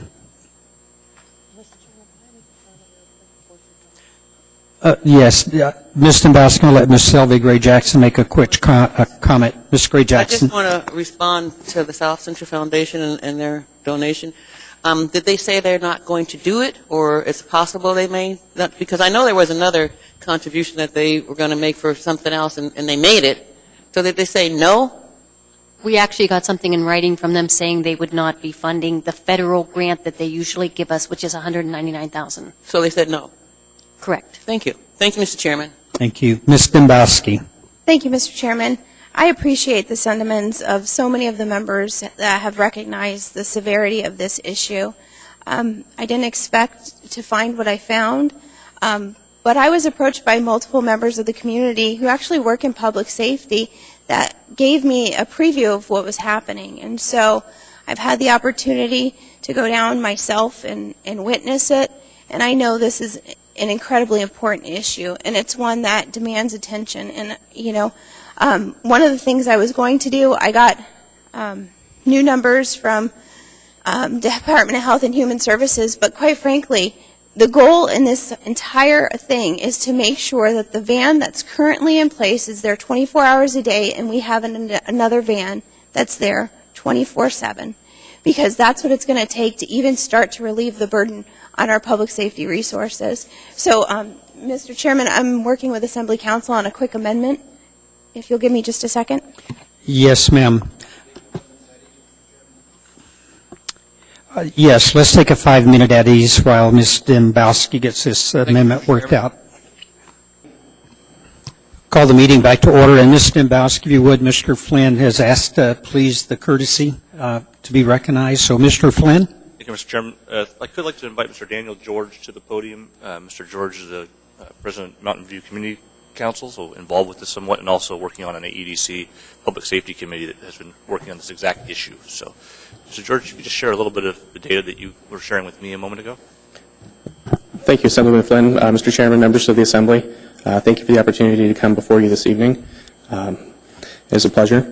As Assemblyman Flynn was mentioning, I've been asked by the Anchorage Economic Development Corporation to participate in a public safety board that's tackling one of the many issues that the Live, Work, Play initiative is taking on for Anchorage. Excuse me, I'm not a very good public speaker, so you have to bear with me for a moment. And one of the items that we've been looking at specifically is how can we gain efficiencies in the transports of inebriates to the Anchorage Safety Center, and how can we also improve public safety. And I was pleased to hear that members Dembowski and Steele recently toured the center, and the Anchorage Police Department and the Anchorage Fire Department crime analysts provided us data along with the Anchorage Safety Center data, which is posted on the municipality's website. And just briefly, the Anchorage Police Department last fiscal year, transported, the APD transported 4,481 inebriates to the safety center. 3,067 of those were during the hours that ASP currently operates. However, 1,414 of those were outside of those hours. So you gain an efficiency of potentially impacting those 1,414 transports if you are operating during those hours. If you take a look at the number of transports or the percentage of transports during the hours that ASP does operate, ASP is responsible for 83% of all transports to the center. So, for instance, 14,970 transports to the center last year were done by ASP. So if you take 83% of those transports outside of the ASP hours now, you're looking at potentially 1,173 transports being done not by police officers, but by ASP personnel who are, we believe, and I'd like to get the information and the data to each member, can do the job less expensive than APD and especially AFD. AFD's stated cost per transport is $330 or more per transport. The Anchorage Police Department cost stated just for the personnel, just for the 28-minute average, is $50, and the ASP transport cost, if they were extended to 24 hours service, would be $37.50 per transport. Thank you. Thank you, Mr. Thank you. Thank you. Ms. Dembowski. Thank you. And just for clarification, I just want to recognize the fact that there's one van that's currently in service part-time. So my intent in adding the second van is to make sure that both vans are fully funded. So with that in mind, I would like to propose an amendment. Line 20, it would say to provide funding for 2 vans, 24 hours per day, 7 days a week, for the Anchorage Safety Patrol Service. Second. Did you get that? Okay. Any other comment, Ms. Dembowski? No, sir. Okay. So we have a motion to amend. I have no one in the queue. I want you to vote on the motion, the amendment that Ms. Dembowski just made. Mr. Birch. Mr. Birch? And Ms. Johnston? Yes.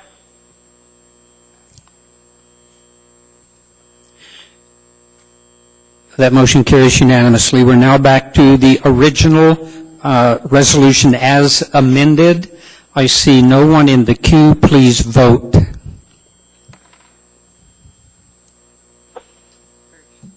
Mr. Birch? Yes.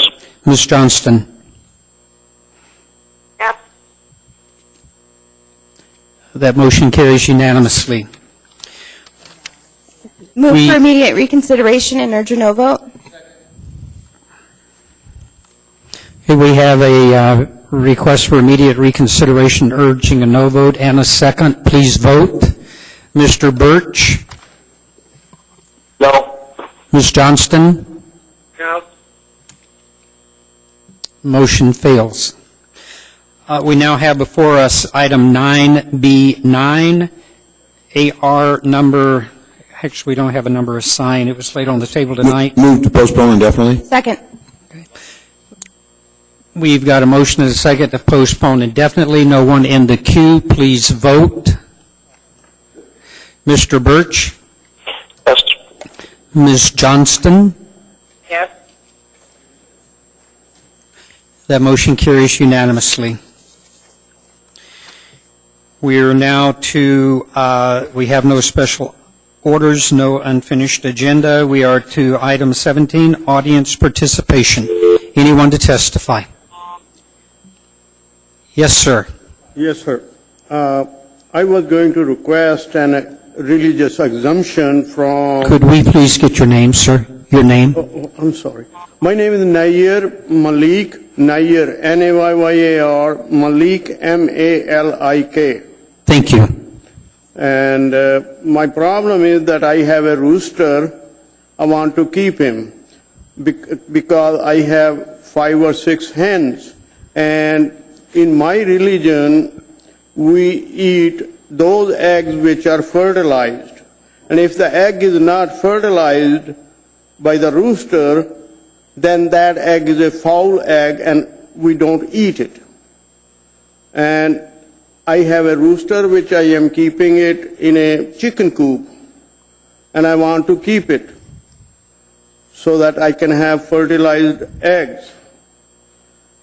Under these circumstances, I am requesting religious exemption from this part 2145-115 paragraph 2A.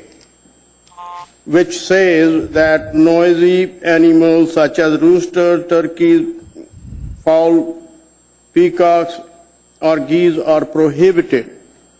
What I am requesting is that I should be allowed exemption, religious exemption from this paragraph. Okay, thank you. Mr. Trainee? Mr. Wheeler, our city attorney, can you find out if we can even grant a religious exemption for roosters, sir?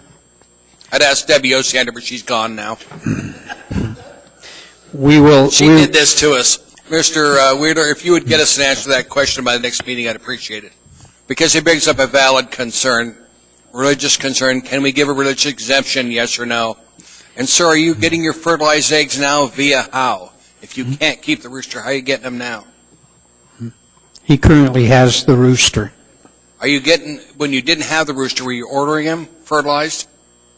The hens live with him in the chicken coop. I know, but you can also order eggs on the internet. Right. Okay, thank you. Mr. Starr? Right here. Does your rooster make a lot of noise? No, as a matter of fact, what happened is that rooster does not crow at all. I don't know what happened to him. Somehow his throat has gone bad. He's got 5 hens. He's tired. He has no. He can't talk anymore. Thank you. That's all I wanted to know. So we don't have a noisy animal. No. Unfortunately, he has stopped crowing like the rooster crow, and I am kind of surprised. I don't know what has happened, though. Thank you. Thank you. We have no other questions for you.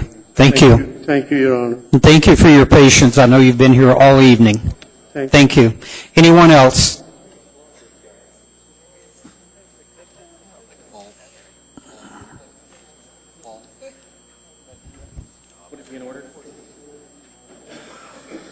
I just would be remiss, Daniel George, Mountain View Community Council, for the record. Mr. Chairman, I would be remiss if I did not thank the Assembly for their commitment to public safety. Obviously, we need to look at long-term solutions to our public and immediate problems, and it sounds like there's quite a bit of buy-in from the Assembly. I'm also strongly encouraged that the Mayor's administration appears to be on board with this. I'm certainly pleasantly surprised about that. I hope that it continues into next year, and one of the items that it's important to note is that there are more calls in the spring, and so to let this program lapse in the spring and just be a pilot program for the fall, you wouldn't see it take its full effect in cost savings for the city. Like I said before, I'd be happy to get all of our information from our working group to members of the Assembly and continue the dialogue with the Mayor's administration, but I just wanted to say thank you. Thank you. Ms. Dembowski? Mr. George, I just want to say thank you so much for your testimony. It's that common sense kind of snapshot look at it that it brings so much value to the discussion, and I'm just so grateful you came because I think it really validates the whole point that we do have to look at this issue and we have to be proactive, because if we use the right resources in the right way, it's better for the taxpayer of Anchorage. Thank you. Thank you. Anyone else?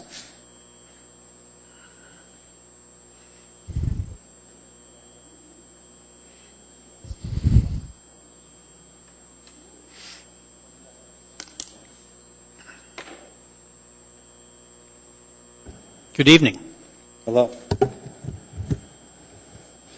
Before you start, last week or last meeting, the yellow warning light on this little thing wasn't working. And last meeting, the wiring was totally messed up back here. It's been corrected. So it has been, okay. I just wanted, because Right, last no, week when I ran out of time, it was a total, No, I okay, didn't get my little yellow light, so I had no idea. Mr. Chairman? Yes. Could I, before you start this time, could I also apologize in advance? Mr. Lanza and I'm going to listen for a few moments, but I do have to get back to work here, and it's getting later, so Okay, well, I'm going to start out directing stuff right towards you then. My name is Daryl. Mr. Honeman, last week we had a conversation where you tried to tell me that fluoride was a, quote, product. You're right, it is a product. It's an industrial waste product. I tried to tell you that it was medication. Well, I would like to point out to anybody on the Assembly, if you go onto the FDA website, there's a tab for drugs.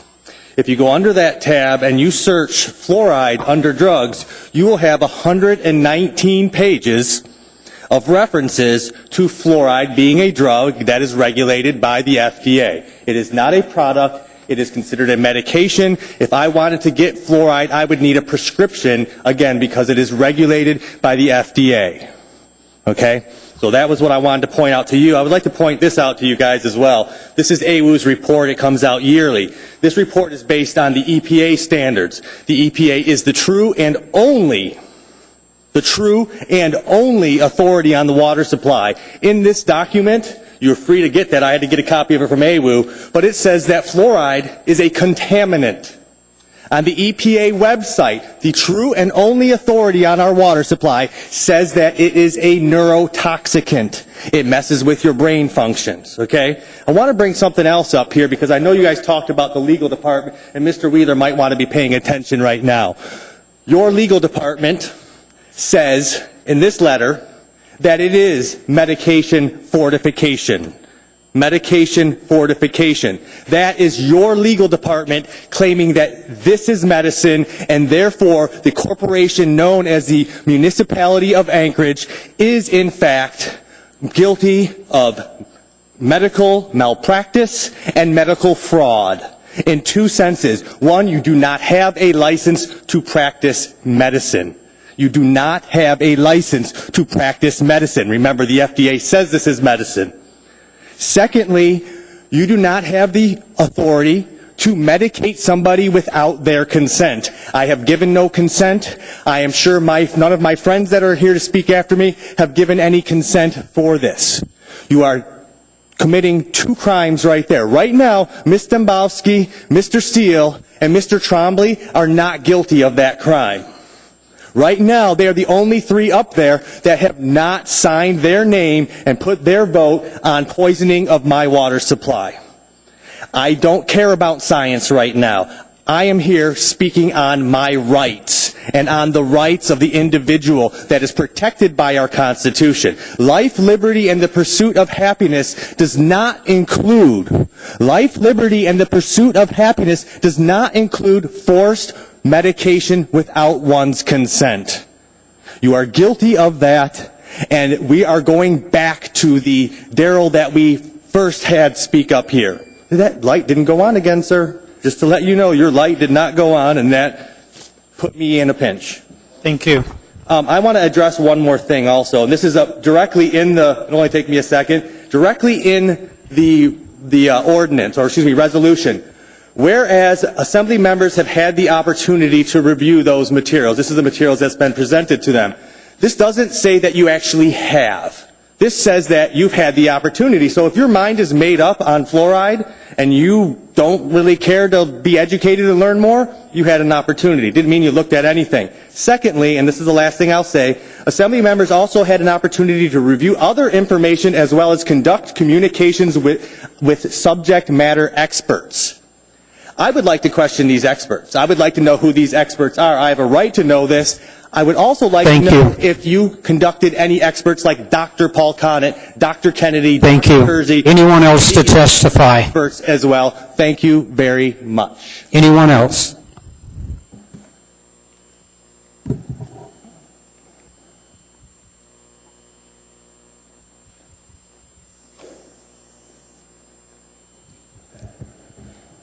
Good evening, guys. It's been a long night, huh? I just wanted to make it... we need to get your name. Yeah, you bet. Michael Todd spoke here a few times. Last time I was here, didn't really have a very good attitude. I was a little short. I apologize for the tone. I was a little frustrated. I thought I'd explain that real quick. Got this neat little phone, a nice little laptop. It's kind of fun to be able to use the phone as a hotspot, wireless hotspot connection to be able to hook up the internet. It's really convenient. It doesn't work so well in this building. I wasn't aware of that, and I learned that just before the audience participation. And I was tapping on my phone and actually broke my screen with my two fingers shortly before I walked up here. And I guess I was just a little bit frustrated, and then seeing some of the different communication that I did witness it. I just want to apologize if I sounded short, but moving on.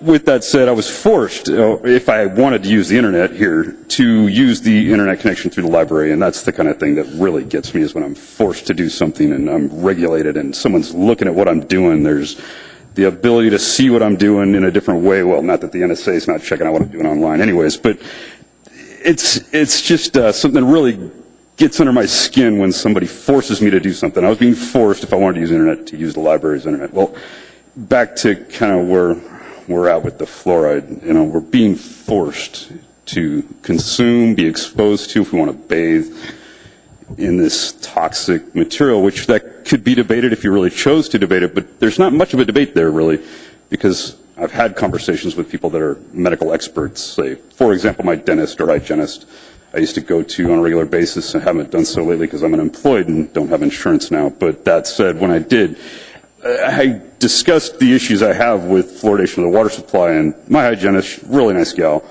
just was adamant that fluoride's great. And I explained to her that the topical nature of using fluoride as a dentist, or say using toothpaste, these things are, this is what fluoride, okay, if it's going to be effective, that's the way it's going to be effective, but not by adding it to water. And explained to her the hydrofluorosilicic acid, she didn't even know what it was, and that she's got a degree doing this. She'd never heard of that, but that's what's in fluoride that's being put in the water.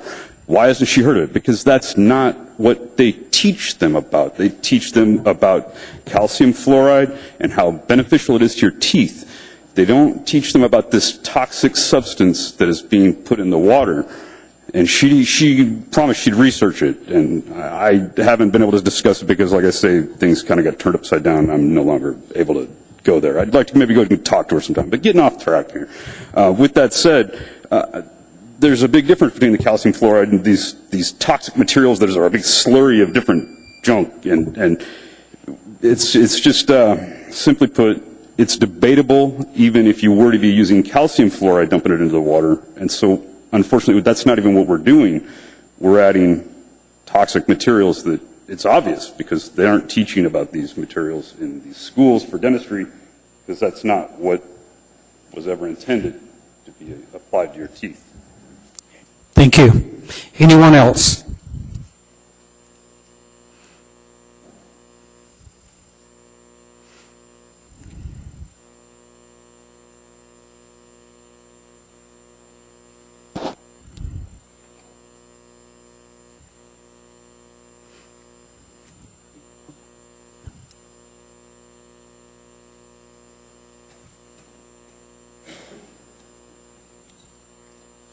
Good evening. Good evening. It's been a pretty long night for all of us.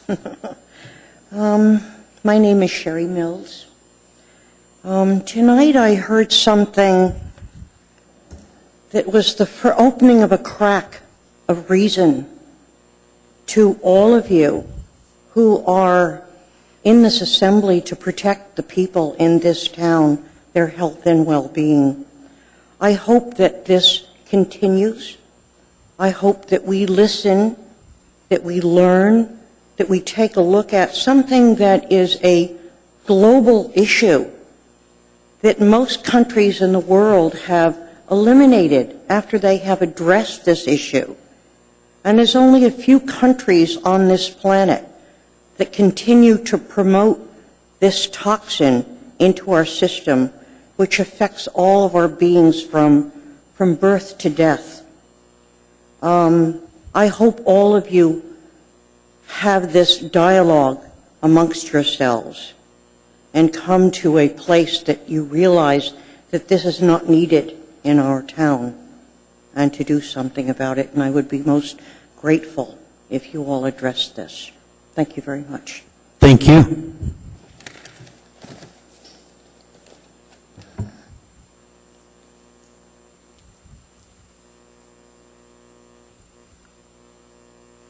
Hello, my name is Jason Agri. I just want to talk about something that I discussed here with the security guard earlier, and I told him that I had a plan to take a glass of water and put a pea-sized amount of toothpaste in it and stir it up and then offer it to you, and then he says, don't do that. And I asked him why not. He says, you can't do that. And it's like he automatically figured out that that's the wrong thing to do, is to put toothpaste in somebody's water. So, and then he showed me, he even showed me his bullet clip. Don't do it. I was like, okay. So I just want to let you know that I appreciate his spirit in protecting you people from being force medicated. And I want to ask you if you can also adopt some of that same spirit in the way that you view the constituents, and maybe protect us too from forced medication. Thank you. Thank you. Anyone else? Seeing, hearing none. Any comments from Assembly members? Mr. Trainee. Just to let the Assembly know, we've had 2 bars that have put in for a safety hour program so far. And I'm told some of the restaurants in town that also serve alcohol are starting to do safety hour. They don't have to come to us for permission to do that because they're restaurant designations. So I'm told that Chilkoot Charlie's may be going to that too, staying open until 4 o'clock, sweeping the table at 3, but still open to 4 to serve food. So I'll let you guys know how these 2 bars that request permission are doing. Mr. Trainee, which 2 bars were it? Amanda, which 2? Sorry, Amanda, you're here. Okay, I have it right here. It was the Pioneer and the Gaslight. Okay. Very good. Thank you. Mr. Flynn? That's good to at least have 2 doing it. Move to adjourn. We stand adjourned.